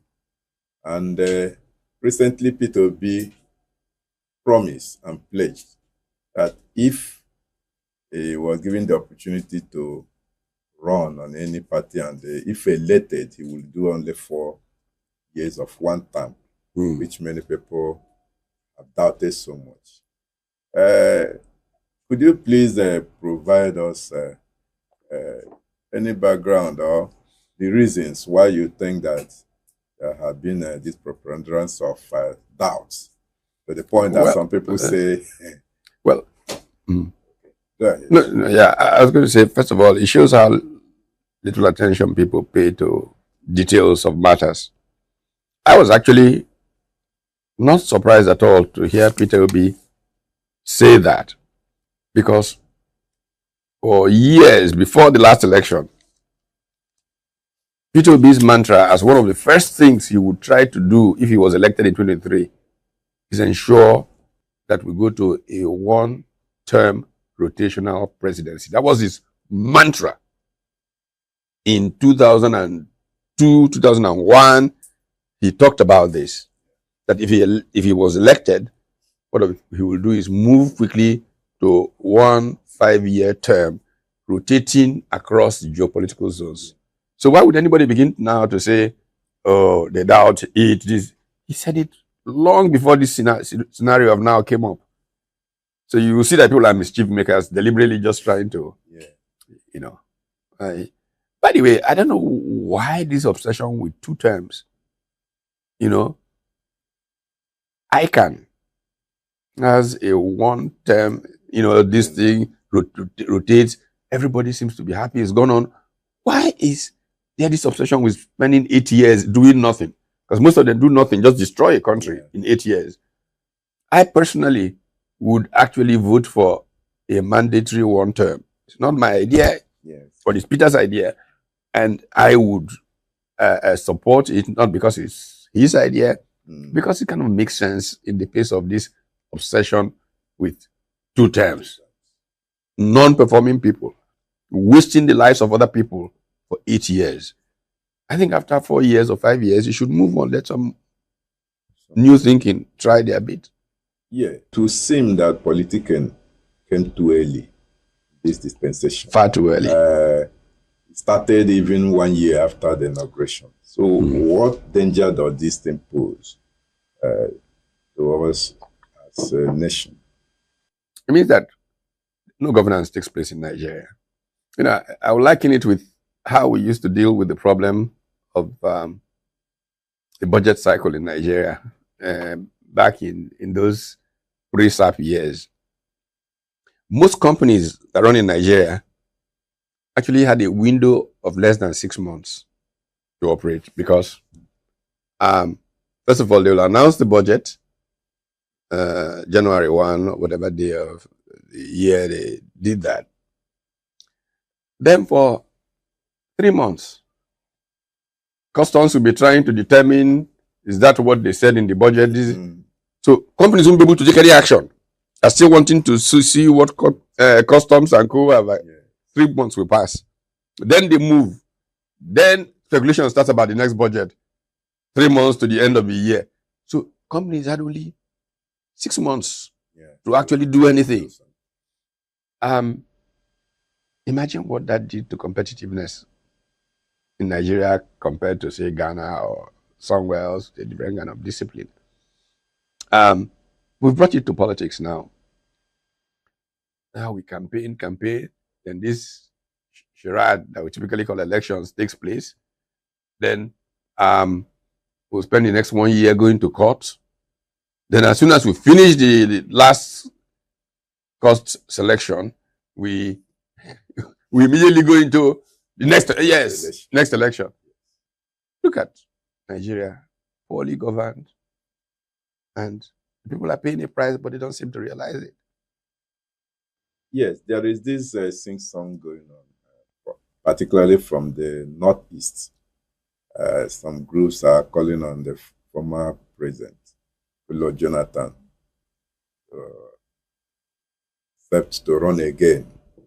It's also an offshoot of the unbelief or the discontent over whether what P2B is saying he will be able to live up to it. And they said, okay, we are more comfortable with someone who has done one term before. Let him come. And this clamor is gaining ground. What is really happening? Well, I mean, there are all kinds of perspectives. There will always be perspectives. There is a very prominent northern historian who has actually said that there will be legal issues with Jonathan running because he's been sworn in twice. And the Constitution basically allows you to be sworn in only twice. So putting that legal matter aside, I think good luck Jonathan should be man enough to make his own decision whether he wants to do that or not. But I read a piece that advised him to be careful with the eyes of March, so to speak, because they can drag him out and then mess him up totally. Right now, he's built a reputation that can power him as a global statesman and all of that and live off of it. But when he comes back, he could just ruin everything and go into history a cripple. Yeah, let's look at the area of economy now.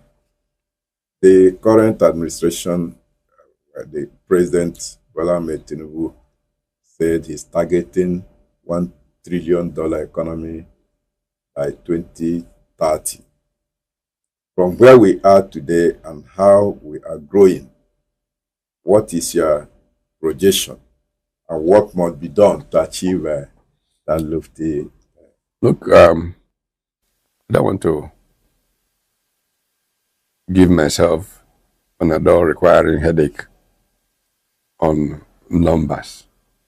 I want to focus on the quality of life of Nigerians. That's what economic growth really means. And you know what leads to quality of life and what leads to economic growth is production. Nigeria has one of the lowest productivities in the world. On all dimensions, you can just go and check. How do we raise that? How do we create jobs? Because it's when people are employed as a result of production that they have income that lift the quality of their life. How many jobs have we created? Real jobs. What are the impediments to production? I have a number of problems, both with the fundamental and theoretical on these matters. Look, unless the spirit of enterprise, unless entrepreneurship is at a certain state, you don't really get economic growth. And I can tell you about my engagement with this problem through the years, from the base in terms of knowledge and capacity, the assessment of theory, may I begin with the assessment of theory, to make it travel to policy and implementation of these things. Look, if you look at the theories of development and the challenge of growth in Africa, you will go back to modernization, traditional modern dichotomy, where at the time of independence, for many people, modernization was being more like America, for example, being more industrialized, being more this or more that. And there were varieties. One of my old professors was Bill Siffin, and his colleague were quite famous for what was called the Bazaar Canteen model. That at a stage in the modernization process, there's a mixture of the bazaar and the canteen and all of that. And we I have taken time. Part of my new book is looking at all these models and why they did not really lead to major growth in Africa. And I came to the conclusion that they have not paid enough attention to the place of entrepreneurship and markets. How do you create markets and make markets work? I began to engage with this when the Lagos Business School was being founded. I said to my colleagues, okay, our general strategy to build a school that will train ethical, socially responsible managers for Africa. However, we can't grow an economy by just producing managers for UAC and some multinational banks. We grow an economy by producing entrepreneurs. It was a very troubled conversation because, understandably, that was the strategy of general management. But I pressured and pressured enough that my colleagues gave way, and we created the Center for Entrepreneurship Studies, which is now Enterprise Development Center. And we know the impact that EDC has had. And so that gives me some relief that this thing. I became the first teacher of entrepreneurship at the Lagos Business School, just because of the passion that I had for, recognizing that that's the way you grow an economy. Then you look at the system. How can the system then support entrepreneurs? You find that the system, that was part of a failure of the World Bank structural adjustment program. It wanted the entry barriers into banking to be open so that banks will pool savings and lend for investment and production. Fantastic. In principle, that's what's supposed to happen. But the banks find easy ways of making money without actually leading to production taking place. I argued about these things till today. I mean, banking is supposed to be a fancy young man wearing fancy shirt and tie and snuffing and scoffing at people, and yet he has done nothing to actually grow the economy. They just roll money, buy, sell, do this, do that. A lot of money, profits for those who own the banks. I don't begrudge them that. Economy is going nowhere. Eventually, everybody will die. If that source of the recycled money, oil, doesn't come, well, so what do we do to make sure that before that happens, we're actually in real growth mode? I haven't, as a person, tried to take it on. I say, okay, let me find groups of young entrepreneurs, many of who are coming out of my programs, MBA classes and all of that. Find ways of supporting them. I can't say what I've lost in trying to do that, but I actually wrote a book, Business Angel as a Missionary, to showcase some of those companies, real case studies of those companies that were founded in my living room. By the way, I must say BusinessDay was one of them.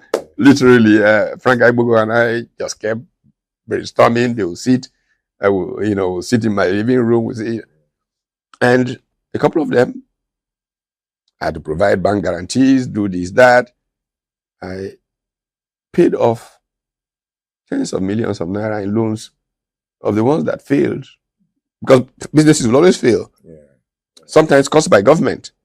some of them did business and government just never paid them.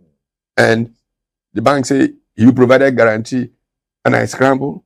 I tell you a very funny story. One of them, after I had paid off 75 million, I mean, over a couple of years that they incurred, comes up with another business idea. And I said to the person, no, that he has this financier they're bringing this from Azerbaijan, they're doing this, financiers from America, they have billions, they will do this, they do this, that he will then pay off all the ones that he wants me to just introduce him to. I say, hi, please. He sends me a text. He said, I thought you were a real Christian. God's nature is a long-suffering nature. So because something went wrong, and I said to myself, look, my wife must not hear this.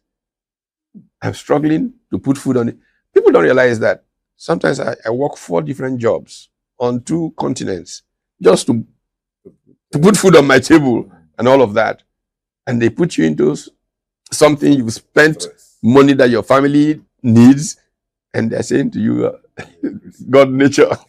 So, but that's you get ups and downs. To be fair too, I mean, some of them have succeeded remarkably. And I can tell you, I literally have a house in my village that was built by some of these my mentees, and I say, oh, I want to build a house. No, I'll do the road. I will do the this and this. So I can't complain. God has been kind in terms of some of those people.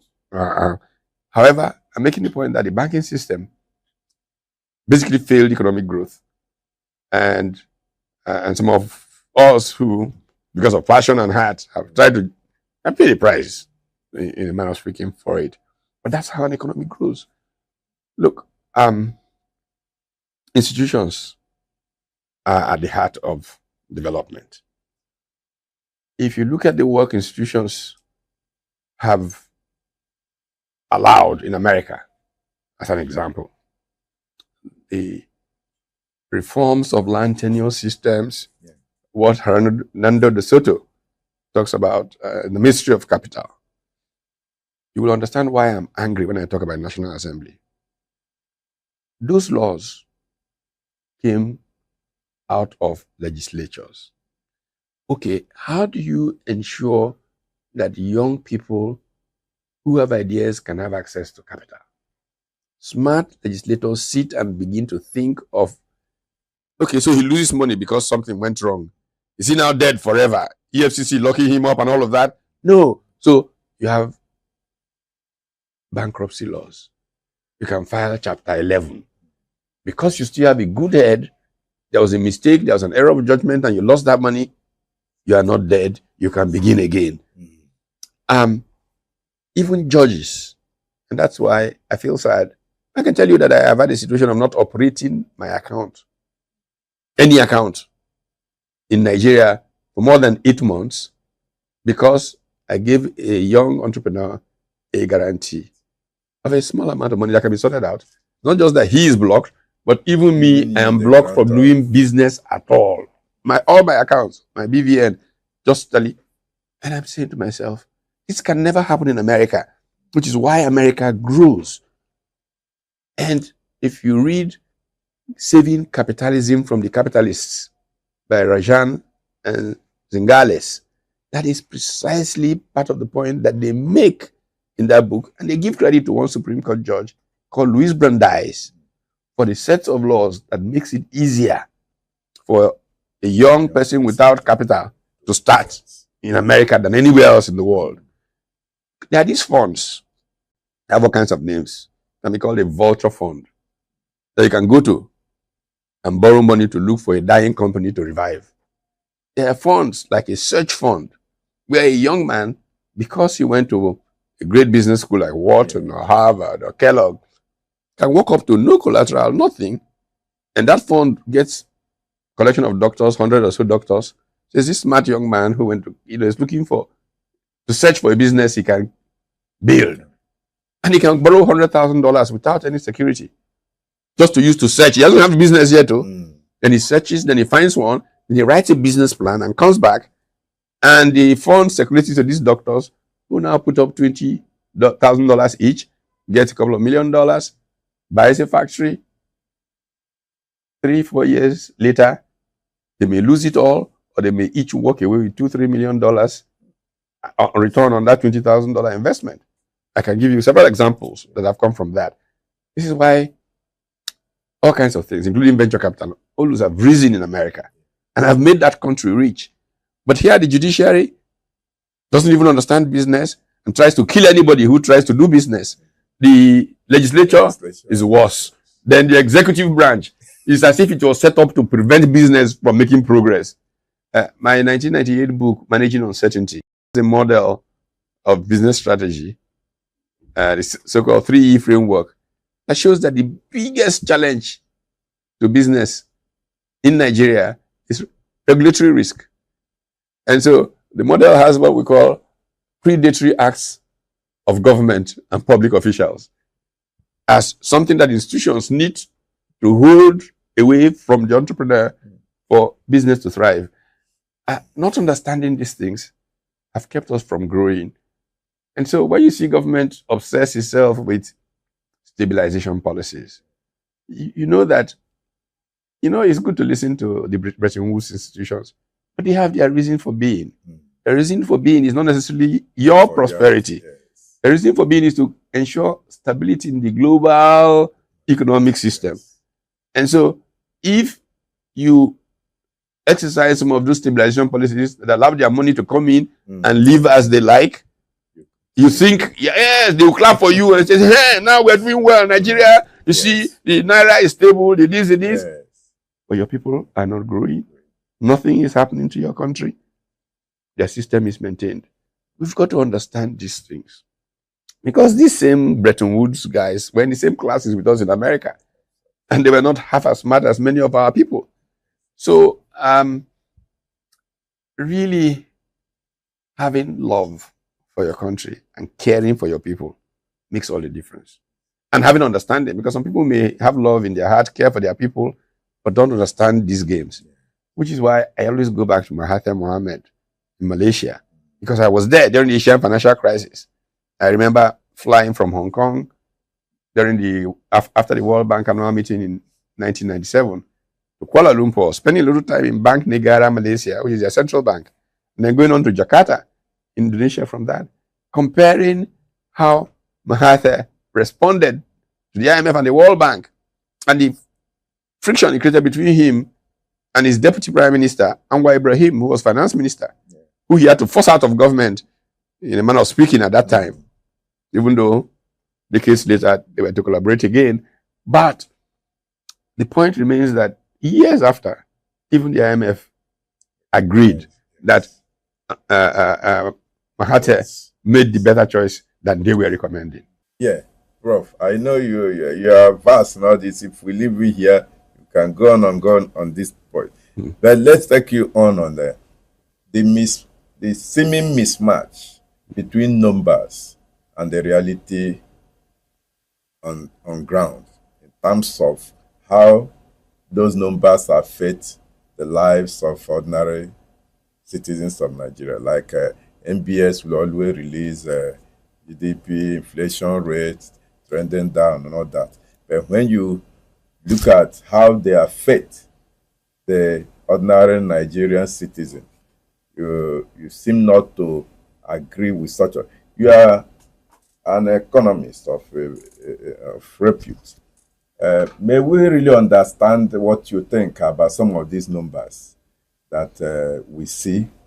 GDP is just being rebased and others, and there are a lot of controversy arising from some of these. Yeah, these numbers are helpful for you to track how you are traveling of their own as an end in themselves.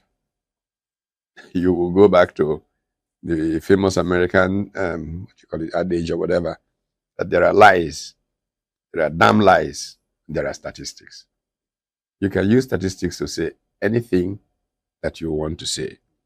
So I would look more at things like HDIs, Human Development Index. I would look more at those kinds of things that track quality of life in society, because it's about people. So I don't begrudge anybody playing with statistics, but I hope that people intelligent enough to explain that those statistics are only as useful as this in this circumstance. Yes. In other circumstances, totally without any real value. Yes, it would be easier to say that as an opposition member, you may not see anything happening in the government. But if you look around since 2023, May 29, can we say that all is gloom? Well, first of all, I have to let's remind you that most of the time from May 29, 1999 till a few weeks ago, I've actually been living outside of the country and just coming to visit. But that doesn't mean I don't keep on top of what's going on here. Of course, you can never have everything being gloom in any situation, a human situation. But the goal of not just opposition, of the intellectual, of good social observer is, could it be better? Could it be different? Could it be optimal? And then you see how society is moving into a class order. I'll give you a very important example that is going on. You can say that education in Nigeria has collapsed. I mean, everybody can talk about how bad it is, and it is very bad. But you can come up and say, hey, look at those young boys coming out of Babcock, how they've built companies that have become unicorns, and so on and so forth. So how can you at the one hand say the education system has collapsed? And this but you are all telling the truth. And this is what must guide us. Today, there is a crisis of admission into Nigerian universities. If you are looking at the elite private universities, I happen to be associated with one of them. I teach in it. And the pressure, people are calling you, every big man is calling you because everybody is now trying to get their kid into that school. Why don't they want their children to go to the universities that we went to? At the time I went to university in Nigeria 50 years ago, graduates of Nigerian universities were so hot around the world. Why is it different today? What was responsible for it coming from that time to this time? And I tell you a small story about that. One day in an education conference that was taking place at the LBS, I was telling the story of quality of higher education in Nigeria, and I quoted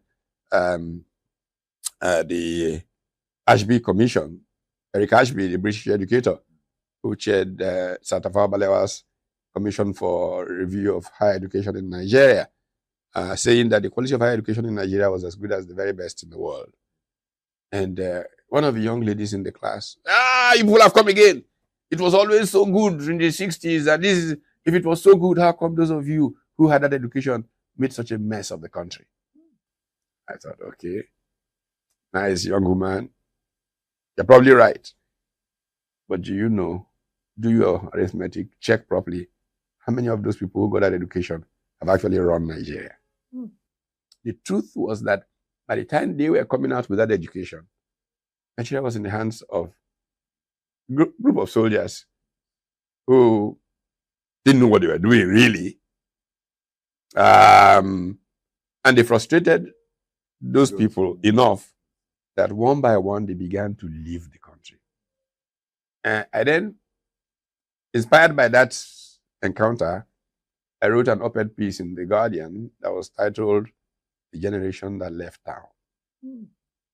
And really, truly, that generation that got the education left Nigeria. Majorly, you just have some who just got tired and just say, okay, we'll suffer in this university until we retire. And so they stayed in their campus, but most left town. I recall one of the doctors who was lamenting that his class from UCH had a reunion in the US. And it turned out not one single member of that graduating class still lived in Nigeria. Not one. And a young friend of mine who, his medical school class from UNN, from Enugu in 1980 something, yeah, they had a reunion, and this was the women from their class, and they were, I don't remember the number he gave now, only 3 of them were still in Nigeria, the women. But somehow Nigeria policy making makes light of this. It should not be made light of. My friend Chris Ngige, very unthoughtfully, in my view, said once that they can leave, they grow more doctors. Look, Mexico is just across the border from the United States. Mexico trains some very fine doctors. They are paid far less than the doctors in America, but very few Mexican doctors cross into America. It's easier for them. They may not be as well paid as American doctors, but they are well paid enough not to want the trouble of living in America. They're very happy to live in their country. With India, we have seen those doctors return and create a new economy, and we are all now going there. Unfortunately, we don't have the appropriate incentives to do the same thing with our country. Today, 70% of all the black doctors in America are Nigerian. Okay, it's a nice thing to note that because of them and the pharmacists, I mean, not far from where I lived last 2 years in the United States, around Maryland, 10% of all the pharmacists in the state of Maryland are Nigerian, not just black, all pharmacists. Now, how does a nation develop without its human capital? In this age where knowledge is everything. If you look at China, what happened to China after Deng since 1978? Principle is knowledge drives the world. Look at what's done to China. Look at Vietnam, where they are going, and all of that. But we have failed to make the appropriate investment in education. Look at the parity between what politicians make and what teachers or lecturers make. Look at the parity. I repeat all the time, Professor Lubute used to remind us that the day he became professor of medicine at the University of Lagos, I think back in 1963, the salary was higher than that of the Prime Minister of Nigeria. What happened? How did we miss the road? How did we get? Because incentives is what economics is about. If the incentives are upside down, you get the result that you get. So you get more politicians hang around. You get more people who want to be businessmen through politics. Contractors. Yes, they become politicians. But those who are professionals, who are well-trained, who are the doctors, find that they can't manage in that society. So they head out. Prof, President Bola Ahmed Tinubu has been accused of traveling too often. People say that it would be nice if he stays at home to look at the challenges at home. But there are some others that will say, in fact, he's not even traveling enough. That the image of the country is so bad out there that he needs to travel and do the marketing. Okay. He's going there to attract investors. And that given the stories that they hear outside there, that it may be difficult for those investors to come on their own volition. On which of these devices are you? Yeah, I don't really care about numbers of when you travel or don't travel.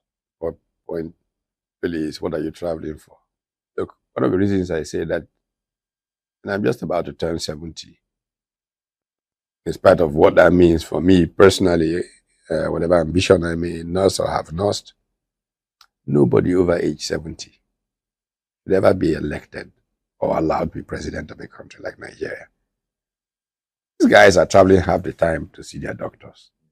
So this is an excuse. Of course, AIDS will rationalize it and say anything that makes people, yeah, you know. So I really don't buy the business of it because of travel.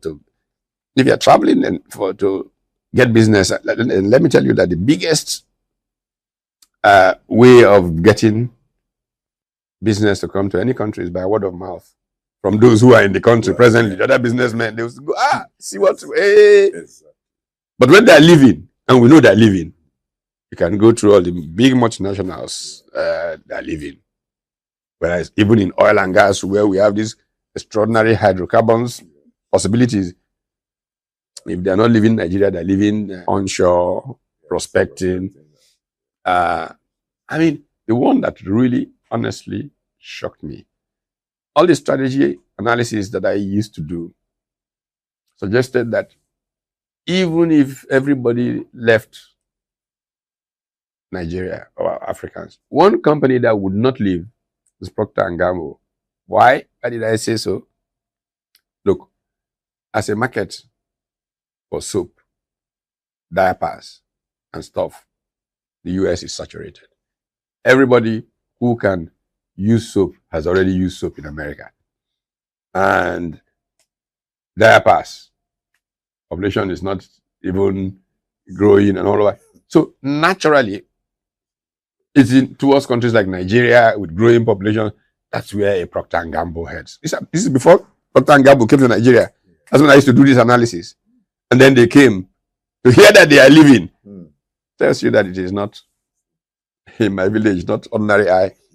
It means that the things are so bad that whatever they make here amounts to nothing compared to their effort. So it's better for them to leave. Lastly, what is your major concern? Draw closer to another round of general election. What's your major concern? My major concern is the possibilities that democracy may be losing its legitimating attributes through elections. Every other Nigerian I speak to today thinks that the electoral process does not work, thinks that elections are all rigged, and doesn't want to bother to vote at the next election. For many politicians, thank God, they did not bother. So if I just get 50 of my people, we'll put ourselves. But when the people now are totally accepting the fact that they are slaves, these people have cornered them and doing as they like, one small thing, and anarchy will descend. So politicians need to be wiser than they are right now. You know, because I do think that they may be grossly underestimating. I mean, you saw what happened during NSAS and all of that. People are angry in Nigeria. And history teaches us that when people are as angry as they are in Nigeria, anything can happen.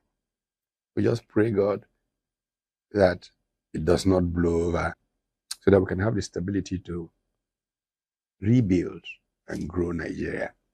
If we don't manage it, well, sorry. Bye-bye. Thank you so much, Prof. Thank you for the time, and it's a quality interview you've granted us, and we believe that it will at least, how do I say it?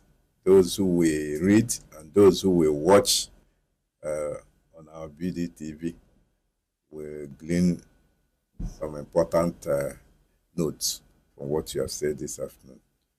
We cannot thank you enough for this time you've given to us. Thank you so very much. We'll appreciate you, sir. Pleasure's mine.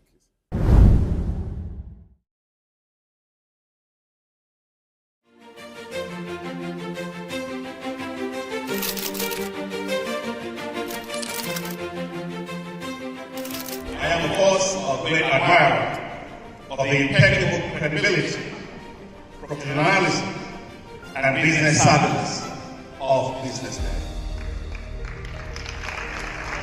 If you really mean business in Nigeria, start your day with BusinessDay.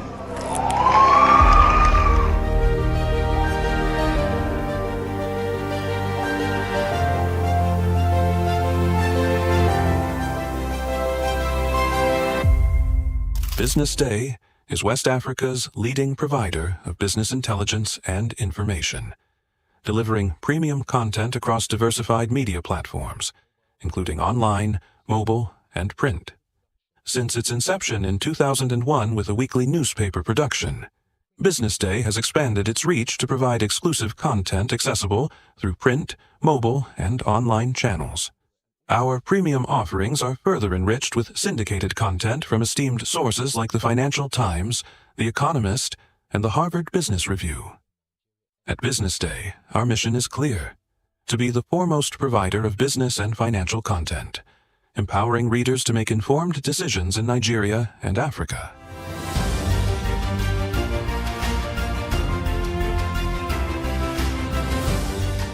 Since our establishment, we have been committed to delivering insightful, relevant, and accurate information about Nigeria's business and finance environment, while contextualizing the impact of global events. We monitor the stock market, analyze the companies driving it, and report on government policies and their economic implications. For being consistent in organizing these CEO forums for almost the last 14 years, I think this is a recommendation, and I think something that will encourage them to continue. From decoding market trends to dissecting economic shifts, we offer actionable investment ideas and serve as a compass for decision makers navigating complexity. Beyond headlines, BusinessDay fosters discussions on critical economic issues through impactful conferences and events. These platforms bring industry leaders together to share narratives that drive innovation and spark meaningful dialogues. Our events galvanize connections, bridging the gap between inspiration and achievement. For businesses seeking visibility, our strong digital presence offers unparalleled opportunities, with millions of followers across social media and a dynamic website attracting visitors from within and outside Nigeria. BusinessDay is the ideal platform to boost visibility for your products and services.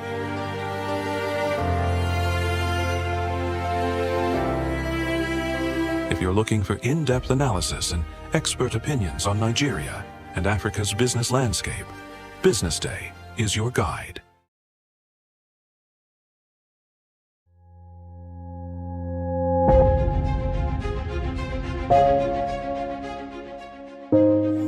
Good morning and welcome to the BDTV Breakfast Show. I am Bethel Obajabi. My name is Elizabeth Musa. And this is the social listening segment on the BDTV Breakfast Show. We're talking about the Fly Nigeria Act. Can you give us a background into what this is about? We are here today on the streets of Lagos, Nigeria, to gather opinion about a pressing issue. I go look at the cost of petrol. We get very Nigeria with the suffer. The income is not really increasing, but the prices of items are increased. Nothing like service again. No. You only pray for that money to reach you that month. There's a lot of high pressure, a lot of stress. There's a lot of high targets to be met. I was quite strict. In my mind, I said, looking for my hand, my picking go spoil.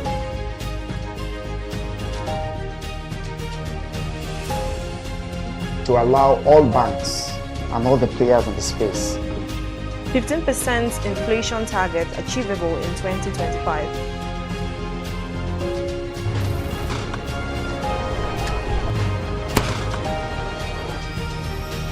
The command and vision philosophy of both the Chief of Defense Staff, the Chief of Army Staff, and indeed all the service chiefs.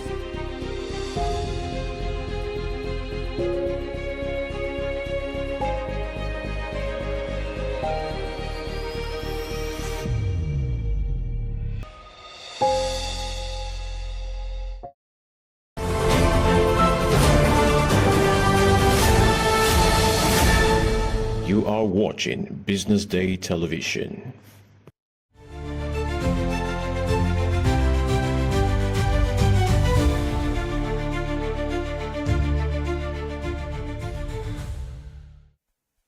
Hello, this is the news update reaching you live from Business Day Television News Studio here in Lagos, Nigeria. Coming up,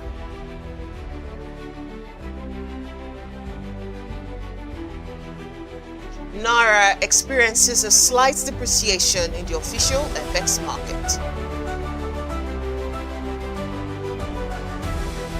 Nigerian manufacturers to shift 4% import levy cost to consumers, one of higher inflation. Nigeria, Brazil signs MOU on science, technology and innovation to boost jobs, industries. Aradel Holdings signs agreement securing new gas supply deal. Thank you for joining us on the news update. I am Deborah Eze. The Nigerian Naira has recorded a mild depreciation against the US dollar in the official foreign exchange market as pressure from reduced FX inflows continues to weigh on the local currencies. According to the latest figures released by the Central Bank of Nigeria, the Naira closed at 1,536 Naira 42 kobo per dollar on Monday. This represents a weakening of 1.39 compared to the previous close of 1,535 Naira 03 kobo recorded at the Nigerian foreign exchange market on Friday. It was different at the prior markets where the Naira appreciated by 5 Naira, strengthening to 1,540 Naira per dollar. The currency had remained flat at 1,545 Naira per dollar since August 18th before Monday's movement. Market watchers say the Naira mixed performance reflects the interplay of several factors. This include limited inflow from both oil and non-oil export earnings, as well as sustained interventions by the central bank to stabilize the market. Analysts had that in the absence of major external shocks, such as a sharp decline in crude oil prices or global financial disruption, the Naira is expected to trade within its current band in the near term. However, they caution that the currency remains vulnerable to volatility, especially as Naira's foreign reserve face pressure from high import demand and external debt obligations. And moving on, the Manufacturers Association of Nigeria has warned that the federal government's decision to reintroduce a 4% free on-board charge on imports will raise production costs and push up the prices of goods. The policy, which took effect on August 4, 2025, replaces existing levies under a new revenue structure. In a statement, MAN's Director General Segun Ajayi Kadri said the new levy will worsen the operating environment for manufacturers and fuel inflation, which already stands at 21.88%. He warned that costs associated with the charge would increase the import bill for raw materials above the 6.6 trillion naira recorded in 2024, adding that the burden will be passed on to consumers. The group also raised concerns over regional competitiveness, noting that countries such as Ghana and Cote d'Ivoire charge between 0.5 and 1%, mostly limited to luxury import. Man argued that Nigeria's 4% level risk driving cargo diversion to neighboring ports, encouraging under-declaration and worsening factory stockouts, particularly as glitches on the custom platform continues to delay cargo clearance. The Comptroller General of Custom, Adewale Adeni, defended the policy, saying it will simplify import charges by replacing multiple levies with a single 4% fee. But Man has argued or urged government to suspend the policy until December to allow for consultations, warning that imposing it now runs contrary to Nigeria's industrialization and diversification goals. And moving on, Nigeria and Brazil have signed a landmark memorandum of understanding to deepen cooperation in science, technology, and innovation. The deal was sealed in Brasilia by Nigeria's Minister of Innovation, Science and Technology, Uche Godfrey Naji, and his Brazilian counterpart, Luciana Santos, in the presence of Presidents Bola Tinubu and Luiz Inácio Lula da Silva. The partnership covers biotechnology, space research, digital transformation, and energy transition. It is expected to create new opportunities for industrial growth, research collaboration, and innovation-driven jobs across both nations. President Tinubu said the agreement reflects Nigeria's determination to embrace technology for development, including research, food security, and manufacturing. He also emphasized knowledge exchange in healthcare and pharmaceuticals, particularly in technology transfer. Brazil's President Lula da Silva described the partnership as a fresh start, noting areas of cooperation such as agriculture, oil and gas, aviation, and manufacturing.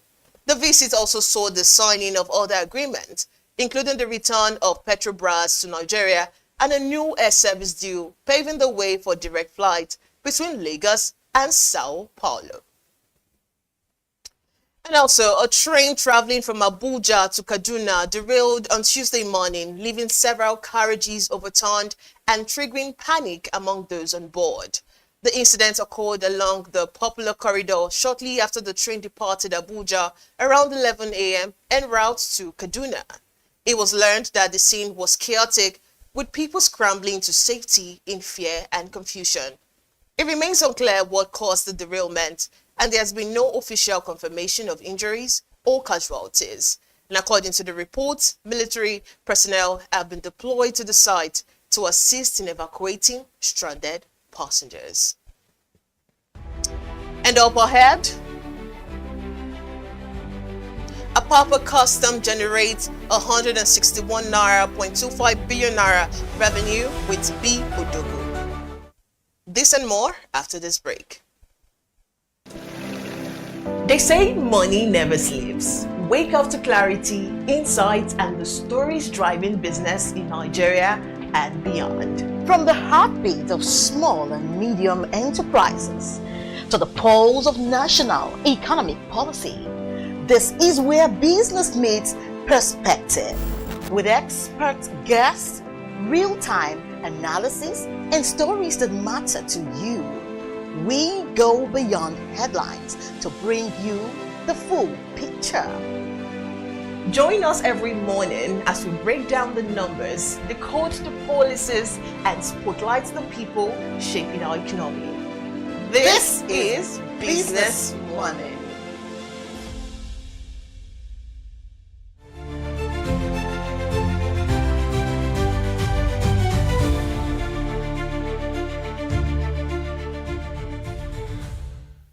Welcome back. You're still watching news updates. And the Nigeria Customs Service, Apapa Area Command, has reported collecting 161 billion naira in revenue within just 3 weeks of implementing its new unified custom management system, probably known as B Odogu system.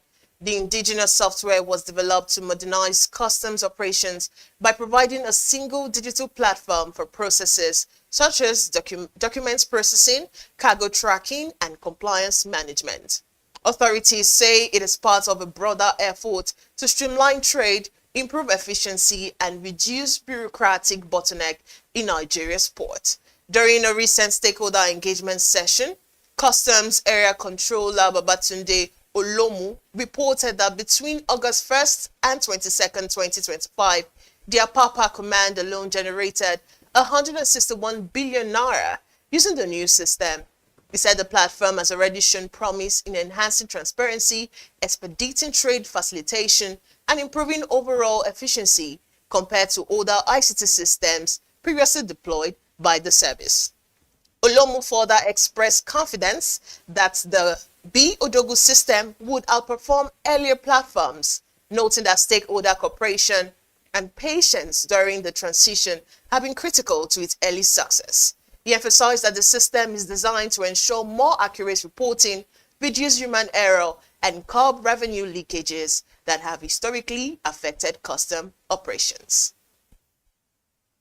We now move to the energy sector, where Aradel Gas Limited, a subsidiary of Aradel Holdings PLC, has signed a major gas supply agreement to provide additional gas volumes to the Nigeria Liquefied Natural Gas Limited, NLNG, through a partnership with Shell Nigeria Gas and NNPC Gas Marketing Limited. Industry stakeholders have welcomed the deal as a strategic move that supports the federal government's ongoing gas sector reforms. These reforms aim to increase energy security, expand industrial gas usage, and advance Nigeria's energy transition agenda. Analysts further note that the agreement is expected to boost domestic gas utilization, enhance LNG exports, and strengthen Nigeria's position as a key player in the global energy market. Adegbite Falade, MD CEO of Ardell Holdings PLC, said the company was pleased to secure the agreement, which guarantees additional gas supply to NLG through the SNG-NGML partnership.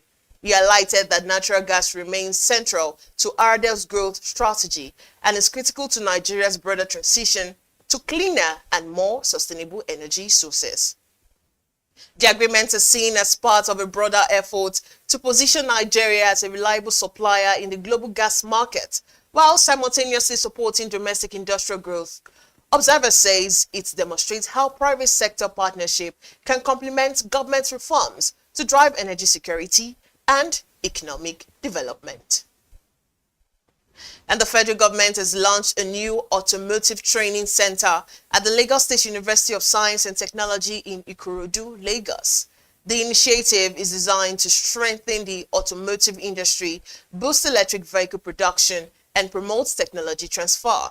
Speaking at the event, Minister of State for Industry, Trade and Investment, Senator John Eno, said the center would equip youth, artisans, and technicians with modern skills, including the handling and maintenance of electric vehicles.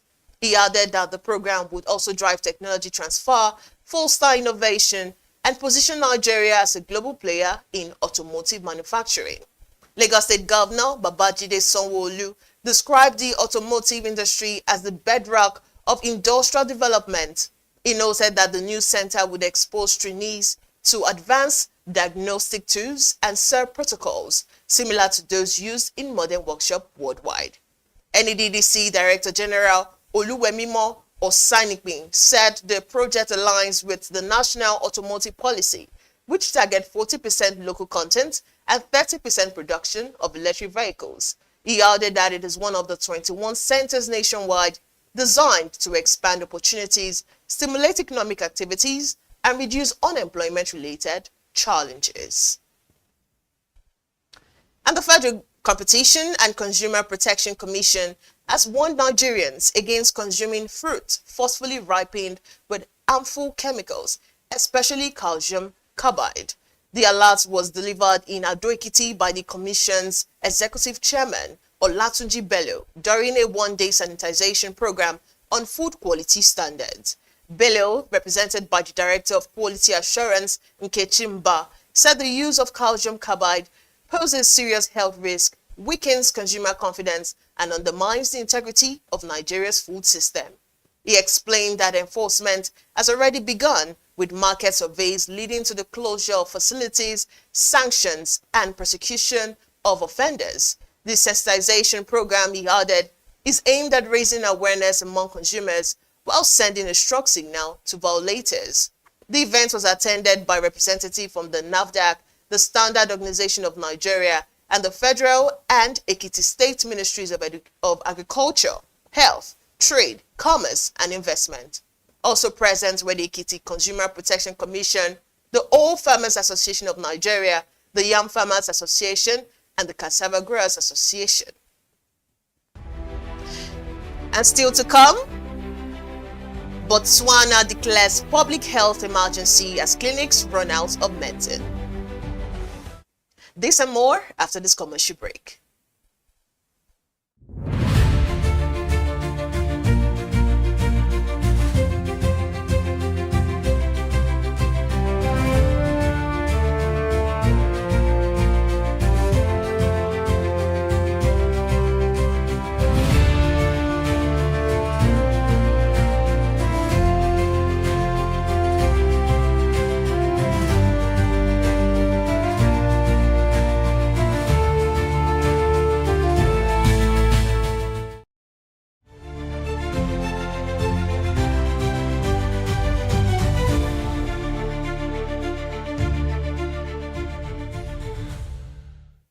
Now, welcome back to the news update. We now head to the African scene where Botswana's president, Duma Boko, has declared a public health emergency following the collapse of the country's national medical supply chain, which has left hospitals and clinics without essential medicines and vital supplies. The government has deployed the military to take charge of emergency distribution, with the first consignment expected to reach remote areas from the capital, Gaborone. The Southern African nation has been grappling with shortages since early August, when the health ministry warned it was running low on drugs and equipment due to financial difficulties. The shortages first the postponement of all non-urgent surgeries across the country. To address the crisis, the finance ministry has approved 250 million pula, or about $17 million in emergency funding for urgent procurement of medical supplies. The government hopes this intervention will stabilize the situation and restore basic health care services. The crisis comes amid broader financial strain on Botswana's health sector, which has also been affected by cuts in U.S. funding under the Trump administration. Officials have not confirmed whether the withdrawal of the support directly contributed to the current shortages. Also, Zimbabwe has recorded a recovery in maize production, easing food security concerns after years of shortages. The country, which consumes about 1.8 million metric tons of maize annually, produced around 800,000 metric tons in 2023-2024 season, up from a sharp decline that followed a peak of 2.3 million metric tons 2 years earlier. The improvement comes after the government temporarily lifted import restrictions to address the crisis and rolled out support initiatives such as the Puff Buddha Smallholder Farming Scheme. Authorities say the current harvest has provided sufficient stocks to meet national demand.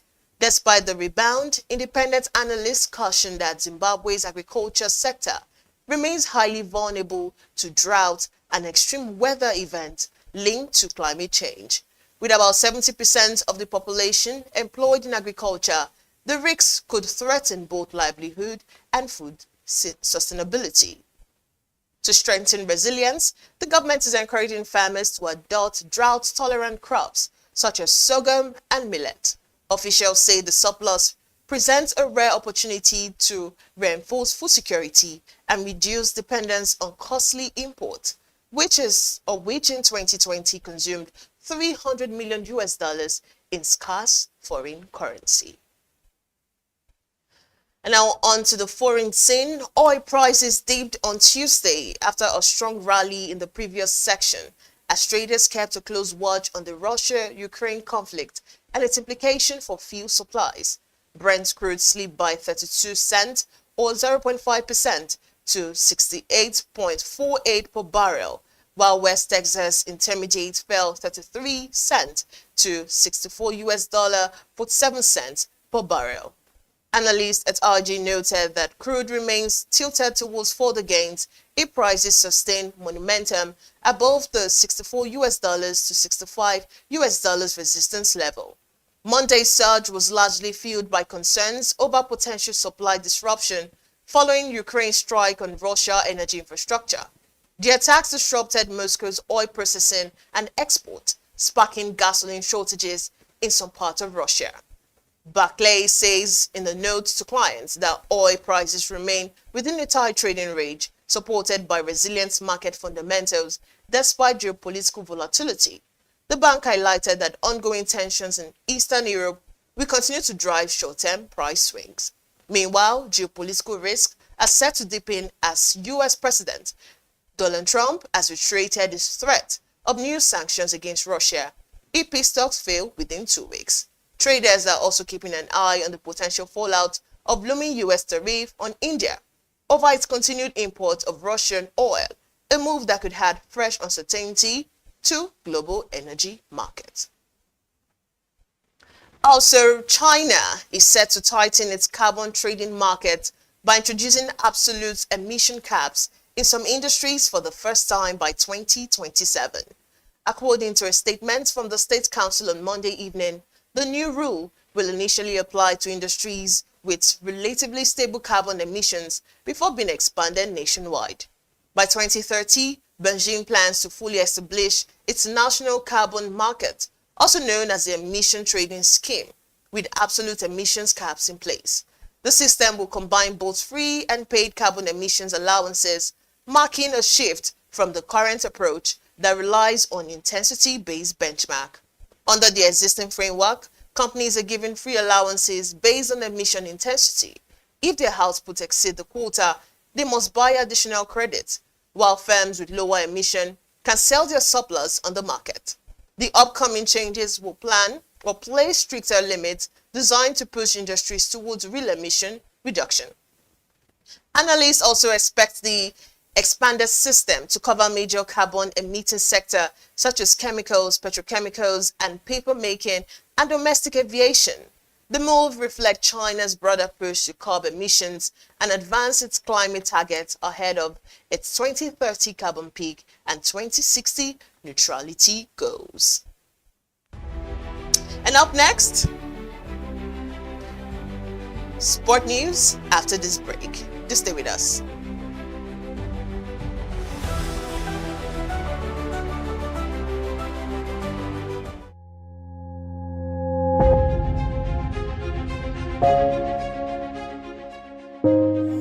Good morning and welcome to the BDTV Breakfast Show. I am Bethel Olutabi. My name is Elizabeth Musa. And this is the social listening segment on the BDTV Breakfast Show. We're talking about the Fly Nigeria Act. Can you give us a background into what this is about? We are here today on the streets of Lagos, Nigeria, to gather opinion about a pressing issue.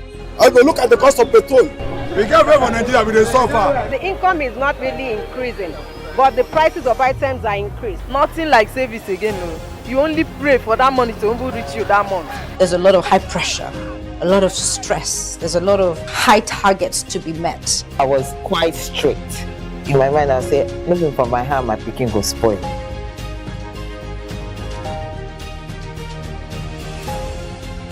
To allow all banks and all the players in the space 15% inflation target achievable in 2025.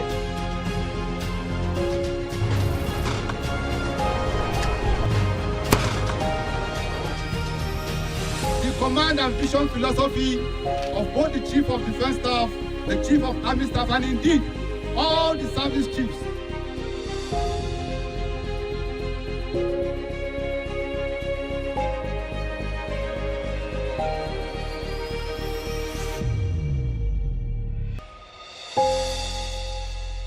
Attention business leaders. Want to make informed decisions? Join the ranks of the best with Premium Business Day. Access in-depth analysis and expert opinions to stay ahead. Subscribe now at premium.businessday.ng and unlock premium content. Plus, you get 50% off your first subscription. Don't miss out. Make smarter choices and seize new opportunities. Sign up now and elevate your business game. Visit premium.businessday.ng today.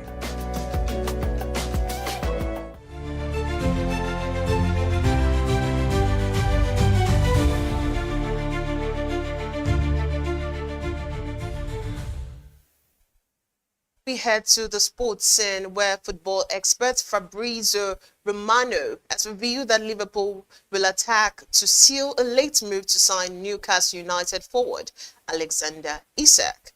In his words, Liverpool remain in their position on Isak, which would depend on Newcastle insisting that Isak wants Liverpool and Liverpool are prepared to pay. Despite not spending much money in the last two transfer windows, the Reds won the Premier League title under Arne Slot last term while making wholesale changes to their squad this summer. Newcastle on their side have reportedly lost only a dozen top-flight fixtures on home soil since Owe took charge of a side in deep relegation trouble in 2021, while the stadium tends to be at its most febrile when a traditional big hitter pays a visit. And to end the news, a basketball card autographed by Hall of Famer Michael Jordan and Kobe Bryant has sold for nearly $13 million at auction, marking a record for any sports card.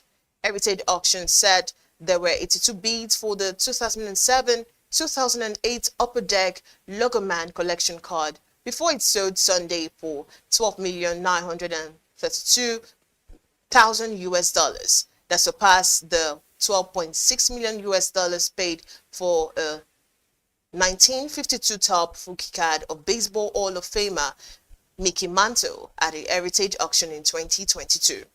According to the memorabilia company, the card was purchased by a group that included famed Shark Tank investor Kevin O'Leary. The Jordan Bryant card, the only card of its type, features certified autographs of both players along with NBA patches on their Game 1 uniforms. The previous record for a basketball card was the private sale of a Stephen Curry 2009 Panini card for $5.9 million US. The top market auction was a little more than $3.1 million US for Luka Doncic 2018 Panini rookie card. And that's the much we have for you on the news updates at this hour. Remember to follow us across all our social media platforms and on YouTube to get more updates from Business Day Television. I'm Deborah Eze. Many thanks for watching.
Millions of Nigerians have been pushed to the brink of starvation by the soaring cost of food, a condition many say was made worsened by the government reforms and policies.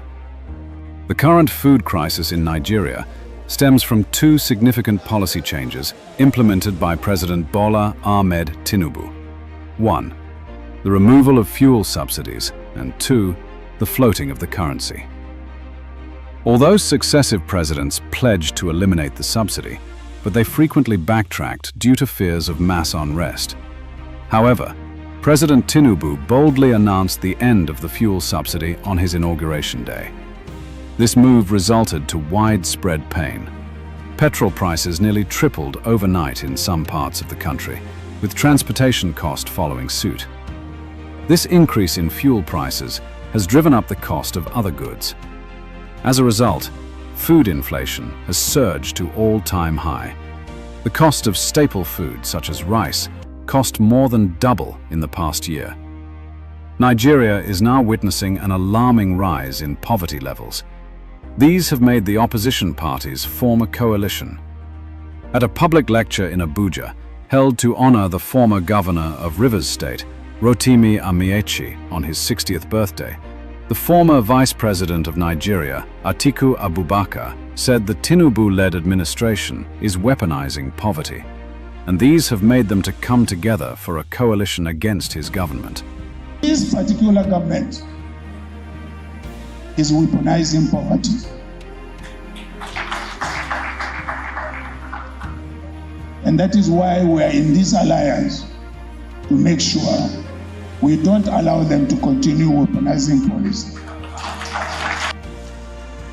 However, the floating of the naira, on the other hand, has led to a sharp depreciation of the currency. The World Bank said poverty in Nigeria's cities is more than 40%, while in rural areas we have a staggering figure of 70%. The bank has also warned that more Nigerians will be poor in the next 5 years due to economic weaknesses and Nigeria's dependence on oil revenues. More to this problems are the decades of violence in rural communities. Violent attack has forced hundreds of thousands of farmers to flee from their farmlands.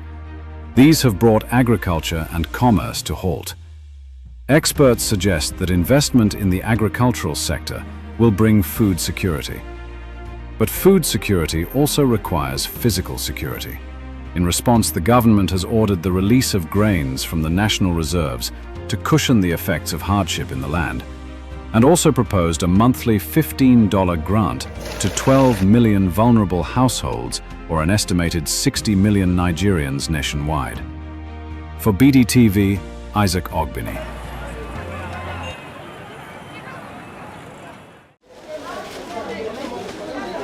Millions of Nigerians have been pushed to the brink of starvation by the soaring cost of food, a condition many say was made worsened by the government reforms and policies. The current food crisis in Nigeria stems from two significant policy changes implemented by President Bola Ahmed Tinubu. 1. The removal of fuel subsidies, and 2. The floating of the currency.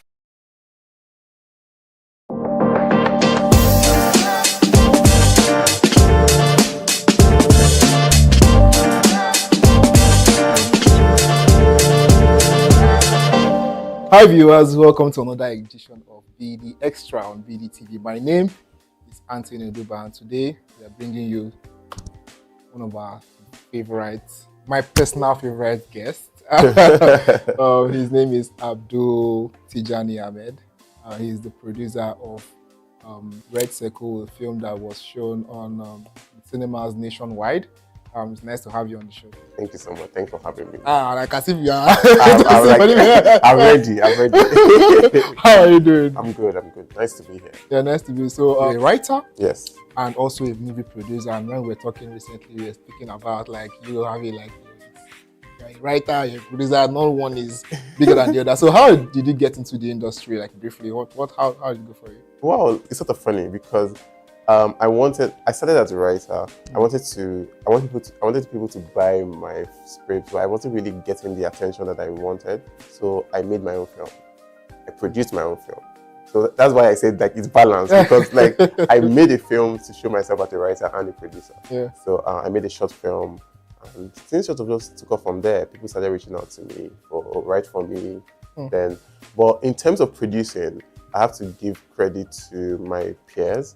Like, because we sort of formed a clique and we were making films together, which is Bunny, who you know, and Michael, and then later Diane from Big Brother, who you know, joined us, and we sort of just started making our own thing in terms of producing, and I was writing them as well. So my career sort of just grew at the same time.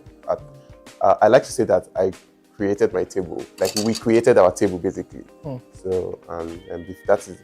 We first of all established ourselves before external people started coming in. How about Skinny? People don't really know this, but as you said, you produced and wrote Skinny Girl. Yes. Yeah. And this is like one of the favorite shows, like in Nigeria and even outside of Nigeria, because people adore this series. People are always looking out to watch this. So just brief us on what was it like writing Skinny Girls in Transit. How will your audience engagement? Just tell us about that. That was an interesting and challenging time because Skinny Girl, from inception, I believe, or from season 2, had been produced by one person, which was Abimbola Greg and the Anjade. And at the time when Indani reached out to me to write and produce, it was because Skinny Girl is something I grew up watching, and all that. It just showed that I had grown in my career. So Indani reached out, and of course I couldn't say no. It was just, but it was very. It's not about it. It was like there was so much pressure because it was being handled for the first time by someone different and a man as well. So we're very careful about how things are done, how to keep the legacy going in writing and in producing, and but it turned out well. Like really, I think I got an AMVCA nomination for that. So we turned out. Something a lot of people don't know is that I was writing Skinny Girl and Brotherhood at the same time. Oh wow! Because I was going to jump into that as well, you know. Yeah, I was literally, because I would meet Jade during the day and have meetings with her about Brotherhood, because we're writing at the same time. Then at night, I would go home and meet the team for Skinny Girl, and we're writing Skinny Girl. And the next morning, I would be gisting Jade because she sort of created Skinny Girl. Yeah. And I'll be telling her, oh, we are doing Skinny Girl, and blah, blah, blah, because she had moved on from Indani. Yeah. So, yeah, those happened at the same time. It didn't come out at the same time, but I wrote the show and film at the same time. We talked about like having you on Brotherhood and all that. And Brotherhood is like one of your most accomplished works. And yeah. Even gave you the top 10 most earners and all that. Yeah. Right after writing Skinny Girls in Transit, and you said you're doing that at the same time, writing action and writing drama. How do you come up with them? I mean, you just say it. I don't have to say it. It is you. As a writer, you just have to compartmentalize in terms of find how to do multiple things at the same time. Because in Nigeria, you have to. It's not, you can't. We don't have the luxury of just doing one project in a year and moving on. I don't know if I'll do that now, because that was at the time when I was really hungry, like my career has to. I knew that these two projects are going to take my career to the next level, so I needed to do them. It was something I had to do, and like it's with the history of writing here, you learn to do multiple things at the same time. So it wasn't something that was so fresh or so new to me. So I feel like I had practice with other projects for that time. So it wasn't that difficult to do. And of course, because there are both projects that I was co-writing, Brotherhood with Jade and Skinny Girl with a team of writers, which was a series.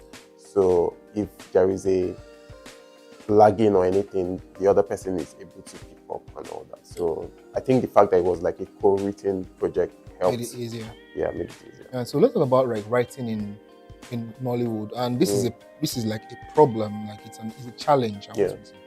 Challenge in the industry, whereby I know for your own works so far.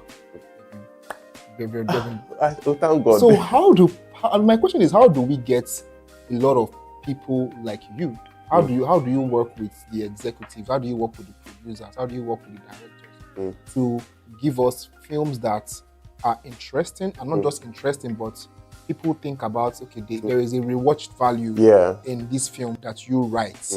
How can people, or how can other writers emulate this? Because this is a challenge, as I said. People are always complaining about the story of the film. So what's the problem? How do you manage to give us good films? I think a large problem that we have in this industry, apart from the writers, first of all, writing is, a lot of people think they're writers, but they are not writers. It is a problem. So writing is a skill, but storytelling is a talent. Anybody can write, but not everybody can tell a story.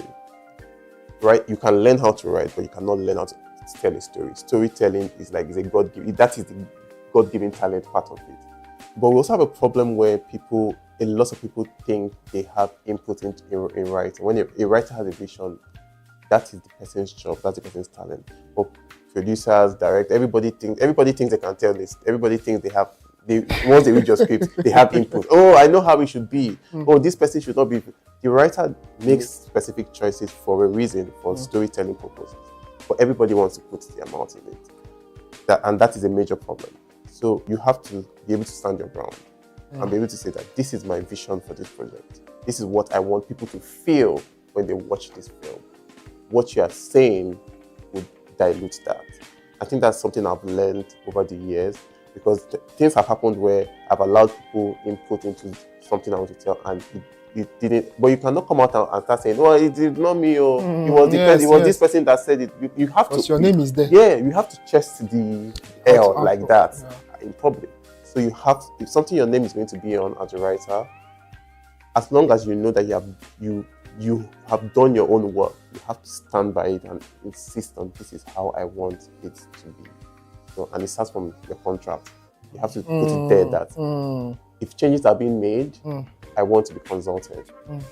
Because the person that wrote this script, it happens on set. You write something, you watch it, and you're like, that is not what I wrote.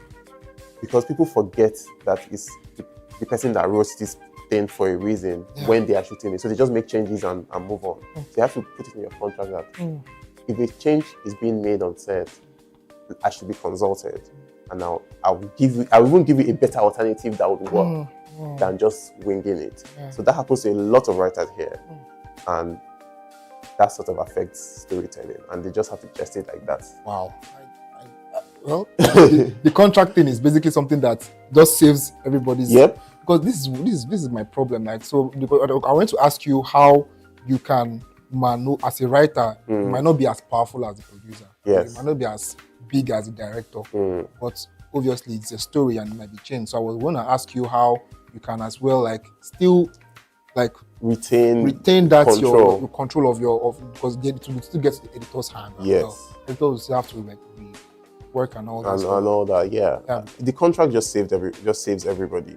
Just be clear. But I, of course, it's also a thing of privilege because I can do that now because I can say that, you don't want that, I'm walking away because I can do without your project. But the writer that is just coming up and wants his big break or her big break, and I'm like, okay, just do it. So I can understand why some people would compromise on that. But at the end, once you find your footing and you know that people want to watch what you are writing, I think it's important to now firmly say that I have a name to protect. People want to see what I'm writing. So if you are doing this, I have to be aware. So let's move on from being a writer to now being a producer. And your hands were on most people's favorite film, Red Circle, and Red Circle did so well in the box office, crossing 100 million. Thank God. So how was it like producing as sitting as in the producer's chair, different from being a writer, because that's a different world entirely. And your name is on this one, so people know you. So what's my money was even there because I was a executive producer as well. My money was inside. So Red Circle is like a group project for us. When I earlier said that when we're starting out, we created a bond and wanted to build our career ourselves. So Red Circle was like, okay, we all now want to take our career to another level. Let us do this. So myself, Nora, Bunny, and we all came together as friends. We have been friends for a long time and said, okay, this is what we want to do. Of course, Nora had called me 3 years ago to say, I just said I have an idea about this and that, and that's what it was. But we now decided that, okay, this idea looks great. Let me write it, let me put money in it, and let's all come together to raise money and make it. It was more than just a project. It was like our baby. So we put our all into it, and it was stressful, but we thank God it turned out well. So we were really passionate about making something that is different and proving that young people can actually make a great project in Nollywood. It wasn't just about making a film. It was about proving a point that you can be young and do something that would appeal and something that would sell, something that would break numbers. That is why when you will see our marketing and everything about the film was different, because we wanted to do something that's totally different from what every other person was doing. It was important to show not just ourselves, but also young people that, you can really do a project that's in the mouth of everybody in Nigeria, regardless of your age or regardless of how long you've been in the industry. That's just the summary of what our aim was when we were making Red Circle. But as a producer, it was more. Making a film is hard, but when you have a community around you, it helps. Because every HOD on Red Circle, we made a very conscious effort to hire someone that is our peer. And so working with everybody, your project is as good as the people you hire. So we were very intentional about the choices we made, and but it made producing it easier. Not that there weren't challenges, there were lots of challenges, but Speaking about challenges, were funding part of them?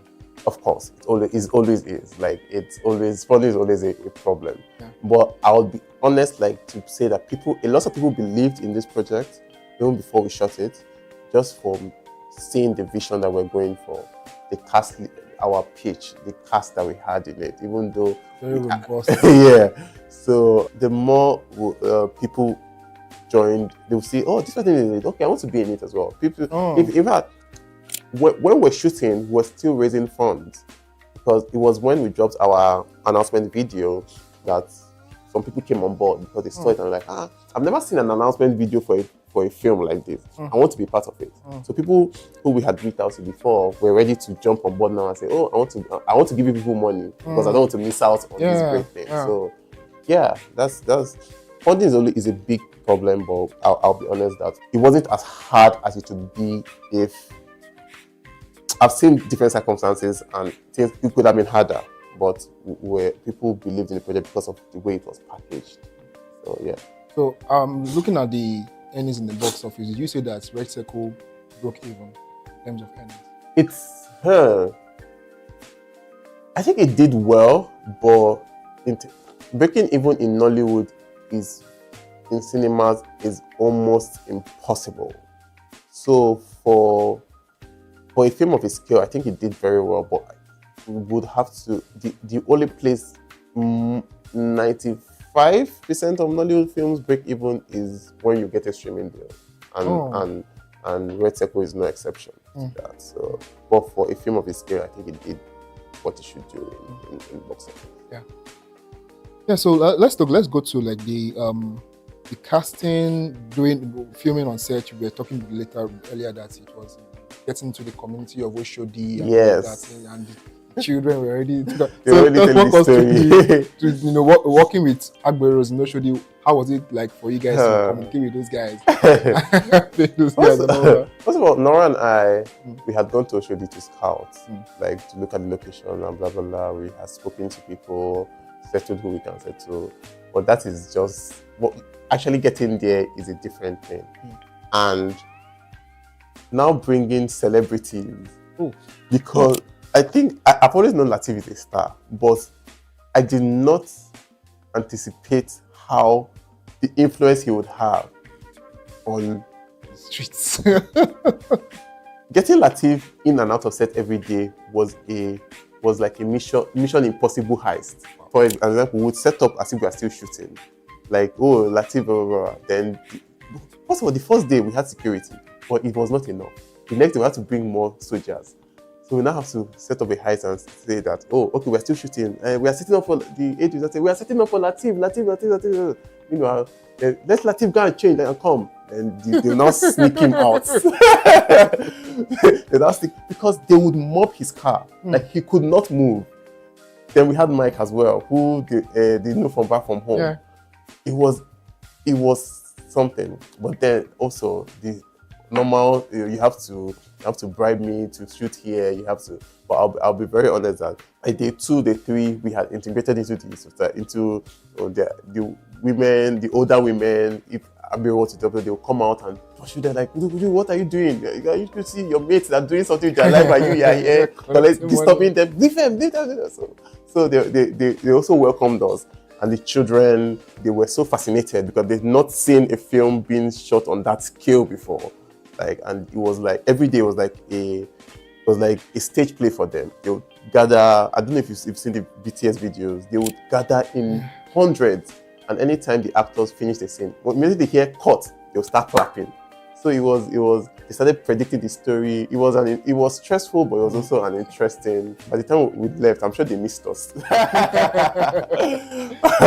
Oh my! Because we're waiting too much. Let's jump into the marketing because not a lot of people do in the industry in terms of marketing. It's more like is out in music they call it like an album rollout. Yes. Whereby it's just like this one is seen is maybe you have like a first teaser, they have like the actors doing things on their Instagram handles and all of that stuff, which is still under the marketing structure. How has it changed the industry from that film? We were very intentional about that, obviously. We did not want to do anything what's been done. We wanted to do something different.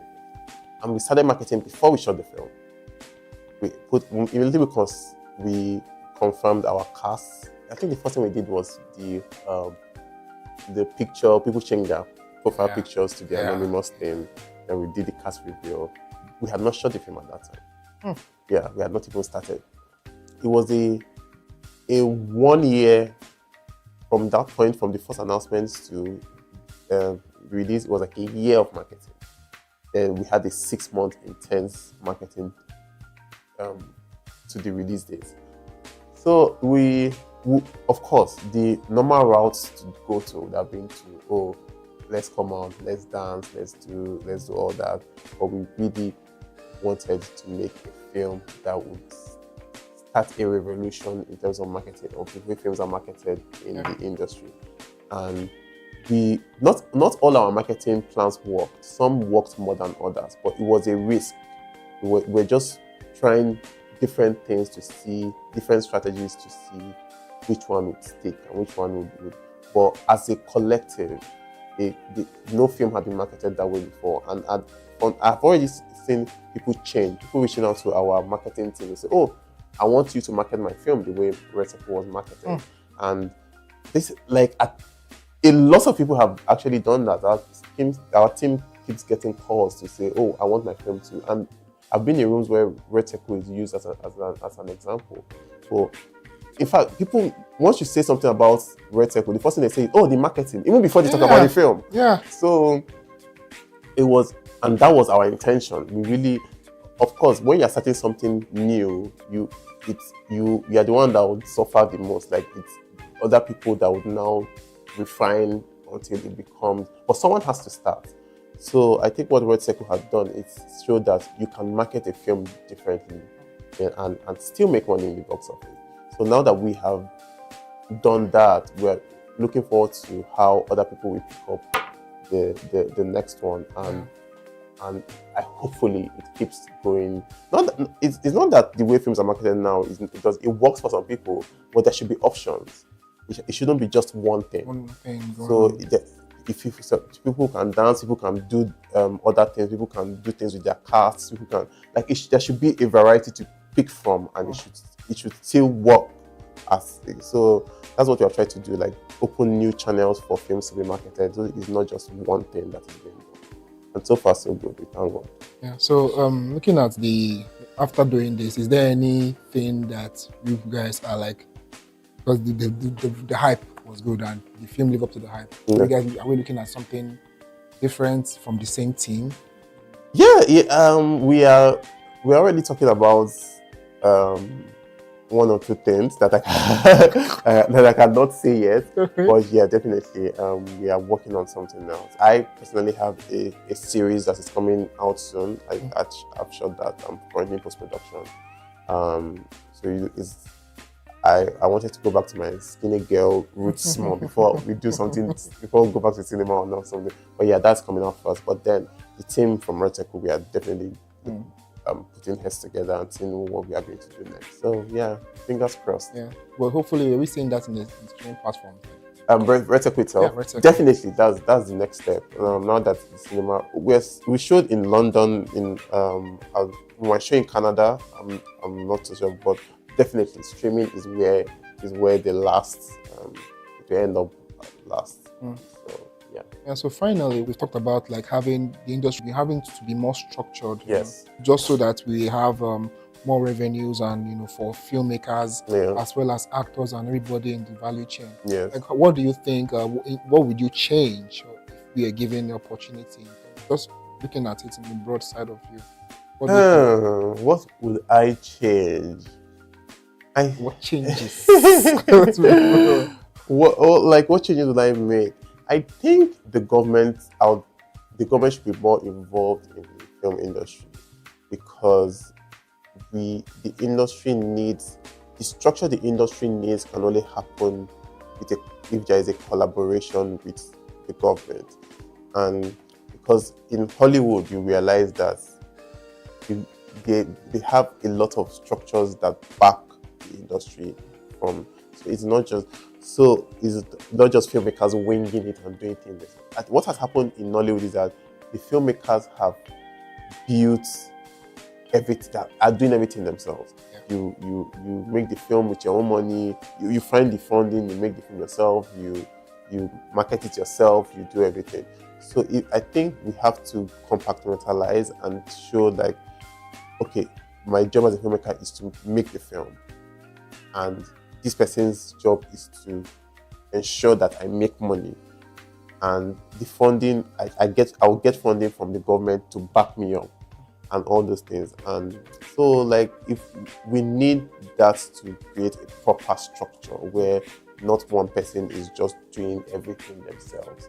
Like everybody should, the distributor should be distributors, the producer should be producers, the cinema exhibitor should be exhibitors. What has happened in all this is that everybody, it's now anybody can do anything. Yeah, so the distributor is the producer, is the person. Of course, my own interest will trump every other person's own. But when your sole purpose is, I'm just distributing, producer has made the film, I'm just distributing. So everybody should stay in their own lane. So the producer makes the film, the distributor. Nobody should be crossing each other's anything. I think if we are able to do that, then every film will get a fair chance instead of people being biased because they want to prioritize their own thing over other people. So, and government should also, the government and the guilds should be coming to enforce those laws that, okay, you are a distributor, you cannot be making films, you cannot be producing films. Like, if you have to pick one lane. So I think that would help with the growth in the industry. Thank you so much for having us. Thank you so much for having me. We've talked about this. Like I've imagined having you in the studio because after watching the Red Circle, I'm like, wow, like, this film it's something I have to just reach Barney. Feel like Barney. What's up with you? Let's get him on the show. So thank you so much for having us, for coming to our studio. Thank you. I had fun. Yeah, same here. Same here and all that. So viewers, that's all we have for today. Thank you for joining us today. Do subscribe, like, share, do whatever you gotta do to make sure that we are in your faces. We're going to be giving you much more content. Stay tuned. Thank you so much. Yeah. All right.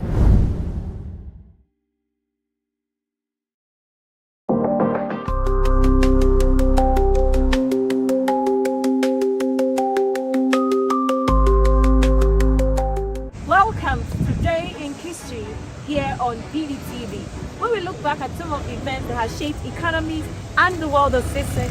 I am Palma Obrona, and today I'll be taking you down memory lane to some of the events that occurred on this day, August 26th. On this day in 1983, Berkshire Hathaway A-class shares closed above $1,000 for the first time.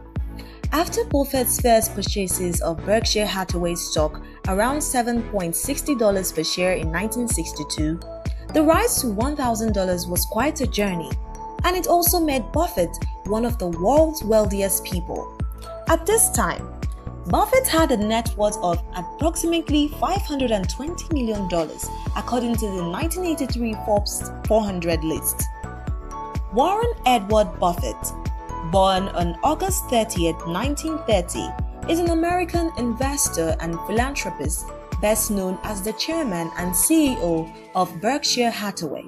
Renowned globally for his investment success, Buffett is often called the Oracle of Omaha and is considered one of the world's most influential investors.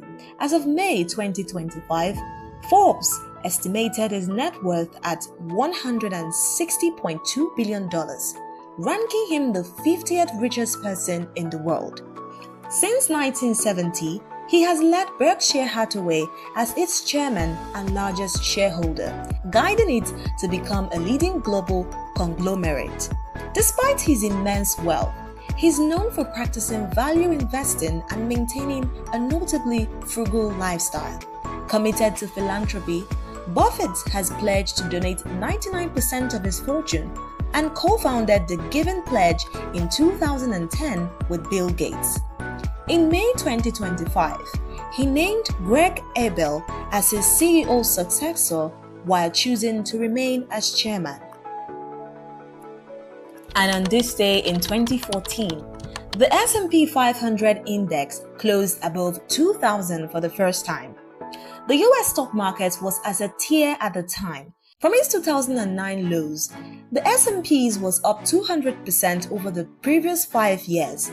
The Standard & Poor's 500, commonly known as the S&P 500, is a stock market index that tracks the performance of 500 major companies listed on US stock exchanges. It is one of the most widely followed equity indices and serves as a key benchmark for the overall health of the US stock market. Representing about 80% of the total market capitalization of publicly traded US companies, the S&P 500 reflects a broad view of the market.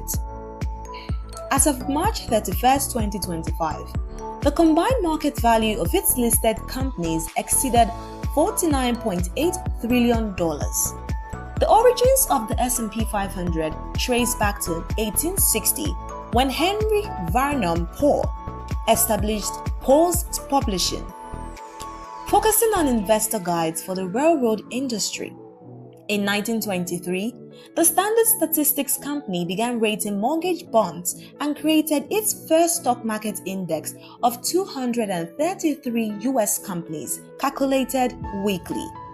By 1926, it introduced a 90 stock index, computed daily.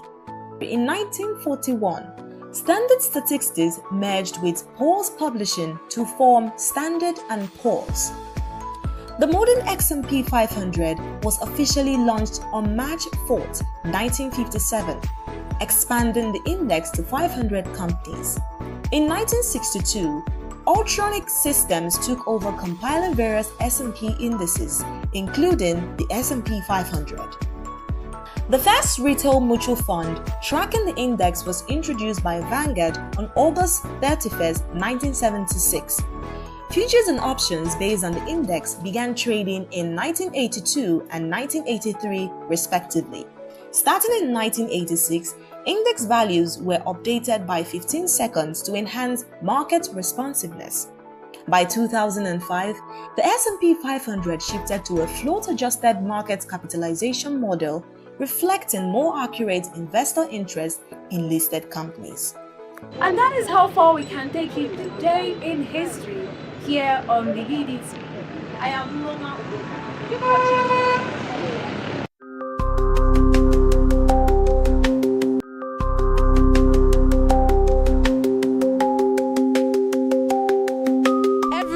Residents in Lagos cry out for help during the raining season when the terror of flooding begins. Evacuation alerts are sounded, mitigation efforts announced, yet for some residents the task of moving is harder than going with the flow of flood. We are here on the streets of Lagos seeking insight from individuals who are experiencing this tough period of flooding and who will bail the cats. Our citizens are really cause the flood. Government really stay with us over here. If we chop something through here inside gutter, things many things they solve. We waiting for street for the arguing who the customer. So doesn't concern government inside there. I will blame the citizen because number one, we the citizen we are not trying, because you drink bottled water, you throw it on the road, you chop biscuits, you throw it on the road, anything you throw it on the road, because you are not even picking the dirt. You don't know how they don't used to pick the dirt. That is why you just do it anyhow, you throw it anyhow. Before you know, water will gather it to go and drop it somewhere. Before you know, that started flood. So before you know, everywhere flooded. The government no do anything for the flood in this Lagos the way where me at see, because at least every 3 months, government are supposed to make sure they come out the gutter and make sure the gutter they need, because when gutter block, that is why the water cannot flow out. And most of the gutter where they build now, and at the gutter is holding this gutter where they don't build. Government supposed to maintain the gutter and make sure they build the gutter again. Because I'm hope that this gutter, it don't more than 10 years where they build gutter, but it's not supposed to be like that. Local government, chairman, supposed to do something against the gutter, because of this they wrote up the local government chairman. For me, maybe government to find maybe solution for anything they can do, because this flood is a long time, sha. I don't even know, maybe it can come to an end. It might be impossible to eradicate flooding in neighbors. However, it can be reduced drastically with the right policies, infrastructure development, and community efforts. It's a collective effort because there's shared responsibilities between the government and the citizens. Not just the citizens, even the residents, because you can be a resident and not a citizen. Now, on the path of the government, let's look at urbanization.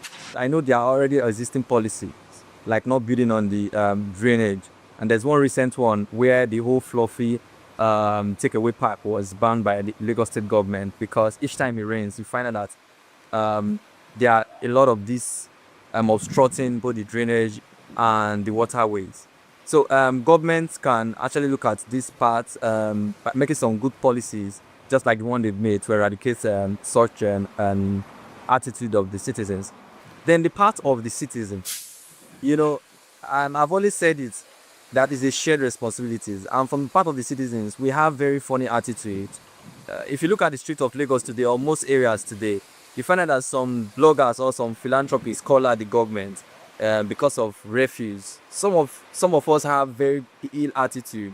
We dump refuse everywhere we see, not minding that these things, when it rains, when there is heavy downpour, the water carries this refuse and they block the drainage way.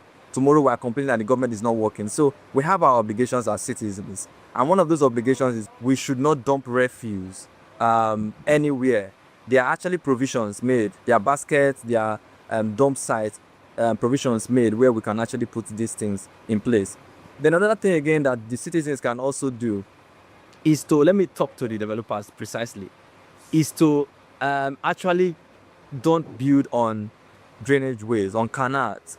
What happens in some parts today, in some parts of Lagos today, especially places that are prone to floods, the island basically, that are prone to floods, you notice that what they do, what some people do is they will just buy these canals and build.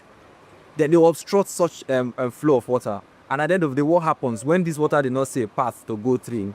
They block, they go back to the streets and they cause flood. So it becomes difficult. So on the part of the citizens, we can either not build on such parts, or we can also report if we see people doing that. The blame is shared among the government and citizens. Now, the Lagos we dream of is only but a pipe dream if the government fails to transport these actions into realities. This is Amanda Amos Sigbuwe for Business Day Television.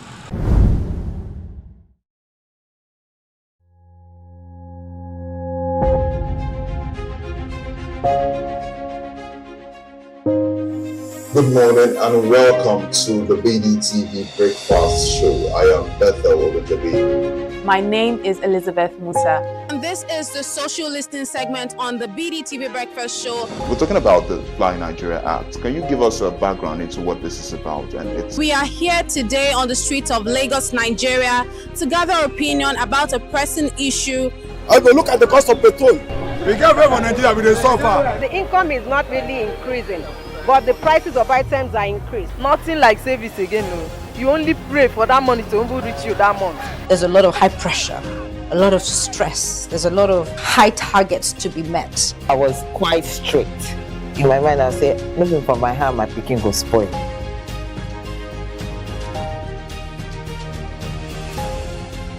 To allow all banks and all the players in the space 15% inflation target achievable in 2025.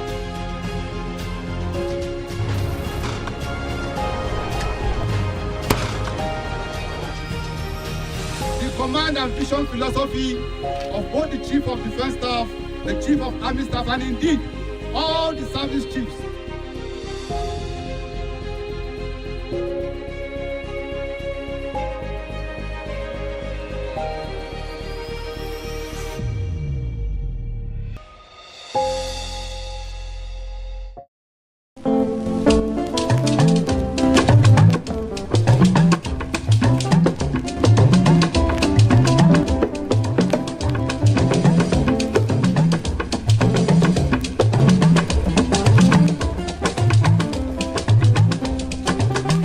This is the Craftsmanship Chronicle series on Go Local, and on this episode, our focus is on wood, trees in our hood. Kemi Michael here, your Yoruba named Akwa Ibom girl, welcoming you to Go Local. Now, Go Local is a podcast where we delve deeply and explore our nation's local uniqueness. Go local, buy local, and together we stay global.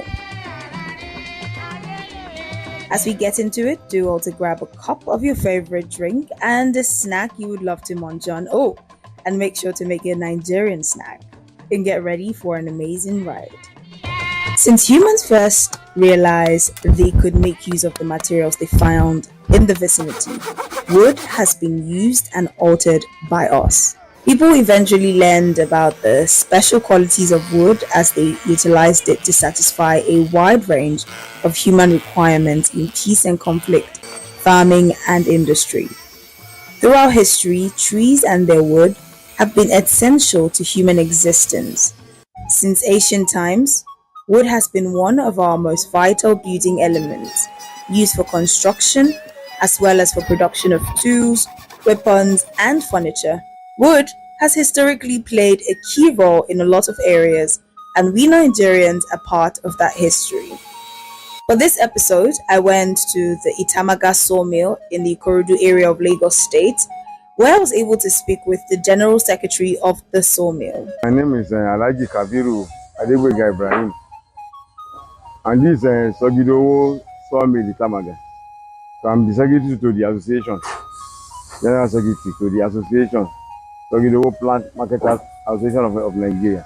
Here in Nigeria and around the world, we have several uses of wood, such as agricultural purposes, for making musical instruments, for carving religious figurines, to create household furniture, for casket production, for fortification, as well as for source of energy supply, for example, our firewood and general logs for fireplaces. The wood production in Nigeria has specific process, and I will leave the explaining for the experts. The woods normally come in 2x6.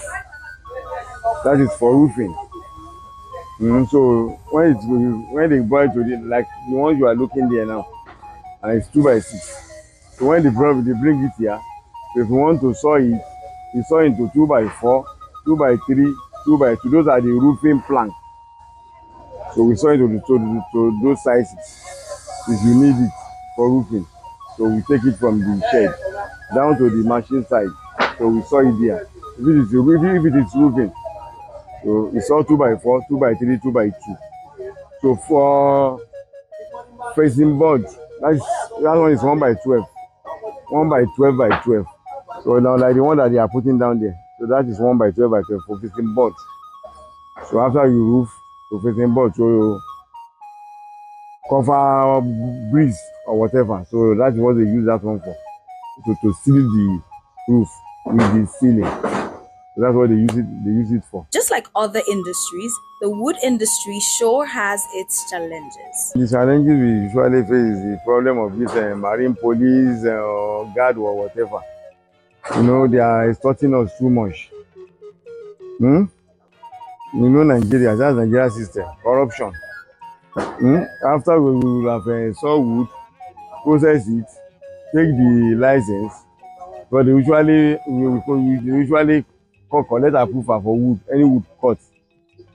After that, if you pass through the water, if this marine police or whatever see you, they will still collect money as if you never collect any paper. So that's the Nigerian problem. So we face many challenges, at the same time, after they are coming from the river, the canoe bash, those the trucks that are coming into the sawmill, those are the policemen on the road, try to collect something, collect money. Those are the challenges we have. Vegetation of Nigeria can be broadly classified into two types, that is, forest and savanna. Now, according to Statista in 2021, Nigeria exported forest products amounting to nearly $109.7 million US. Most of these products were roundwood and sawnwood, amounting to roughly 52.4 million and 8.1 million US, respectively.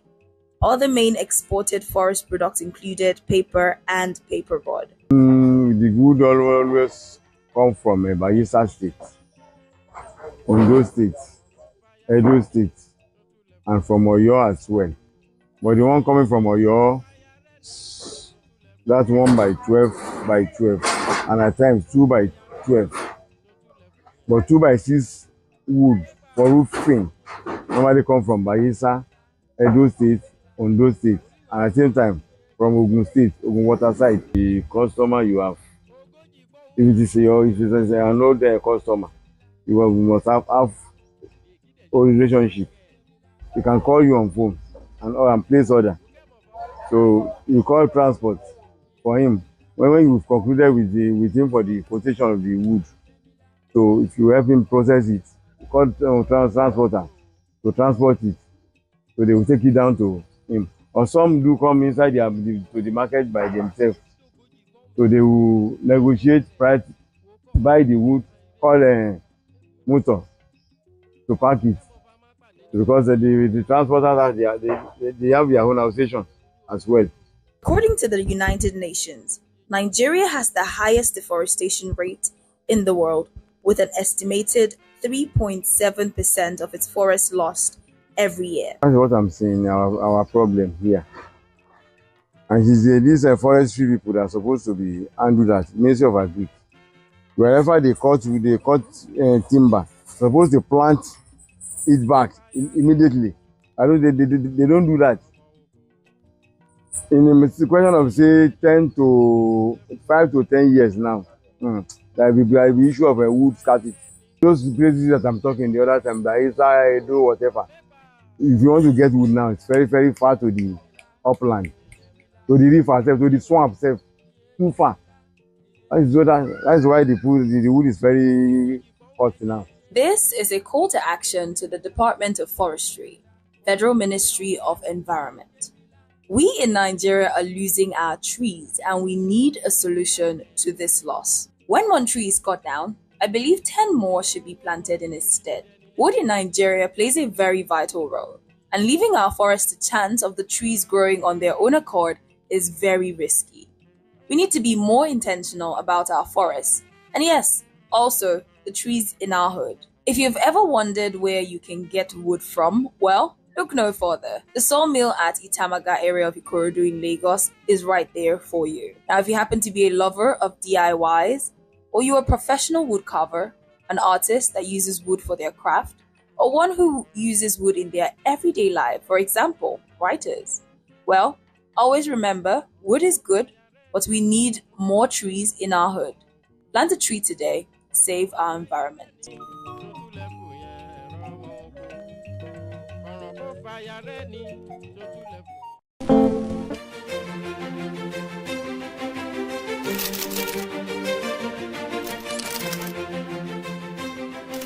I am, of course, a great admirer of the impeccable credibility, professionalism, and business savviness of BusinessDay.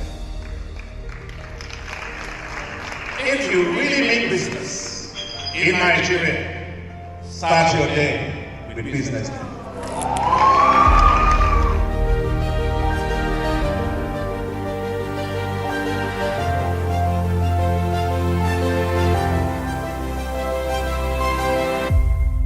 BusinessDay is West Africa's leading provider of business intelligence and information, delivering premium content across diversified media platforms, including online, mobile, and print. Since its inception in 2001 with a weekly newspaper production, BusinessDay has expanded its reach to provide exclusive content accessible through print, mobile, and online channels. Our premium offerings are further enriched with syndicated content from esteemed sources like the Financial Times, The Economist, and the Harvard Business Review. At BusinessDay, our mission is clear: to be the foremost provider of business and financial content, empowering readers to make informed decisions in Nigeria and Africa.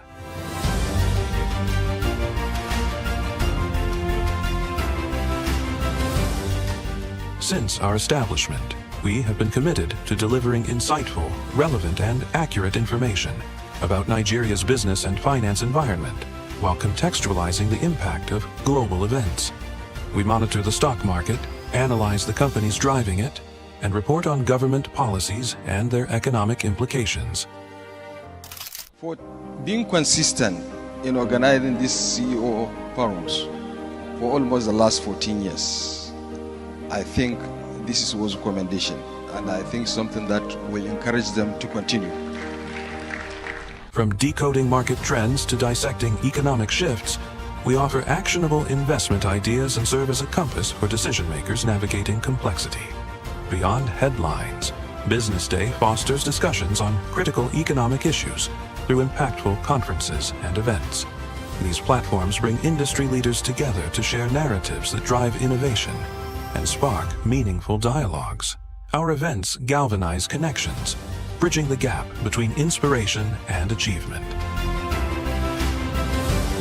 For businesses seeking visibility, our strong digital presence offers unparalleled opportunities, with millions of followers across social media and a dynamic website attracting visitors from within and outside Nigeria. Business Day is the ideal platform to boost visibility for your products and services.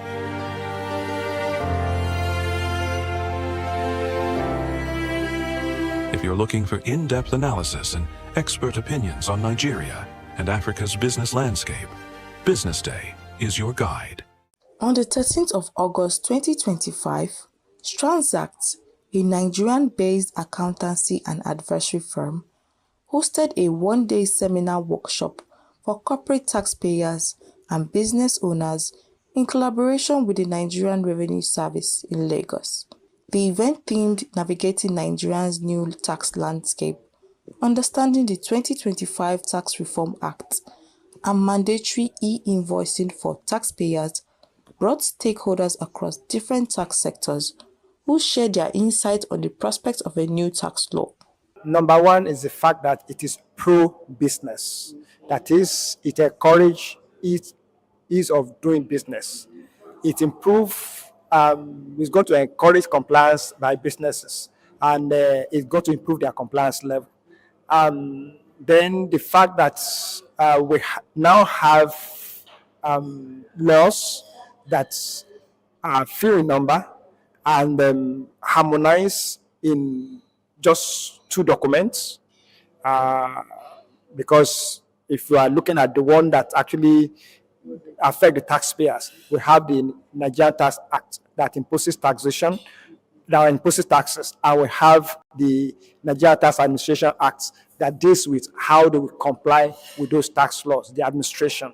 So those are the 2 major laws that will affect the taxpayers. And what this means is that the laws are easier for taxpayers to comply with, because before they have to check through or look through so many tax laws, but now we have just 2 to look through when they are doing their businesses. And also the fact that we have laws now that are very simple. Gone are the days of those complex tax laws, complexity in terms of rules and in terms of wordings, the text. Now we have laws that are simple in text and in wordings, and simple also in rules. So which make it easier, going to make it far easier for taxpayers to comply with. And one of the things when we are talking of the fact that there is ease of compliance is the fact that it also reduces the cost of compliance for them. For me, it's a win-win situation. But if you are looking for the losers will be tax evaders. Yes, those that have been running away from paying taxes, because now the law encourages the deployment of technology. And if you remember that one of the things that was discussed today is the issue of e-invoicing.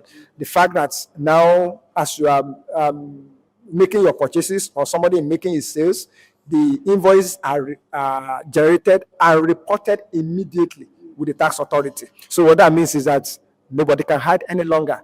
Tax evaders will not find it easy under the new dispensation. Iben Joel, managing partner at Transact, in his welcome address, speaks on the importance of the training for the growth of the Nigerian tax sector, urging participants to leverage the opportunity to learn and network with key stakeholders across the sector. There are many benefits. There could be some hurdles before we get to realizing the benefits. Some of those hurdles we talked about, such as the cost of integrating systems. For most small businesses, they don't even have the funds to invest in, say, ERPs in the first place, you know. But overall, the biggest benefits that I see from it is that when invoicing is standardized in that manner, there are certain sectors that could open up. One of them is invoice factoring, which right now is very nascent, if you know what I mean. So, factoring is a situation where once I've issued an invoice to somebody, if the person has not paid, I can take that invoice to the bank and ask the bank to advance me money against that invoice. So right now, because of a lack of that kind of platform where invoices can be easily verified, a lot of banks don't offer invoice discounting. The first session of the workshop, hosted by Victor A.T., tax partner at Transact, touched on key changes and implications of the 2025 Tax Reform Act, bringing detailed clarity on areas impacted by the reform. The session gave key insights on the taxation of resident and non-resident persons, taxation of individuals and employment income, determination of chargeable gains, taxation of petroleum operations, and indirect taxes, bringing clarity on taxable transactions. There are some amendments that are there to encourage even investors to come in. We have the no association gas order that will allow them to have credits for their greenfield, and they are depending on the number of oil that are there. But this is actually to make them to develop to come and invest. It's only the gas. We have so much gas in Nigeria that they have not really do anything about it. And with those orders, it will encourage them to invest so that in Nigeria as a country can get value for those gas. It's a welcoming idea. Like before they do provisions, and provisions as far as law is taxation is concerned is not allowable. You just think like, I want to make provision for it, but for you not to be able to deduct it and be allowed for tax purpose, so they are saying fund it. If you think 100 million every year, every $100 million or whatever, in most cases the oil company they do dollar. So it's going to, and because at the end of your leaving the production place and you want to leave that, you're supposed to restore the place back to its normal state.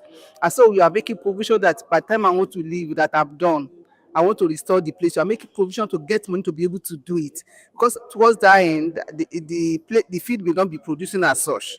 And so to wait till that end will be very difficult. And that is the essence of, okay, make provision for it. And for you to enjoy it as a tax benefit, then fund it. So they're now funding. Before it was like put it in escrow account, which may mean putting it overseas.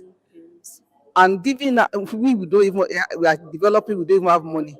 So the little one we have, depositing in a foreign country, we make those ones to be better than us again. They will have enough money to be using over there. But putting it, they are only asking for 30%.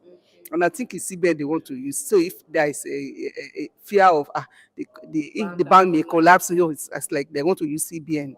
So put 30% in Nigeria, that is cash that they can lend out and be able to do some other developments. So it's a good one. The event also featured 2 panel sessions. The first panel focused on solutions and ways to navigate challenges and future outlook of the country's tax system, while the second panel centered on practical aspects of e-invoicing, including integration, data requirements, and transaction models. Stakeholders also collaborate the impact of the new tax reforms and how it will attract investment for the country. Simply, the tax system and boost compliance. There's no loser. Everybody is a gainer. It's more of a win-win situation, and government is giving a lot in terms of incentive to encourage business and even individuals in the country. Now, the principle is that we are not going to tax the seed. we are taxing the profits. So, and we are not taxing the poor, we are taxing the rich. Because it's simplified, the tax system, and also the issue of fiscalization is there now, that issue of e-invoicing, which is going to bring many taxpayers into the tax net, and which eventually will increase the revenue of government. You know what we're having presently, I mean, before now is that our tax to GDP ratio is very low. Until recently, that has been increased to about 11 or 13%. But we can still do more, because in the West African, something say expect to be 15% is the minimum tax to GDP ratio. Nigeria is moving to that level with this tax reform and fiscal policies. On the 13th of August 2025,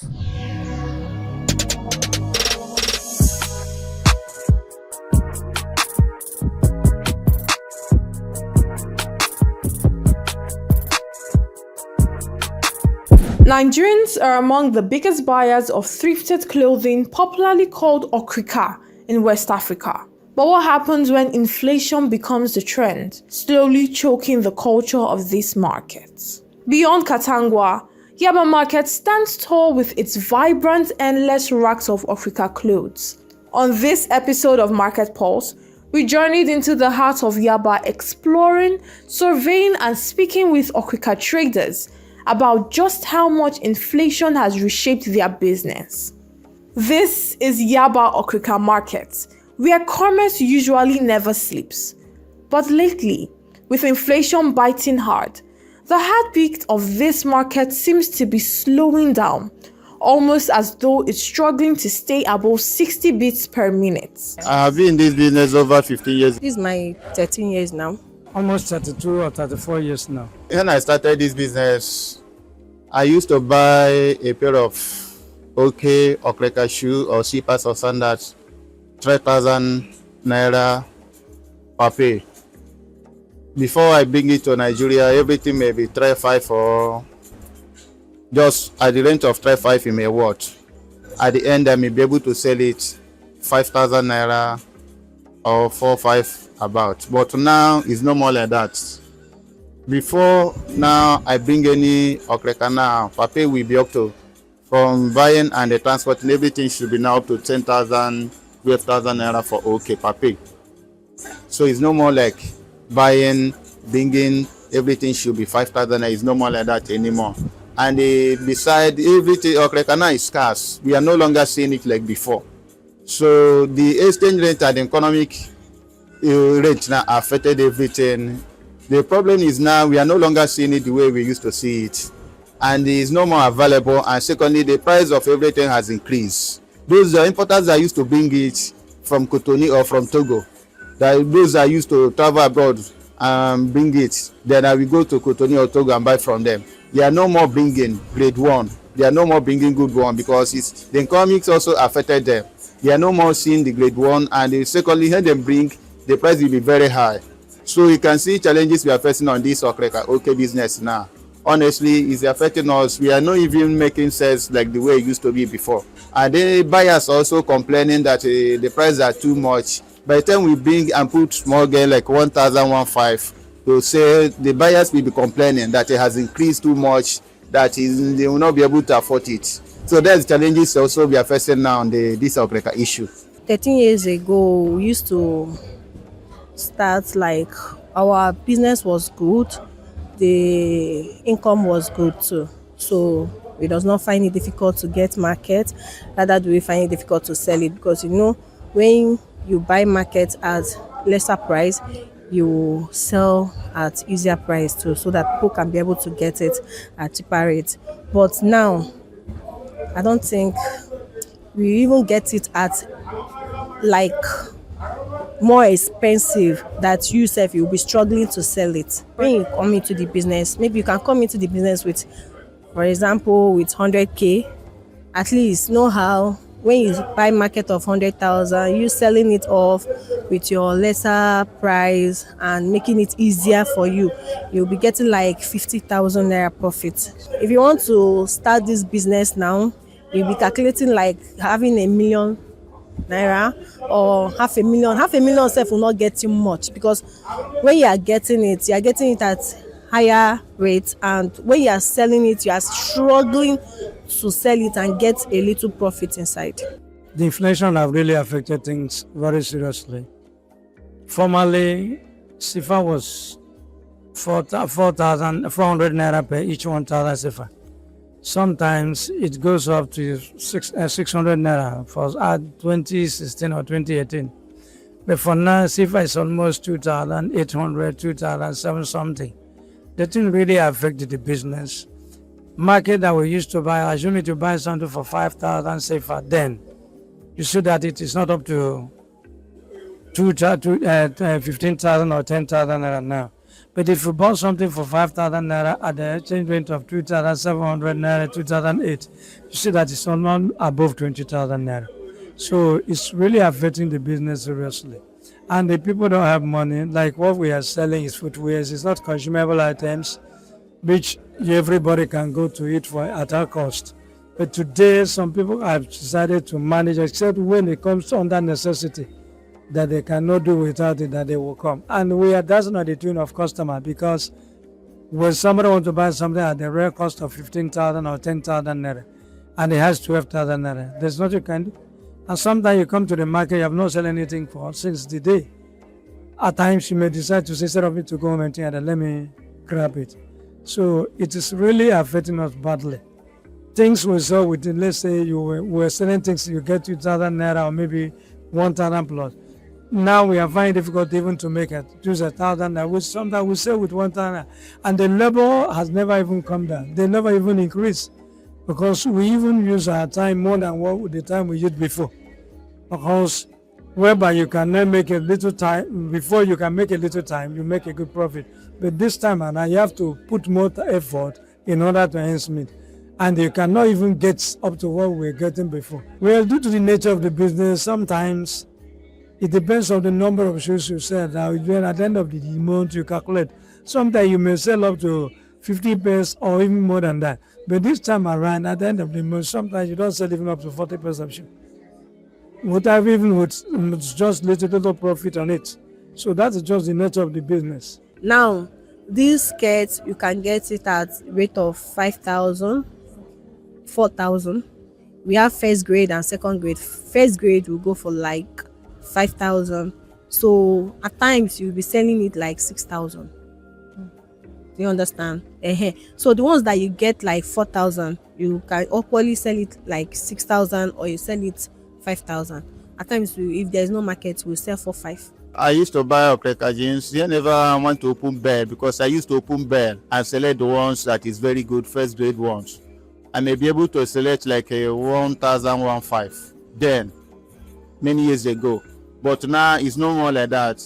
If you want to open bell now, 5 picking now will be from 4,000 naira, 5,000, even 8,000 naira, the grade 1 now.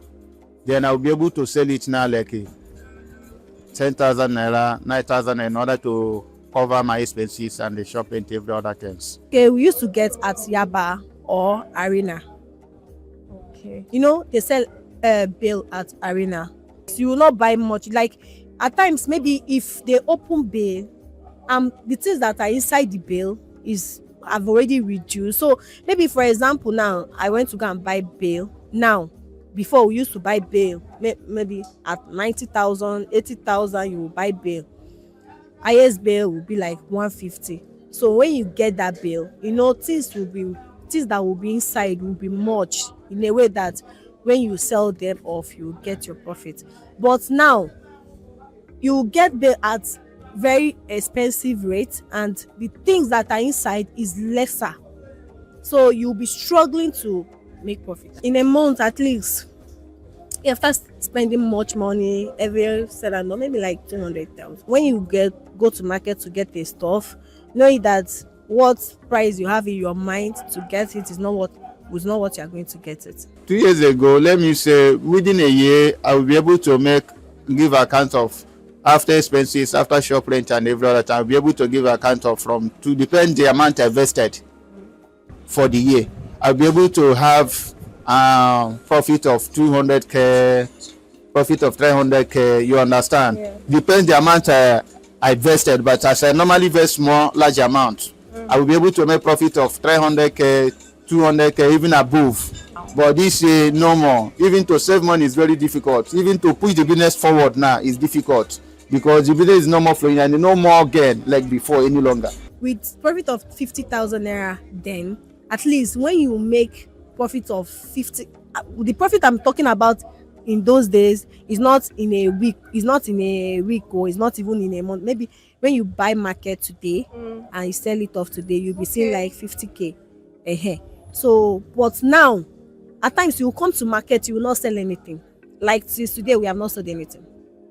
You understand? Because people will be having it, will be difficult to like, it's not me to use this money and buy clothes. Let me use it and feed.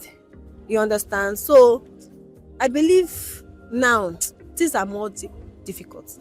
The reaction for customers now is customers don't used to buy the way they are buying before.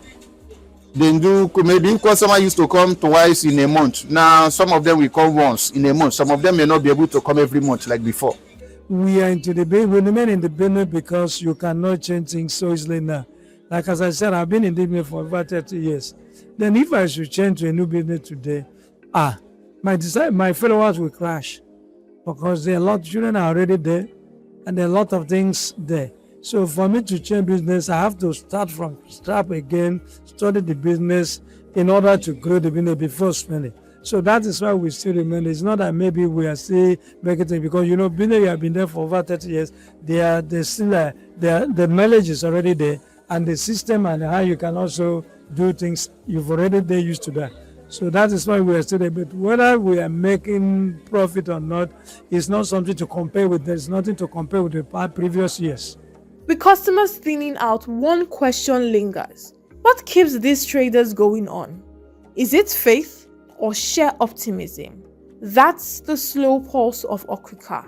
On Market Pulse today, we did you a favor in case you're thinking of shopping. Here are some of the going prices in Yaba Okrika market. From budget-friendly tops to gowns, there's something for everyone.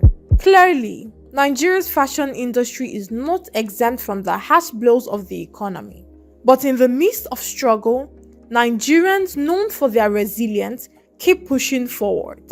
It's often said, there's light at the end of the tunnel. But is there really? Until next time, stay tuned for more market insights only on BDTV.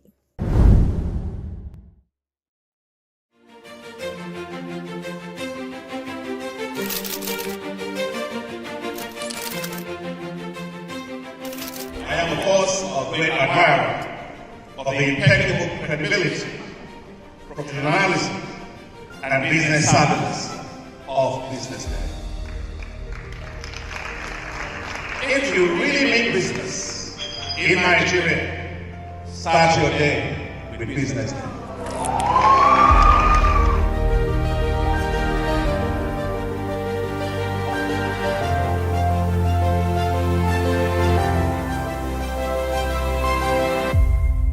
BusinessDay is West Africa's leading provider of business intelligence and information, delivering premium content across diversified media platforms, including online, mobile, and print. Since its inception in 2001 with a weekly newspaper production, BusinessDay has expanded its reach to provide exclusive content accessible through print, mobile, and online channels. Our premium offerings are further enriched with syndicated content from esteemed sources like the Financial Times, The Economist, and the Harvard Business Review. At BusinessDay, our mission is clear: to be the foremost provider of business and financial content, empowering readers to make informed decisions in Nigeria and Africa.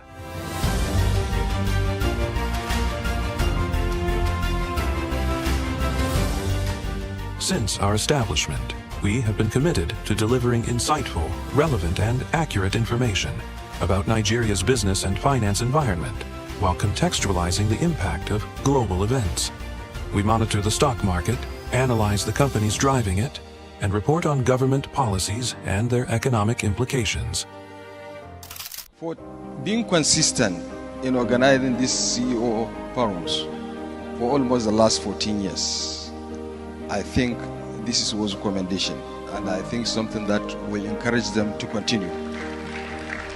From decoding market trends to dissecting economic shifts, we offer actionable investment ideas and serve as a compass for decision makers navigating complexity. Beyond headlines, Business Day fosters discussions on critical economic issues through impactful conferences and events. These platforms bring industry leaders together to share narratives that drive innovation and spark meaningful dialogues. Our events galvanize connections, bridging the gap between inspiration and achievement. For businesses seeking visibility, our strong digital presence offers unparalleled opportunities. With millions of followers across social media and a dynamic website attracting visitors from within and outside Nigeria, Business Day is the ideal platform to boost visibility for your products and services.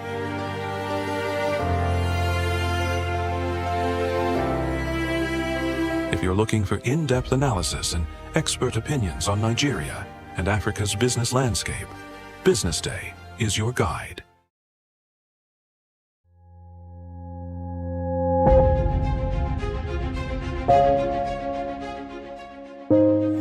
Good morning and welcome to the BDTV Breakfast Show. I am Bethel Ogunjobi. My name is Elizabeth Musa. And this is the social listening segment on the BDTV Breakfast Show. We're talking about the Fly Nigeria Act. Can you give us a background into what this is about?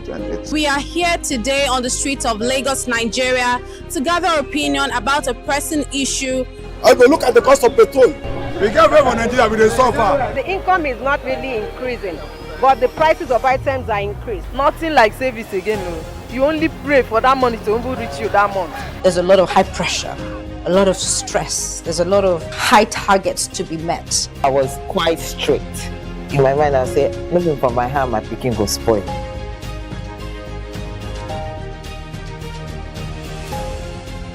To allow all banks and all the players in the space 15% inflation target achievable in 2025.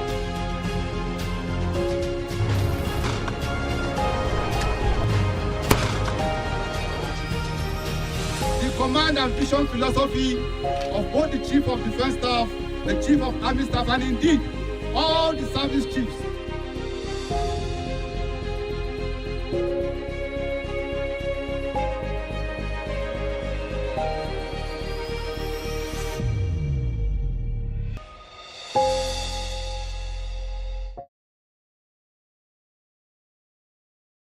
Attention business, join the ranks of the best with Premium Business Day. Access in-depth analysis and expert opinions to stay ahead. Subscribe now at premium.businessday.ng and unlock premium content. Plus, you get 50% off your first subscription. Don't miss out. Make smarter choices and seize new opportunities. Sign up now and elevate your business game. Visit premium.businessday.ng today.